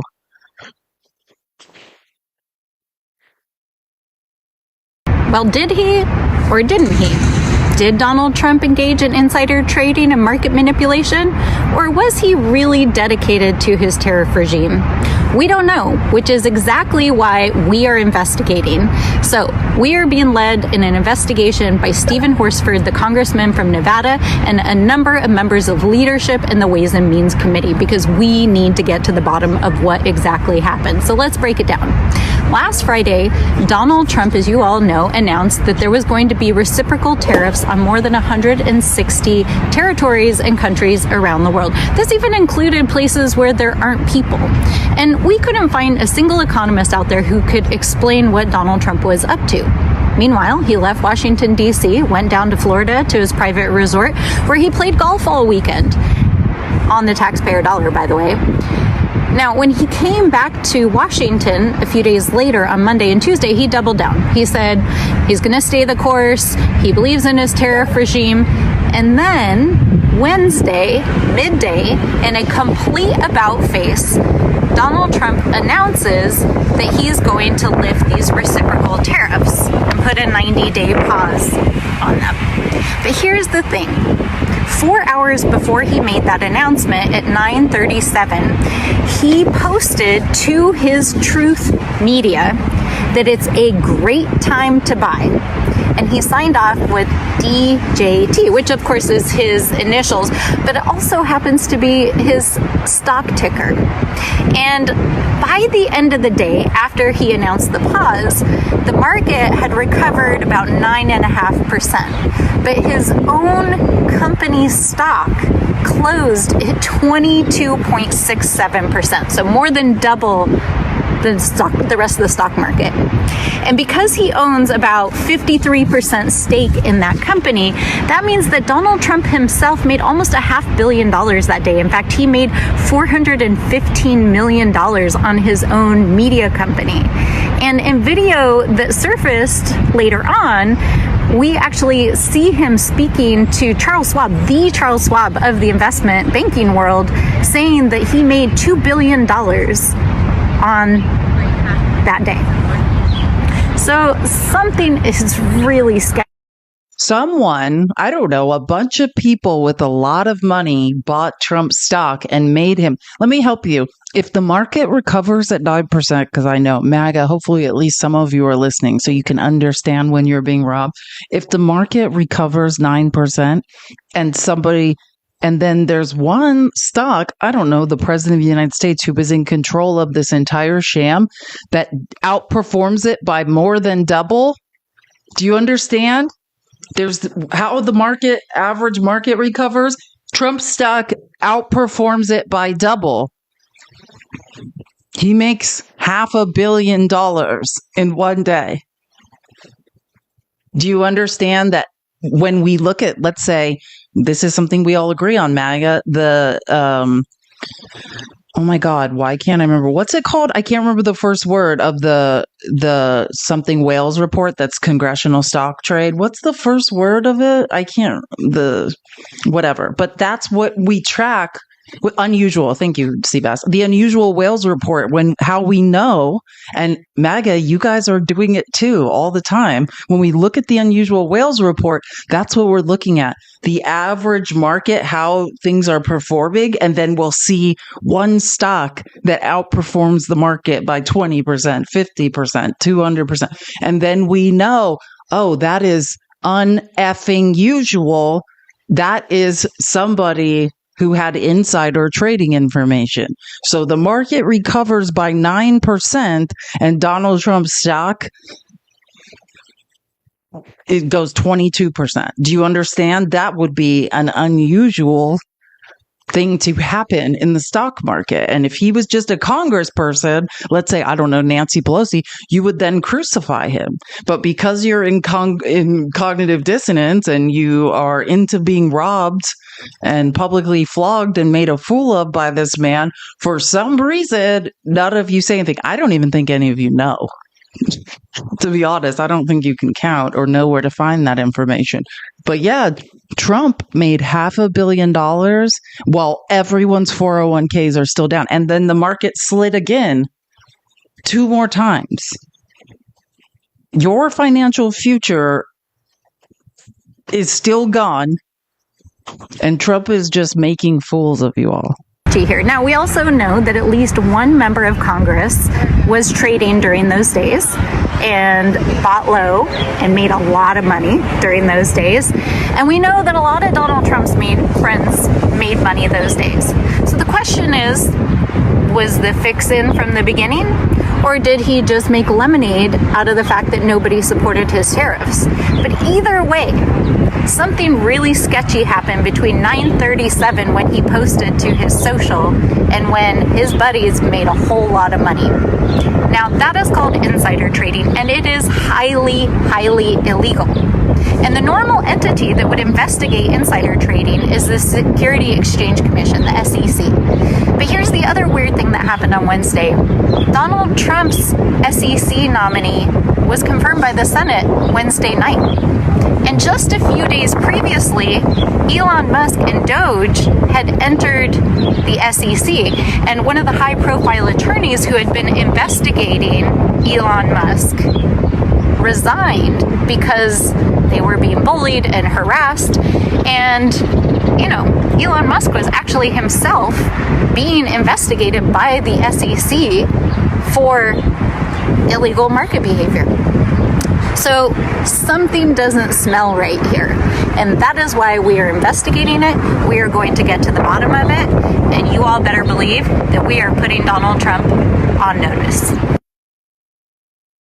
I just opened an email, like a news update from Substack, and the first words are, Wall Street fund managers are concerned that Trump might be clinically insane. But, I mean, is that not a beautiful... Again, Melanie Stansbury, beautiful brain. Firing on all cylinders. Excellent explanation, especially about what happened with Trump stock. That's the part I think MAGA no one's telling them. Trump stock made $500 million. The people, the shareholders in DJT, in Donald Trump media, are all of his sycophants. It's his sons. It's Dan Scavino. It's all of these people that are grifting you. If you already own stock in Donald John Trump, you're just getting grifted, right? Like maybe it recovered, so you're losing less. But these people just cleaned up. I mean, how long do you want to be robbed? You need to decide. I mean, I think you're going to be good. And Chris Murphy made a video on Trump's market manipulation too, which I think is good. So I have questions about the tariff announcements today. Who benefited and who made money? And this should matter to you too, because this could be an enormous scam. What we know is that about 9:30 today, Trump posts on social media that people should buy. It's a good time to buy. And then 3 hours later, guess what? He announces that there's going to be a 90-day suspension of many of the tariffs. Predictably, the market, which had been crashing, shoots up, and anyone who made investments early today likely made a lot of money. And so the question is, who close to Trump knew that he was going to suspend the tariffs? Which of his Mar-a-Lago friends or his billionaire advisors were able to capitalize on that inside information? Why did Trump send out that post to his supporters earlier in the day? The bottom line is that the chaotic nature of this tariff policy, with Trump's position changing every single hour gives ample opportunity for any individual who has early access to information about the White House's change in position to make boatloads of money, either by investing at the right time or pulling their money out of the market at the right time. This entire White House is one giant grift. Donald Trump and his friends are in power in order to use their access to government to make money. It stinks, and we should get to the bottom of it. Amen, Chris. Loving Chris. Loving Chris a little more every day.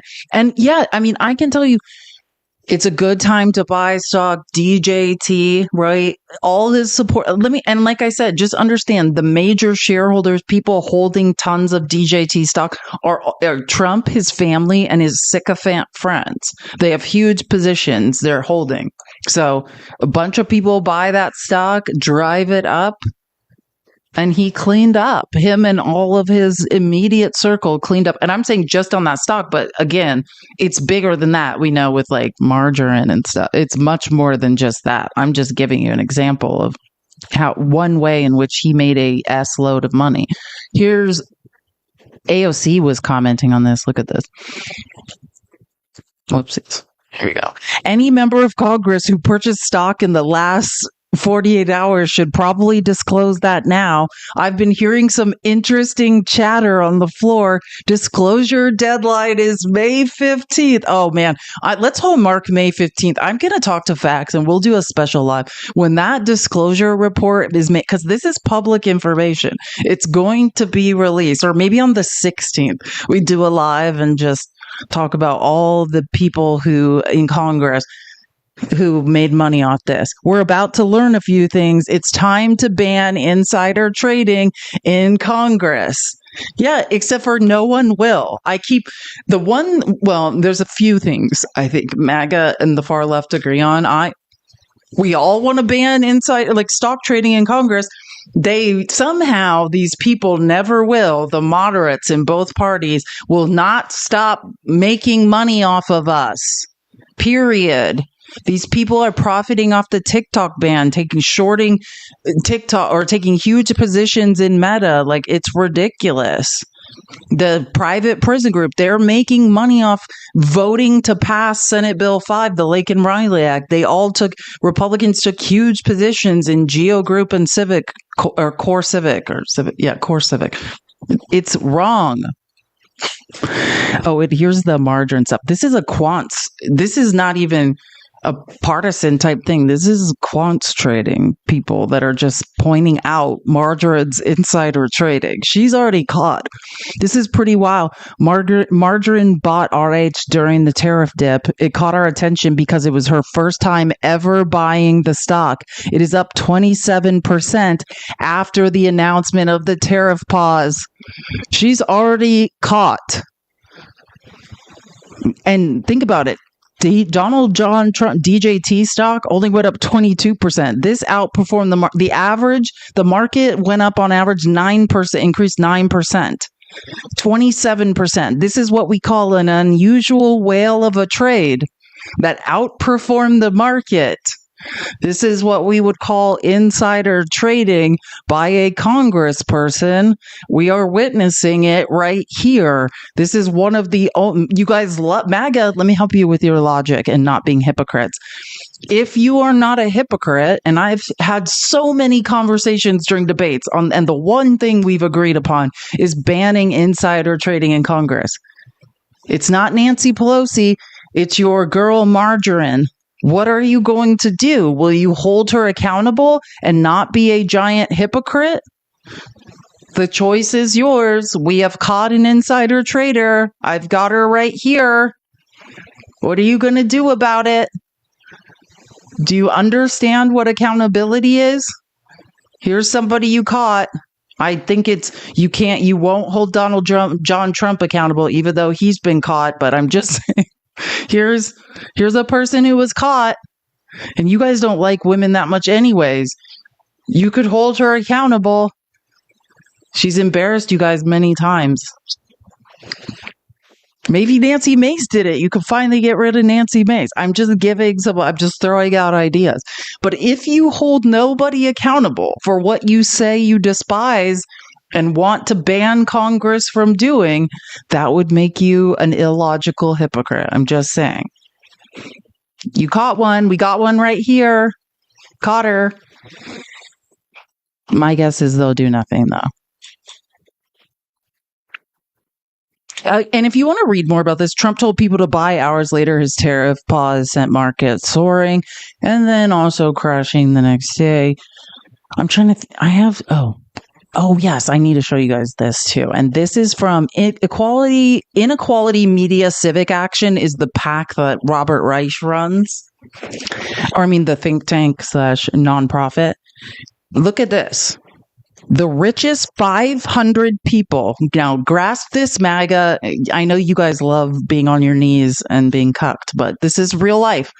The richest 500 people in the world added $304 billion to their combined net worth yesterday after Trump's tariff pause. And what did the Republicans in the House do today? They passed a budget resolution that paves the way for tax cuts for the rich. They made the 500 richest people in the world. This is what we call, when I say there are transfers of wealth, Donald Trump that's the fourth time since he's been president that he has caused a huge transfer of wealth to the top of the economy by market manipulation. This is what I mean. It's not you getting rich. You don't have the capital. The 500 richest people in the world made $304 billion. $304 billion.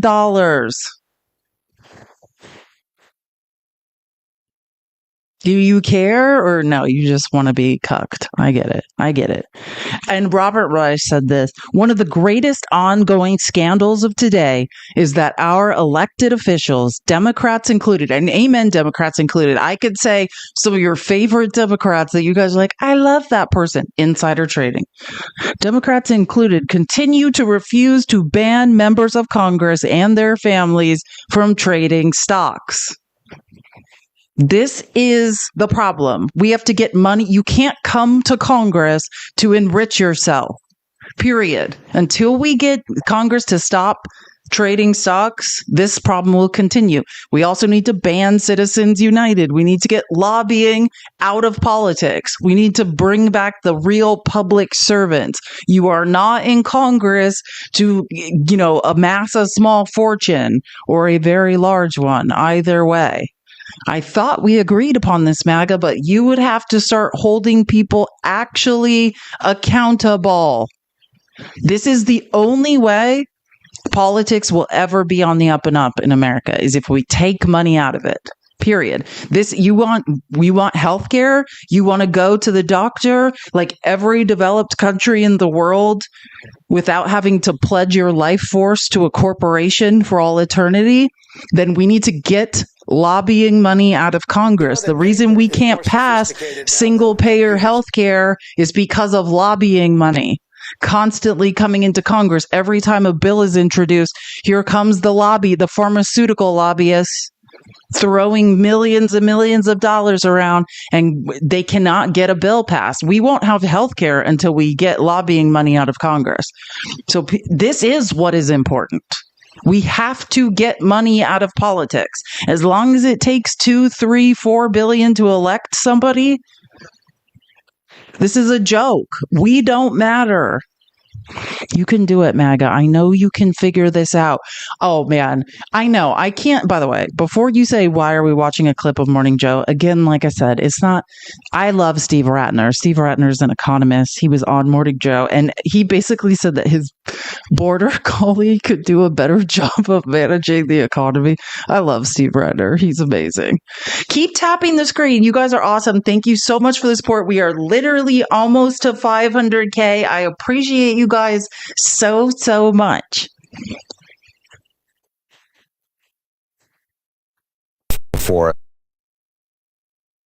Where we are in the markets is a much worse place than where we started. For all the ups and the downs and whatever, the market is well below where it was before the president decided to embark on this craziness. That I just want to say, MAGA, because I know some of you are listening. You can tell your friends. That's the point.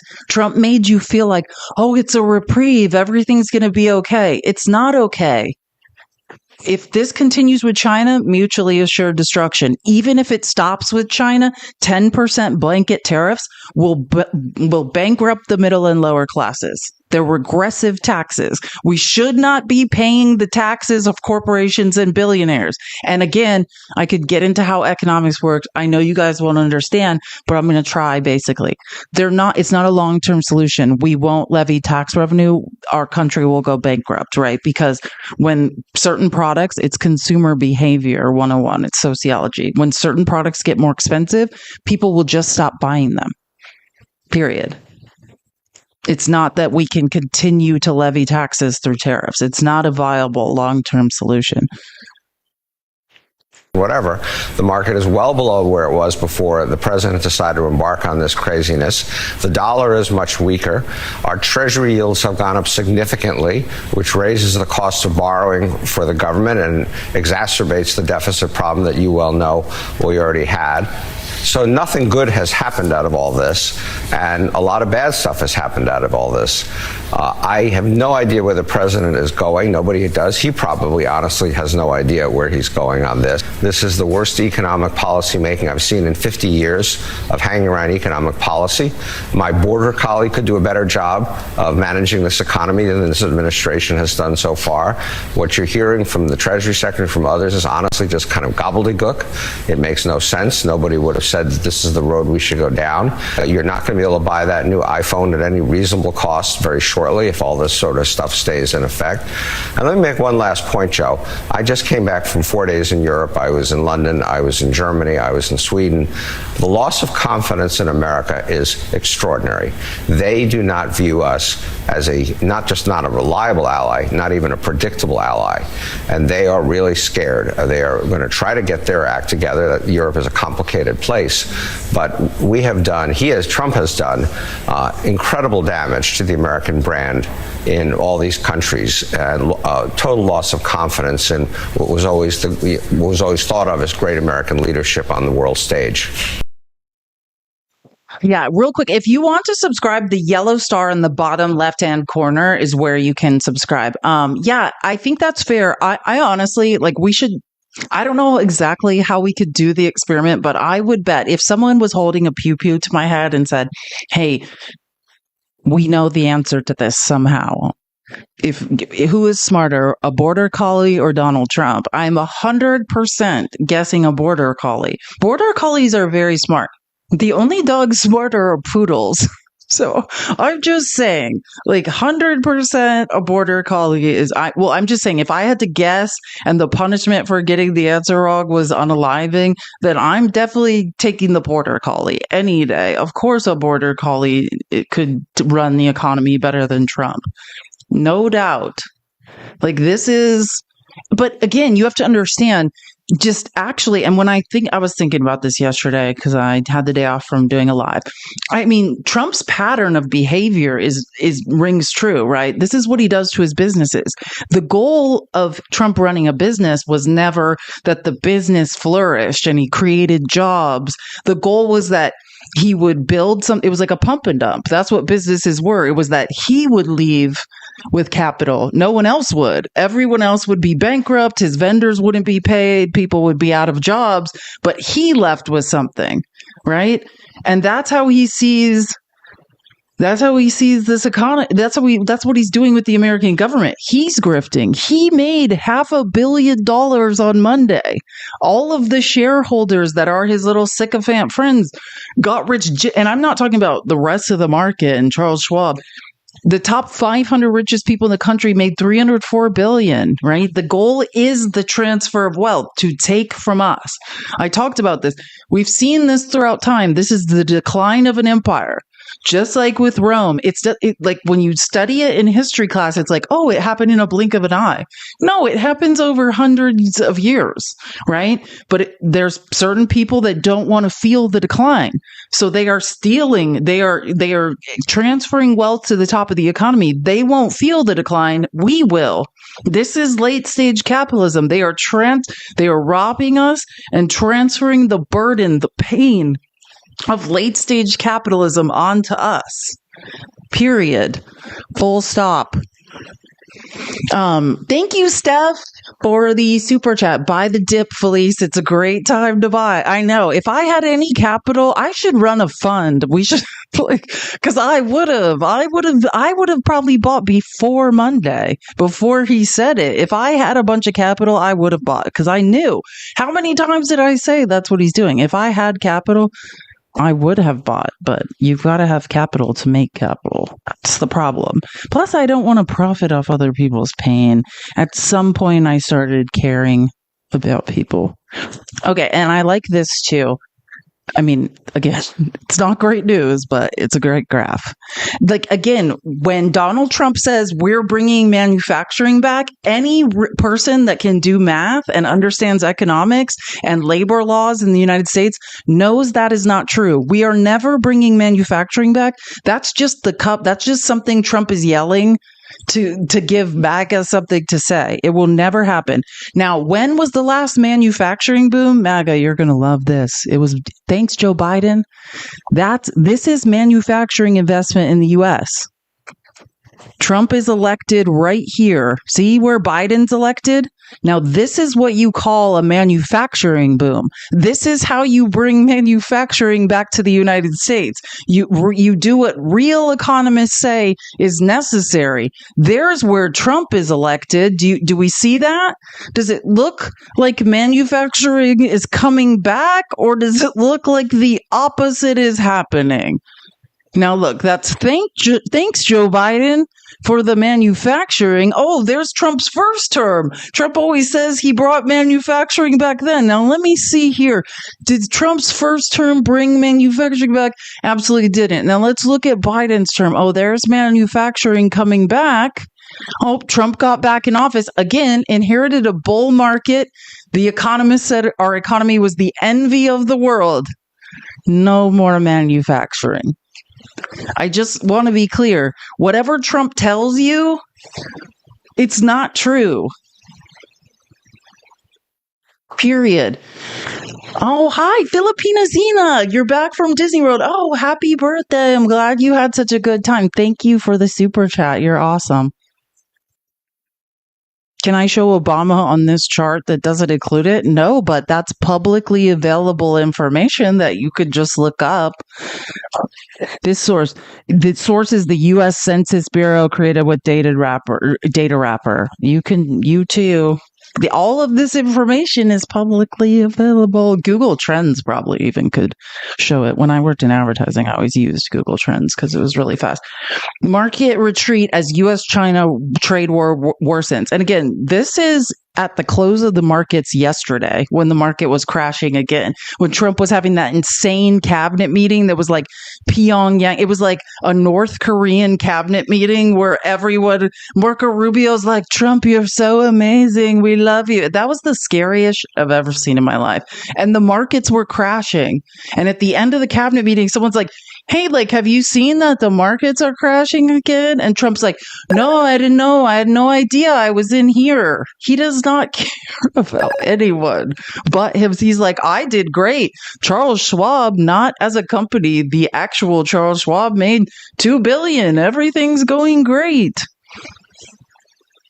Oh, thanks, Joyce, for the $10. You're amazing. No, thank you, Joyce.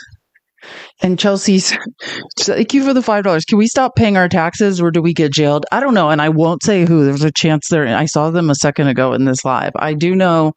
I'm not going to say who. I do know some very far and left Antifa leftists that aren't going to pay their taxes.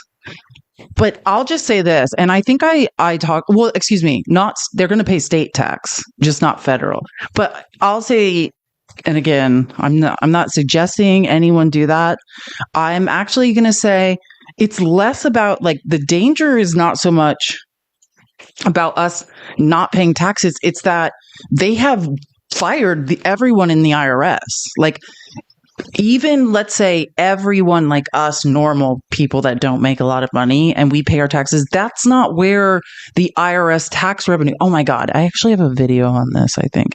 Robert Reich made a video on the IRS. But like the point is, what I'm talking about now is a little bit outside the video, but I reported on it. Like there was a statistical analysis done. And because they have fired everyone at the IRS, like they're projected to levy like 20% or something, or between 10 and 20% less tax revenue, meaning Republicans are like, what about the deficit? What about the debt? Well, this is why Trump added the third most to the deficit his first term. He didn't bring in revenue. He's like, oh, don't worry, the tariffs will do it. But I told you about consumer behavior and stuff. Tariffs it's not the same. You have to levy tax revenue. And all Trump has ever done is grift and help rich people not pay taxes. For every dollar we invest in the IRS, we get like $6 and something back. That doesn't come from people like us that make no money. It comes from high level forensic audits. That's why, and this is what I say, it's the same thing when MAGA believed Trump when he's like, we're going to deregulate and help small businesses. And now all these small businesses are going out of business because of the 10% blanket tariffs. Yeah. In order, like the point of tax, how we make money is high level forensic audits from corporations and billionaires. Remember when Biden was like, we're going to hire 187,000 IRS agents? And what did Trump say? He told MAGA, who are simple folk, thank you for the galaxy, Andy, so much. He told the MAGA, who don't think so good, remember he was like, Joe Biden's hiring IRS agents to come after single mothers. No, our taxes, unless you make over like 300,000, our taxes are they're done by a computer program, not a forensic accountant. Like we owe less money than they are paid an hour. Like our taxes aren't done by a human being, but you guys believed him. Really, those were forensic accountants and IRS agents, like enforcement agents, to do high-level audits of corporations and billionaires. And that would have made us a ton of money and closed tax loopholes. But you guys were like, oh, Joe Biden's trying to terrorize single mothers, because you're not thinking, people. But I mean, one day you guys will get it. I promise. Let me find this Robert Reich video he made on the IRS, because it's really, sorry. That was the wrong thing. Just trying to, it's really good. Where did it go now? Come here, Robert.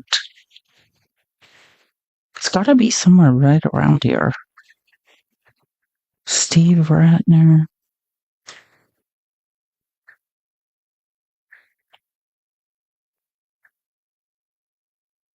I know, it's not even that long, too. It's only like 3 minutes.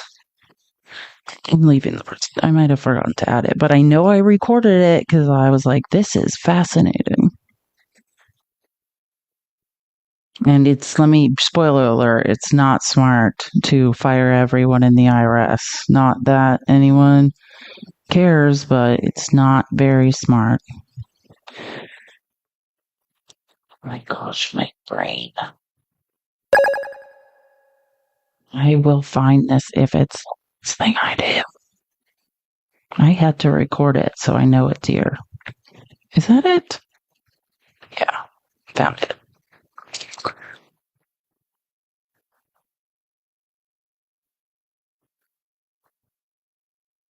The Department of Government Efficiency doesn't actually give a damn about efficiency. Here's the proof. Elon's Doge is actually gutting the IRS at the height of tax season, laying off thousands of employees with plans to downsize the agency even more. Now, why would the world's richest man want to fire IRS agents?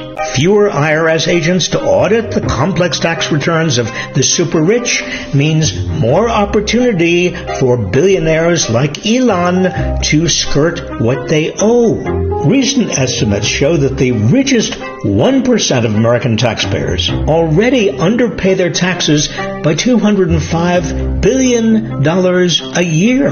That lost tax revenue is way higher than the amount of taxpayer dollars DOGE claims to have saved by canceling contracts and grants for vital government programs, of which only a small portion can be verified.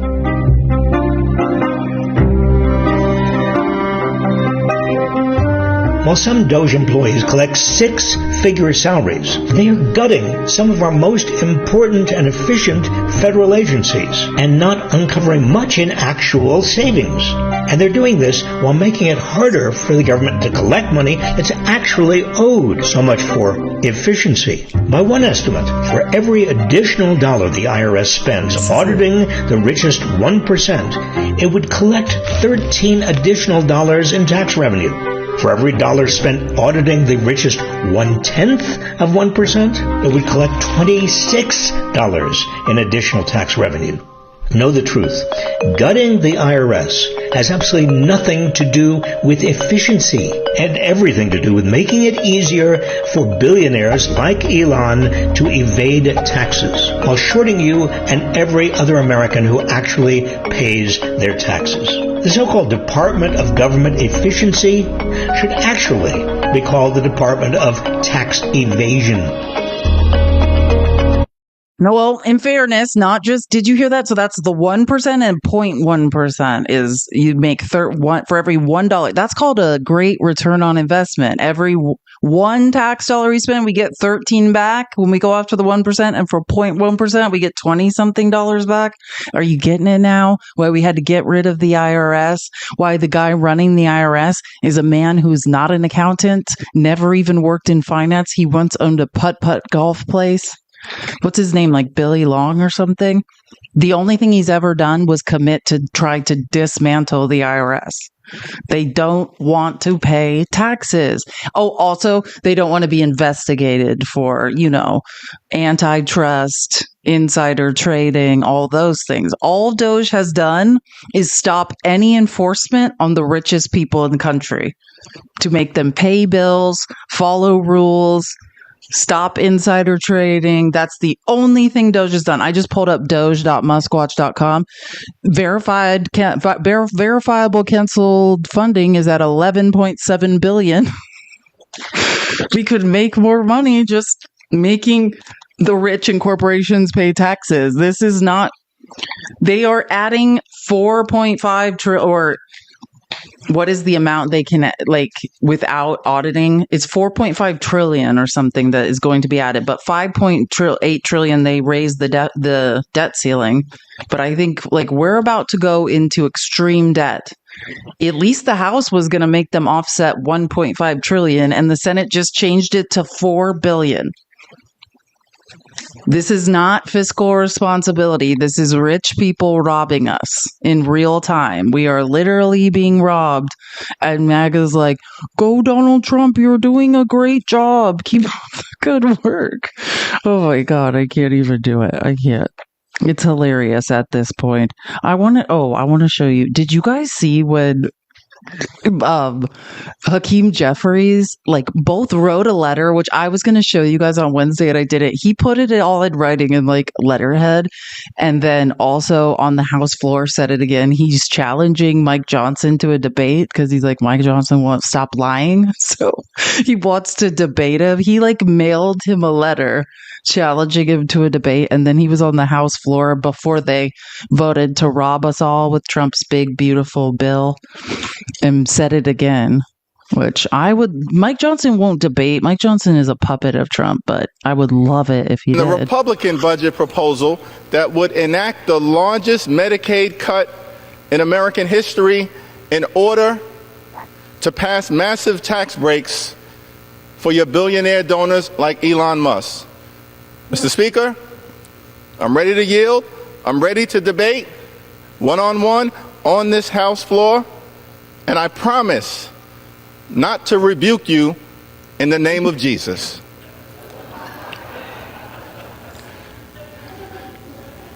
Here in America, we were told we were told by Donald Trump and House Republicans that you were going to lower the high cost of living for everyday Americans. In fact, we were told that you were going to do it on day one, and it hasn't happened. And the Republican budget.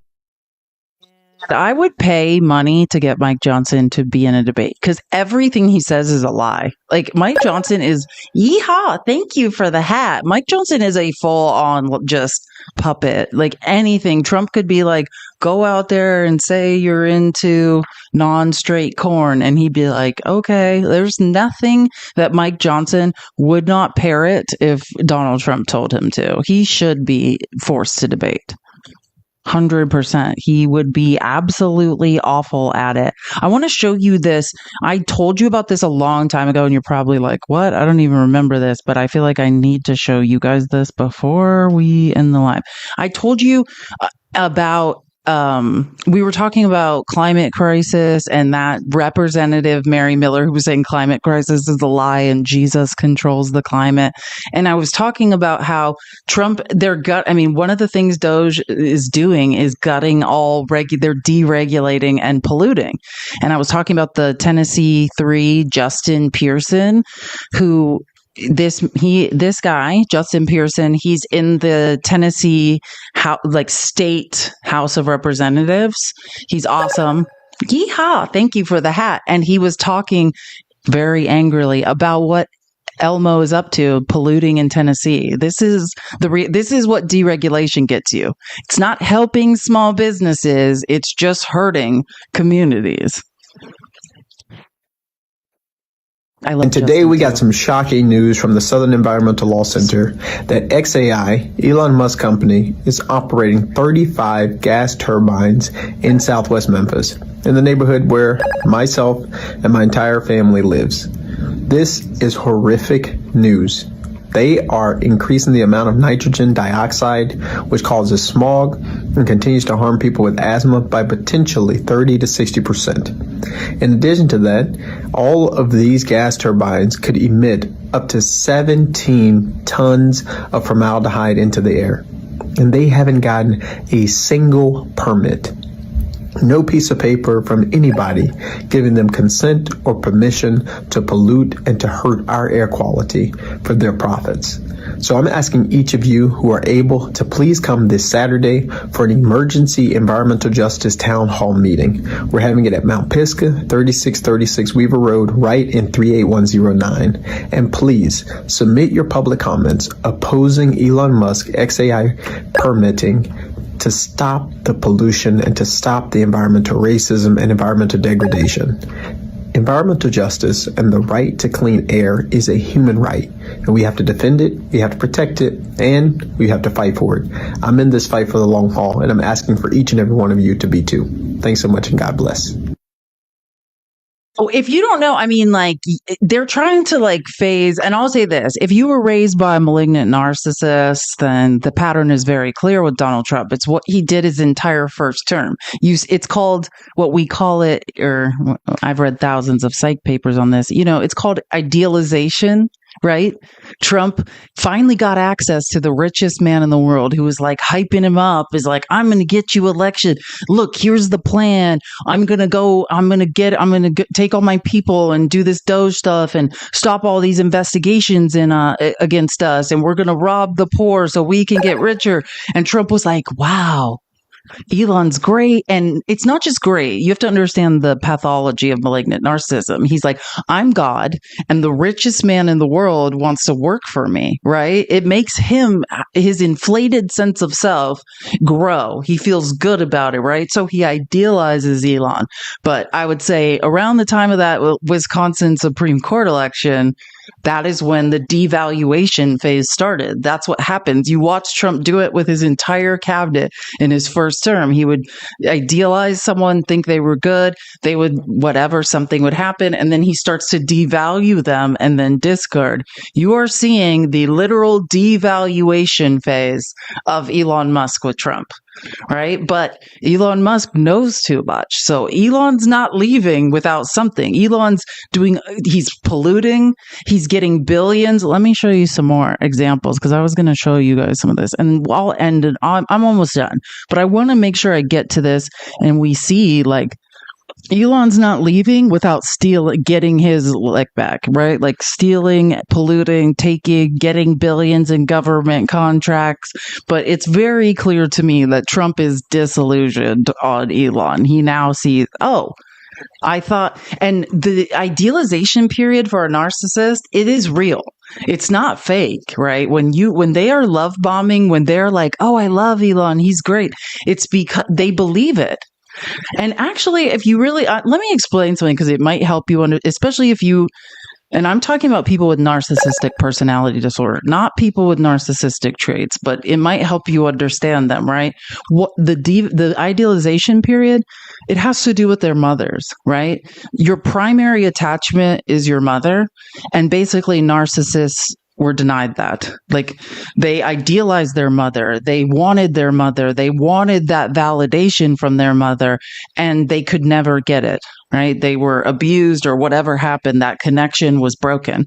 So every time they go through this idealization, devaluation, discard, it is an infant basically idealizing someone and repeating that pattern that happened with their mother they could not attach to, their primary attachment, idealizing and saying, oh, you're great, I love you. Oh, no, wait, that's the toddler phase saying, I need to separate.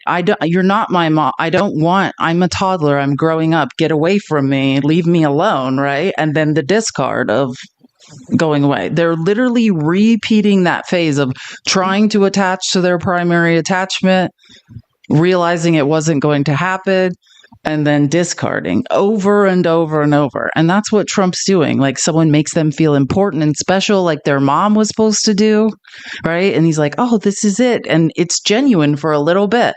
Then realizing, oh, this isn't real, and getting angry, devaluing, and then discarding. So anyways, I want to find this one piece on these government contracts that Elon's grabbing because it's gross.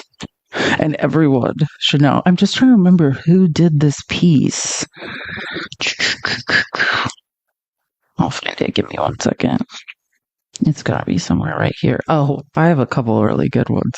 Okay, I did the Robert Reich video. It's got to be right here. Oh, the SpaceX. Yep. This is it. Oh, it's not a piece. Now I remember. Yep. It's Melanie Stansbury again. God, she's great.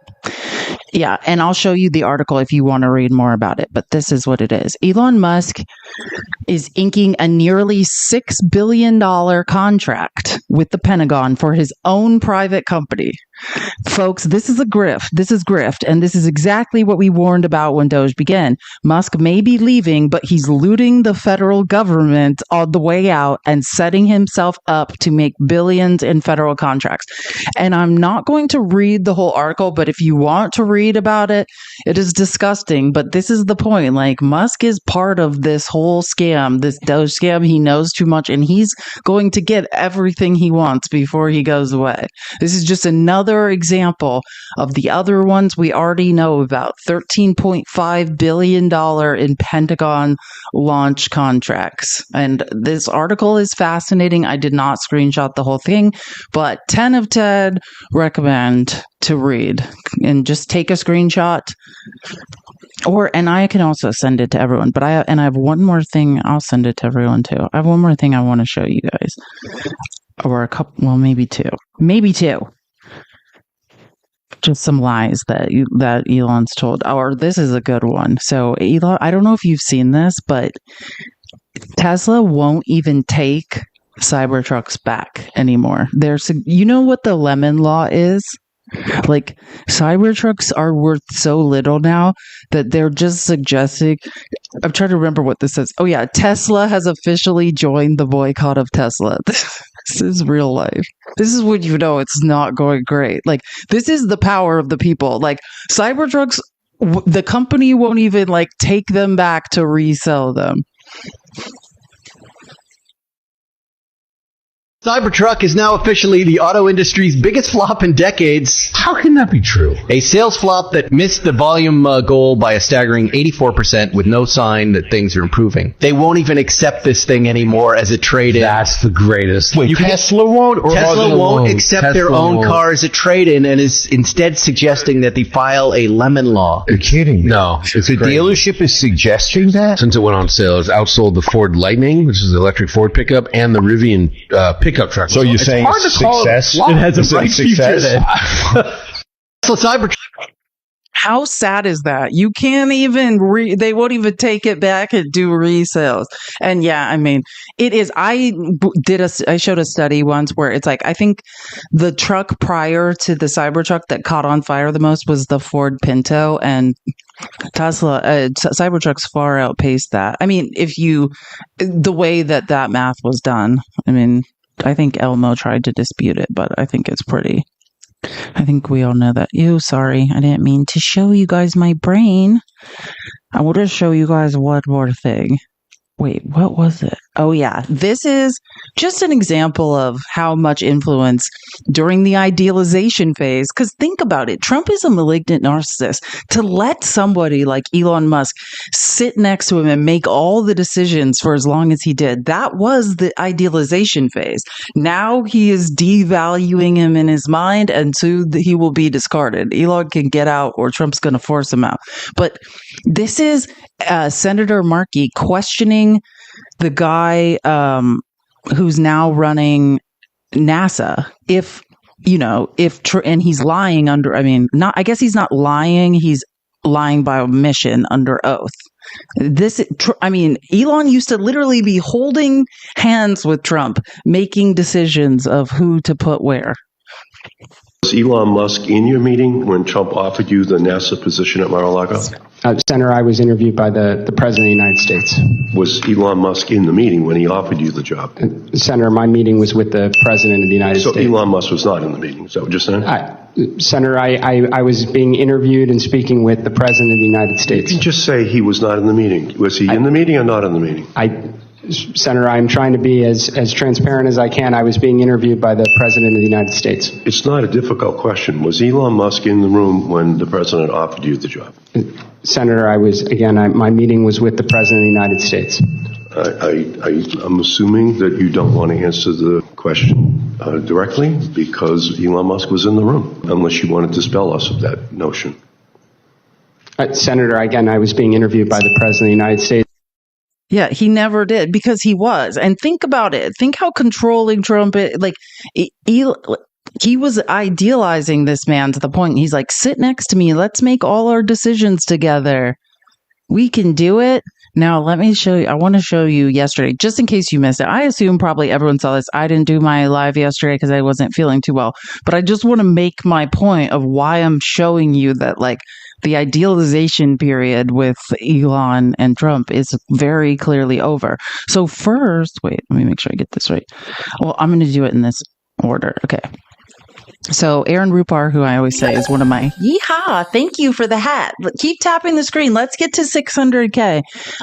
We're almost to 550K. So Aaron Rupar yesterday, like prior to Trump's cabinet meeting shit show, was like, it has been noticeable to me at least that Elon Musk is being marginalized in the White House.